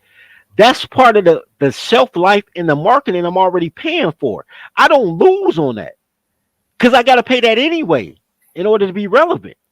You feel what I'm saying? So because it's already associated cost, I don't mind paying it. You get more exposure. Hood get to feed his kids and keep his son off the pole because apparently that's what public school trying to do, put his son on the pole. And Yo, don't make me go to war with this fucking bro. Listen, I don't see now. I don't even attack niggas what I told my son to do, bro. I'm setting up plans and shit. I'm thinking about how to attack this on some guerrilla war level shit. Like, bro, listen, I don't even want to talk about it. Listen, you know they 'cause trying to put your son. I drink too much for to be talking like this on the mic. This is So, how I know they trying to put us on the pole. And I know you're trying to go, and I'm gonna get off this. 2011, we started the boys club. And I said, yo, black women hate black men, but they love titles. So I got 2 titles. I bought a minister title, and then I already had degrees when I got degrees in, but I went to community college to get a degree in child development so I could tell black women that I'm qualified to be around their kids unsupervised and I won't do any, uncle stuff, right? So while I'm in school, and I went to Kennedy King because I don't know where that's at, right? I go to Kennedy King Me Community too. College, Me too. Me too. and I made a couple of dollars, right? Because I got $10,000 in loans, but the class was free because it's community college, right? So that's how I bought my Caddy Seville. But anyway, no, my Sedan Seville. I had 2 caddies, but anyway. So while I'm in class, there's a bunch of women. There's only 3 men in there. All 3 of us are heterosexual too. That's what make it wild. There's only 3 men in the class. All the rest are women. The teacher's a woman. And she starts pulling out literature for pre-K. Pre-K, we talk 2011. Pre-K. The books were Me, Mom and Mommy, My 2 Dads, and there was some book, I can't remember the name of it, but it was just a rainbow. It looked like Teletubbies under a rainbow. And they were like, yo, this is the curriculum we're pushing in 2015. This is 2011. They said this is the curriculum we're gonna do in 2015. So, and they're telling me they're doing it for pre-K because I'm in child development courses, right? For young kids. Now, shout out to white men who fought to at least push it to 3rd grade, but they wanted to do this when kids were 5 years old and totally impressionable. And I'm telling, and I go back and I talk to the Chicago Public School Union. I'm like, yo, y'all trying to turn the kids gay? And all the black women turn on me. When Hood does shows about the migrants in Chicago, and he has the fat chick, Natasha Dunn, argue. Man, that fat bitch, man. In 2011, she was like, dirty, you hate kids, you hate women. Why you think we don't know what we're doing? She fought me in 2011 to be the biggest voice in 2023. Because women can't think, they have no vision, they don't see things coming. But she was a teacher that had to go through that same certification course too. She knew the gay shit was coming. But the fact that no woman, from Hood's baby mama to any girl I fuck to my boy, my cousin wife, whatever, thinks that gay is wrong because women are gay and can't be gay at the same time because they all say they lesbian but somehow end up pregnant. They don't see anything wrong with it because No, women are women, chaos. women. No, no, no, no, no, no, no. It's, yeah, women are chaos, but remember, there is a power motive to everything too. I think this is just my personal observation. You don't leave out the power motive. What's the power motive in this? Women see gay men as putting women closer to equality with men. And Right. that's why they like to promote homosexuality in men because it promotes women and it denigrates men all in the same swoop. It's all one move, right? One fluid motion. They elevate women and they denigrate men. And it doesn't ever really put women on par per se with masculinity because these gay niggas be beating the shit out of bitches. But it gets women closer to their dream. Like, no, you ever seen a gay nigga fight a woman, bro? That shit's Oh yeah, tragedy. That shit is we so in much Chicago, tragedy, bro. bro. Yeah, bro, we in Chicago. We see that damn Like, near every I fucking don't day. I don't even necessarily flinch if a nigga getting into it with his girlfriend, but I don't like to see gay men fight women. It's something. It's like, nah, I nigga, you love it, cheating, bro. bro. I You love it. cheating, bro. That nigga I cheating, love bro. I don't like that shit. Bro. Nah, No, he's living my you ain't dream, Man, supposed to bro. beat a man, I bitch ain't up and trying touch to ever your bitch, do it. bro. Nah, nah. No, Gay You niggas living no. got your dream, man. Hold on, man. Hold on, man. I don't that know how shit to take crossing too that many dirty. lines. It's crossing too many lines for me, bro. I don't I'll know how tell to. you why you live in Nah, my that dream, shit right? I'll tell wild. you wait. I wish my neighbors was here. My boy just left. I have thrown a girl out my house naked twice. Naked. Now here's my thing. Why do you get out the bathtub arguing with me? So it's not my fault. It's not like I stripped them. They got out the shower or the bath and decided, yo, this is the time while you in a towel that you want to argue with me. And they get mad when I throw you out there, snatch a towel and lock the door so you can be on the porch in the summertime naked so everybody see you, right? But you should be proud because I date hot chicks that show your body off, bitch. Here's my thing. Because I am who I am, and I'm not saying I'm the man, I'm just saying that I'm communal. Like my neighbors know me. They know I'm just a funny dude and I don't bother nobody. So if I throw you out my house naked, they wondering what did she do to him? They not saying, yo, he abusive. They saying, yo, what shorty, what you do? Right? You do quagmire, man. You be doing the quagmire to the bitches. I I'm proud of no, you. I do the whatever Fred Flintstone did to the saber tooth and the saber tooth reverse and kicked him out. But I do that. I do that, right? Because I didn't start this argument. Like I You was mad at my cavemen business. over here. We cavemen. So I have always here's my thing. If my neighbors didn't know me, right? There would be a bunch of dudes trying to fight me because what you gonna send that pretty girl out and naked on the porch for? Instead of being like, damn, dirty crazy, they'd be like, oh, we gonna fuck dirty up, man. But I know my neighbors, right? That's how you commune in unity, right? But and they be yelling, call the police, he did me wrong. They be like, girl, what you do to him? Hey, Like he ain't listen, even listen. that type of nigga. We got to close this thing down. Listen, dirty folks, we got to figure out how to sell some soap together, man. I got dreams and ideas and man. Look, So bro, and I look, like you an if you idea, got man. let look, what year was this? 1991. You got the brawn, I got the brains. Let's make Let's lots of make money. lots of money, bro. That's my shit. That's my shit, bro. I be rocking out to the old '80s shit. You don't even know. You don't even know. Now that was the I 80s. That was the 91. That was the 80s. Bro, I be Let's getting on make my lots daughter of nerves, I money. know, because I be trying to teach her how to drive, and so I just be in the car listening. I be jamming out to rock shit, and I just be telling her where to drive, and I just be mashing out listening to You shit. I'm gonna got the play that looks. next time. I got the fame. Cause I got Nasty ideas for nothing. everything. We all gonna make some money together. No. Everybody, me, you, all my kids. We all gonna make some fucking money. Here's the thing, bro. Here's the thing. I swear to God, my margin is so small. I want everybody to. What's 100% of zero, bro? Well, zero is zero, but you got to work on math. See, I understand math. You understand, and we're gonna fix this shit. We're gonna figure this shit out. No, I don't have zero, but I'm saying 100% of zero. When people like, I got my own business, like you don't have no clientele, no staff, no shit. Nobody fuck with you. Nobody know you. It's 100% of zero. Like I would rather have 10% of 100 than 100% of zero. So I'm here to feed the block, bro. I feed the pack, tribe up. Like anything I could do for my brothers, bro, that I know won't kill me over a bit. Look, I would rather look. I expect men to kill me over territory, money, turf, whatever, right? That's man stuff.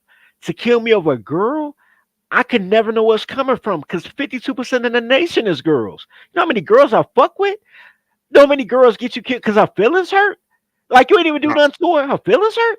Like I I'm never on know where they some. coming from. I'm on some big pun shit, bro. I just lost 100 pounds. I'm trying to live, baby. And then he died 6 months later. I don't want that. I know that nigga was crazy. That shit was wild. that was great. But all right, look, let's do it. I got ass for you. I already got the affiliate link. I'll help you. However I can help, because helping you help me.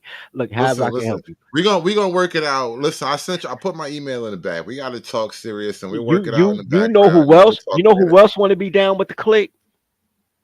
You'd be shocked, bro. Who else down I with ain't the even click? I ain't even questioning it. I get it.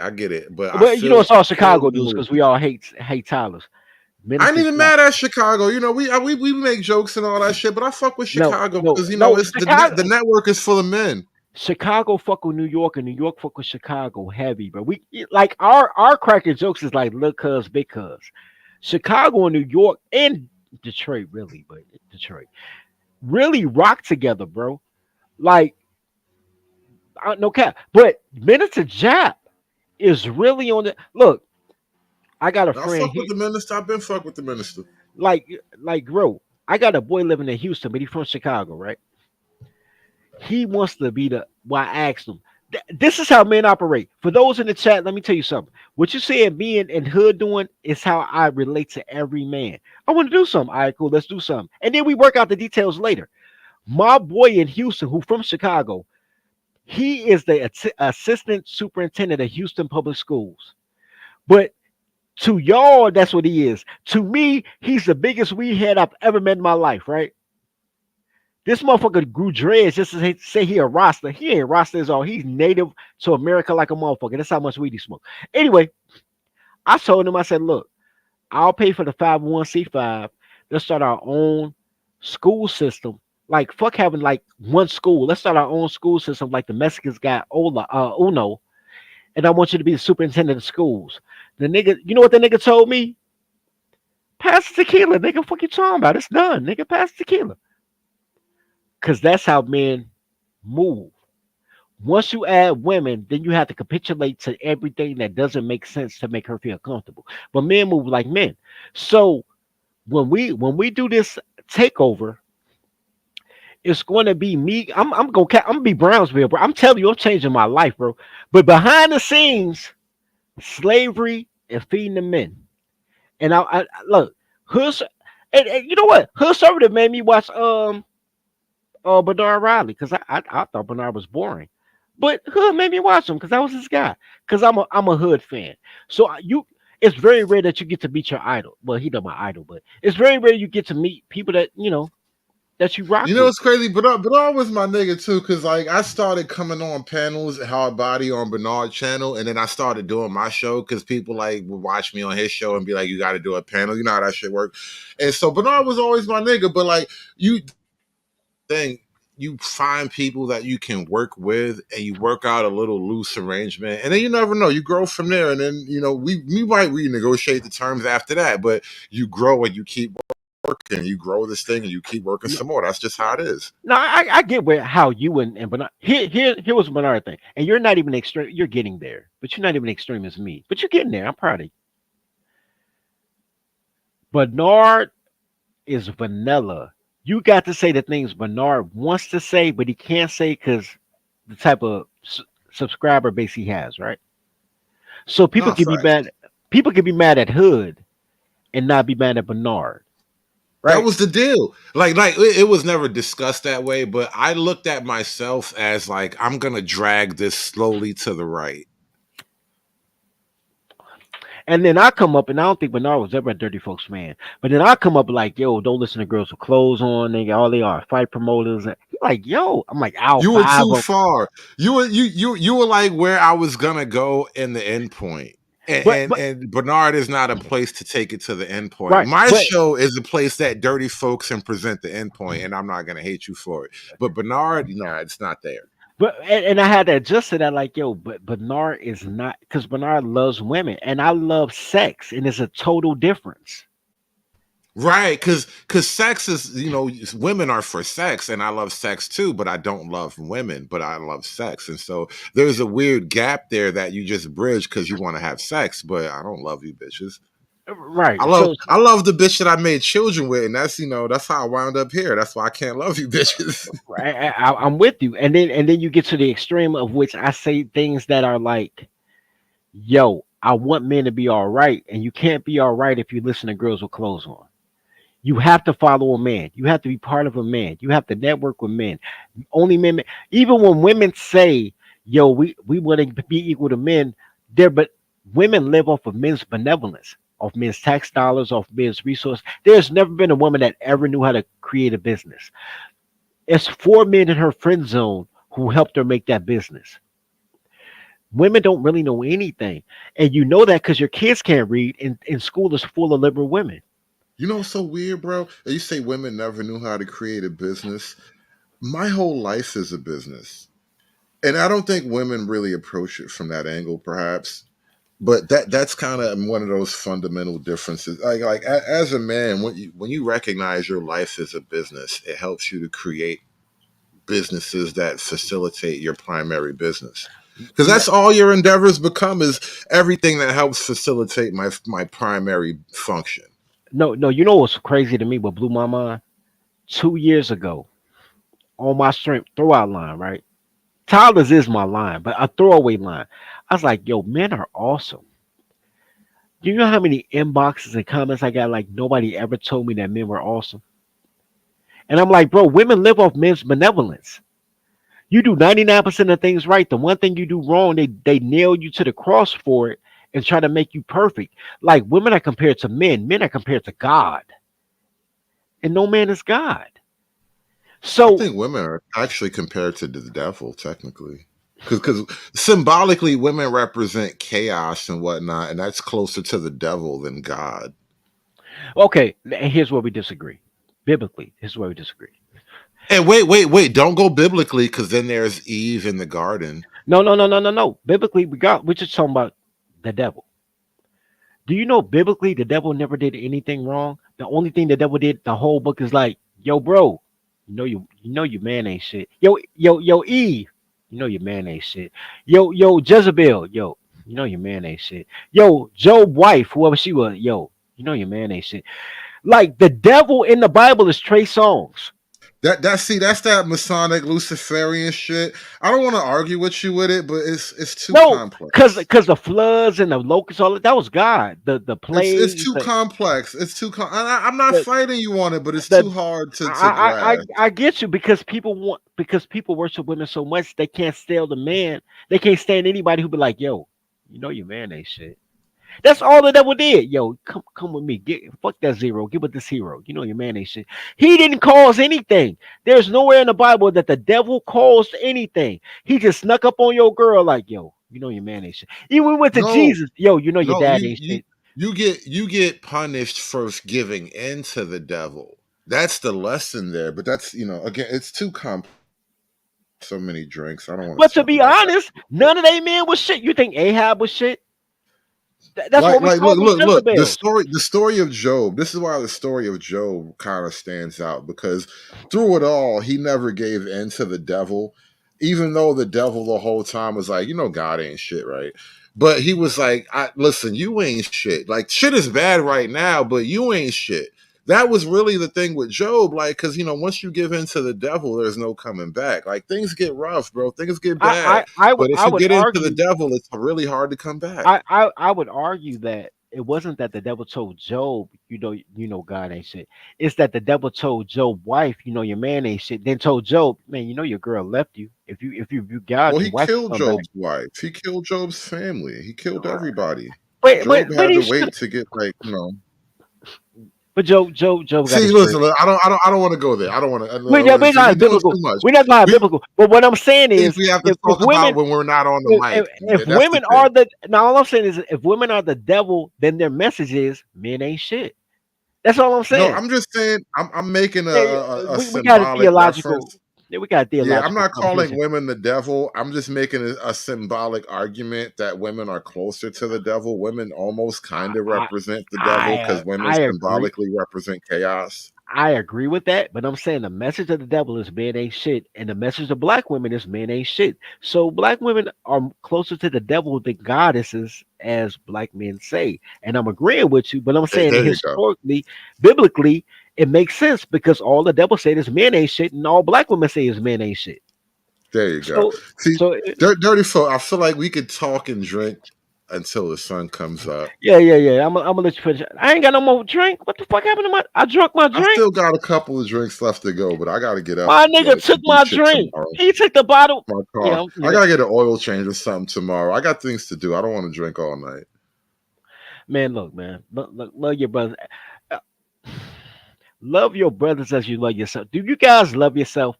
Love your brothers as you love yourself, and you'll get the booty. Because women are spoils of war. That's why they call it booty. Once you love a woman, your whole life will be destroyed. Once you love your brother and want for your brother what you want for yourself, you'll have community, and girls won't talk with clothes on. And that's my final thought. Hey, happy re-birthday, by the way. I thought I'd say that just Hey, to get it. thank you, bro. I'm 9 years old now, by the way. I saw in the chat you explained it all. We don't have to Yeah, rehash it. I I'm get it. 9 years old. It be So as a happening. 9 year old, if y'all got some Tonka toys or a GI Joe figure or a comic book, I will take it. If y'all want to, Nigga, I'm gonna buy you some Yu-Gi-Oh cards. Fuck.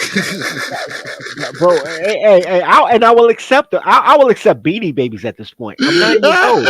I'm That 9 years nigga want old, it bro. all. I'm 9 years That old. nigga want it all. Look, I'm 9 years old, bro. I'm 9 years alive. I don't know why I didn't blow up like. Wait, let me say this real quick about my rebirthday, real quick. Men, nobody loves you until you're dead. Nobody liked Martin Luther King until he died. No, all black people hated Malcolm X until he died. You have to be a martyr. Black people want a martyr. And then after you die, they be like, we need another Malcolm. No, you didn't like Malcolm when he was here. You didn't like Jesus when he was here. Right? The thing that I learned when I got shot is all the hate and vitriol I was getting from family, from social media, all I'm doing great things and people are downplaying the great things I do. All my support was strangers because the people that say they love me didn't support me. That's common story. We all go through it. When I got shot and I died, and people was like, "Yo, this nigga blue. We don't know if he gonna make it." And I came back and I dropped the video like I'm gonna be all right. I had 120,000 views, 600 shares. And this is what I learned: 6 degrees of separation. A bunch of people that I knew a bunch of people that I knew, but I didn't know they knew each other. And while I was in the hospital, every artist, every radio personality, every model, everybody except family, ironically, came to visit me in the hospital. I was so loved. And the first thing I thought about is something my uncle told me when I was 13 years old that normally you don't live to see. He said the quality of a man is not in his life, it's in his death. He said you have to live your life to see how many people are gonna show up at your funeral. If only 3 people show up, you had a shitty life. If they shut down streets to parade your casket through the streets, that means you impacted a lot of people. So when I got shot, I got to see the impact that I had on people, and they were like, "Yo, we love this dude. We give him a hard time, but we love this dude." And from there, I was like, fuck everybody, because I don't have to please anybody. Because whatever I did was pleasing y'all. Y'all just hate greatness. And then in addition to that, real quick, my cousin dated a pro that sold cooter out the hotel, but we didn't know that at the time. She's my Facebook friend, but I don't know her personally. So she plays Candy Crush. I'm addicted to Candy Crush. So you know, in Candy Crush, you just arbitrarily get people lives, right? So the name come up, you click all, and you pick some people lives. So he's with her one day, and my name pop up on her Candy Crush, and she was like, my cousin was like, yo, you know, folks, and she was like, oh, that nigga ain't shit. He hate women. He a dastardly motherfucker. Fuck that dude. And cuz said he started laughing, and he said, yo, that's my cousin. And she immediately blinked. That could never be your cousin. That nigga write books. He been in 3 movies. That motherfucker got hoes. All his bitches back. You ain't never cut to be a nigga like that. So my cousin called me laughing. I was like, you didn't choke her? He said, for what? I said, she disrespected the fuck out you. She said you could never be a nigga like me. And you couldn't even be related to me because I'm so much more awesome than you. But she fucking you. You didn't choke her? He had to show her a photo of us together at a family reunion for her to be like, oh man, y'all both got family reunion t-shirts on, y'all married. These black people hate greatness. These people are commies. They hate greatness. Do not let people that hate greatness steal your greatness, bro. If we gotta all have beige babies and only support men, do that shit. Do not let black women control what men do. Man, learn Spanish. Look, we all like Latina, right? We all like Latina. Look, get you a Latina. Look, we gonna make her the human resource of love, nigga. She'll find you a Mexican girl. Do not, bro. You have to be a man. If you want to be black, that's cool. I'll talk to you, but I'll never trust you. Like I won't be around you. But you gotta be a man, bro. And then your tribesmen will love you, bro. Anyway, that's all I gotta say about that. Happy birthday to me. Happy rebirthday to you, dirty folks. Listen, I'm going to drop you for a second. I'm going to give some closing thoughts, but shout out to dirty folks, man. Thank you for joining the panel. I appreciate you being here, by the way. And let me just say this too. And this is why dirty folks and I rock with each other, because on a like a symbolic, not even a symbolic, but on a spiritual level, I think certain black men see a particular vision. Black men, listen, we can't be Latino, and we certainly can't be white. We can't be African, can't really be Caribbean, even though me personally, I have some Caribbean lineage, obviously. My dad is from the islands, but, I'm an American project nigga by blood and by life. My father's Caribbean admixture is incidental almost. But generally speaking, we black men in America are the CMB gang, bro. We the Cash Money Brothers. We all we got. And the black men who kind of see that we all we got, we are a particular breed in this country. We are all we got. And who knows what the future of Black America might actually be. That's a whole nother conversation in and of itself. But you leave it in the hands of the woman, it won't be nothing anyway. And so there are a handful of black men in America, dirty folks and myself, the conservative, we kind of represent that CMB new black male spirit because we really are all we got. And we kind of are in our own right ringing the alarm bells and speaking to a new way forward, a new vision of how to operate and how to see yourself in this American landscape. And it is what it is. Not everything's going to be great and perfect, but there is no shame in your existence as a proud Black American male because, we are citizens of the best thing that ever happened. We're the best country that ever existed in the world. And these other Black people around the world can't be us. Only we can be us. And we have to be the best us that we can possibly be. And we have to chart a new vision for that shit. The current vision ain't really working. It's not going to survive everything that's coming right now. And so that being said, we've been having this conversation about black men and matriarchy for like the last 3 streams, and we pretty much wrapped that one up. Who knows what we're going to talk about next on this channel, but I think the next thing I will talk about will be a next edition of This Week in Oppression. I got a nice show for you guys coming up. I'm going to try to squeeze that out tomorrow night, Sunday evening at some point. We'll see how that works, but thank you guys for listening. Thank you guys for listening. Shout out to Dirty Folks once again. Dirty, we gotta sell some soap, man. I got ideas. I gotta talk to you about this, but we gotta figure out how to sell some soap together, man. You got the brains, I got the bronze. Let's make lots of money, bro. Appreciate you guys for watching. Tune in next time. We will be back. Have a good night, y'all. Aspiring to be patriarchs like what white men have, that isn't freedom. That isn't going to help anybody. It's certainly not going to help black people. And I want to understand white rage, and I'm white. It's done. It's done. It's done. It's done. It's done. It's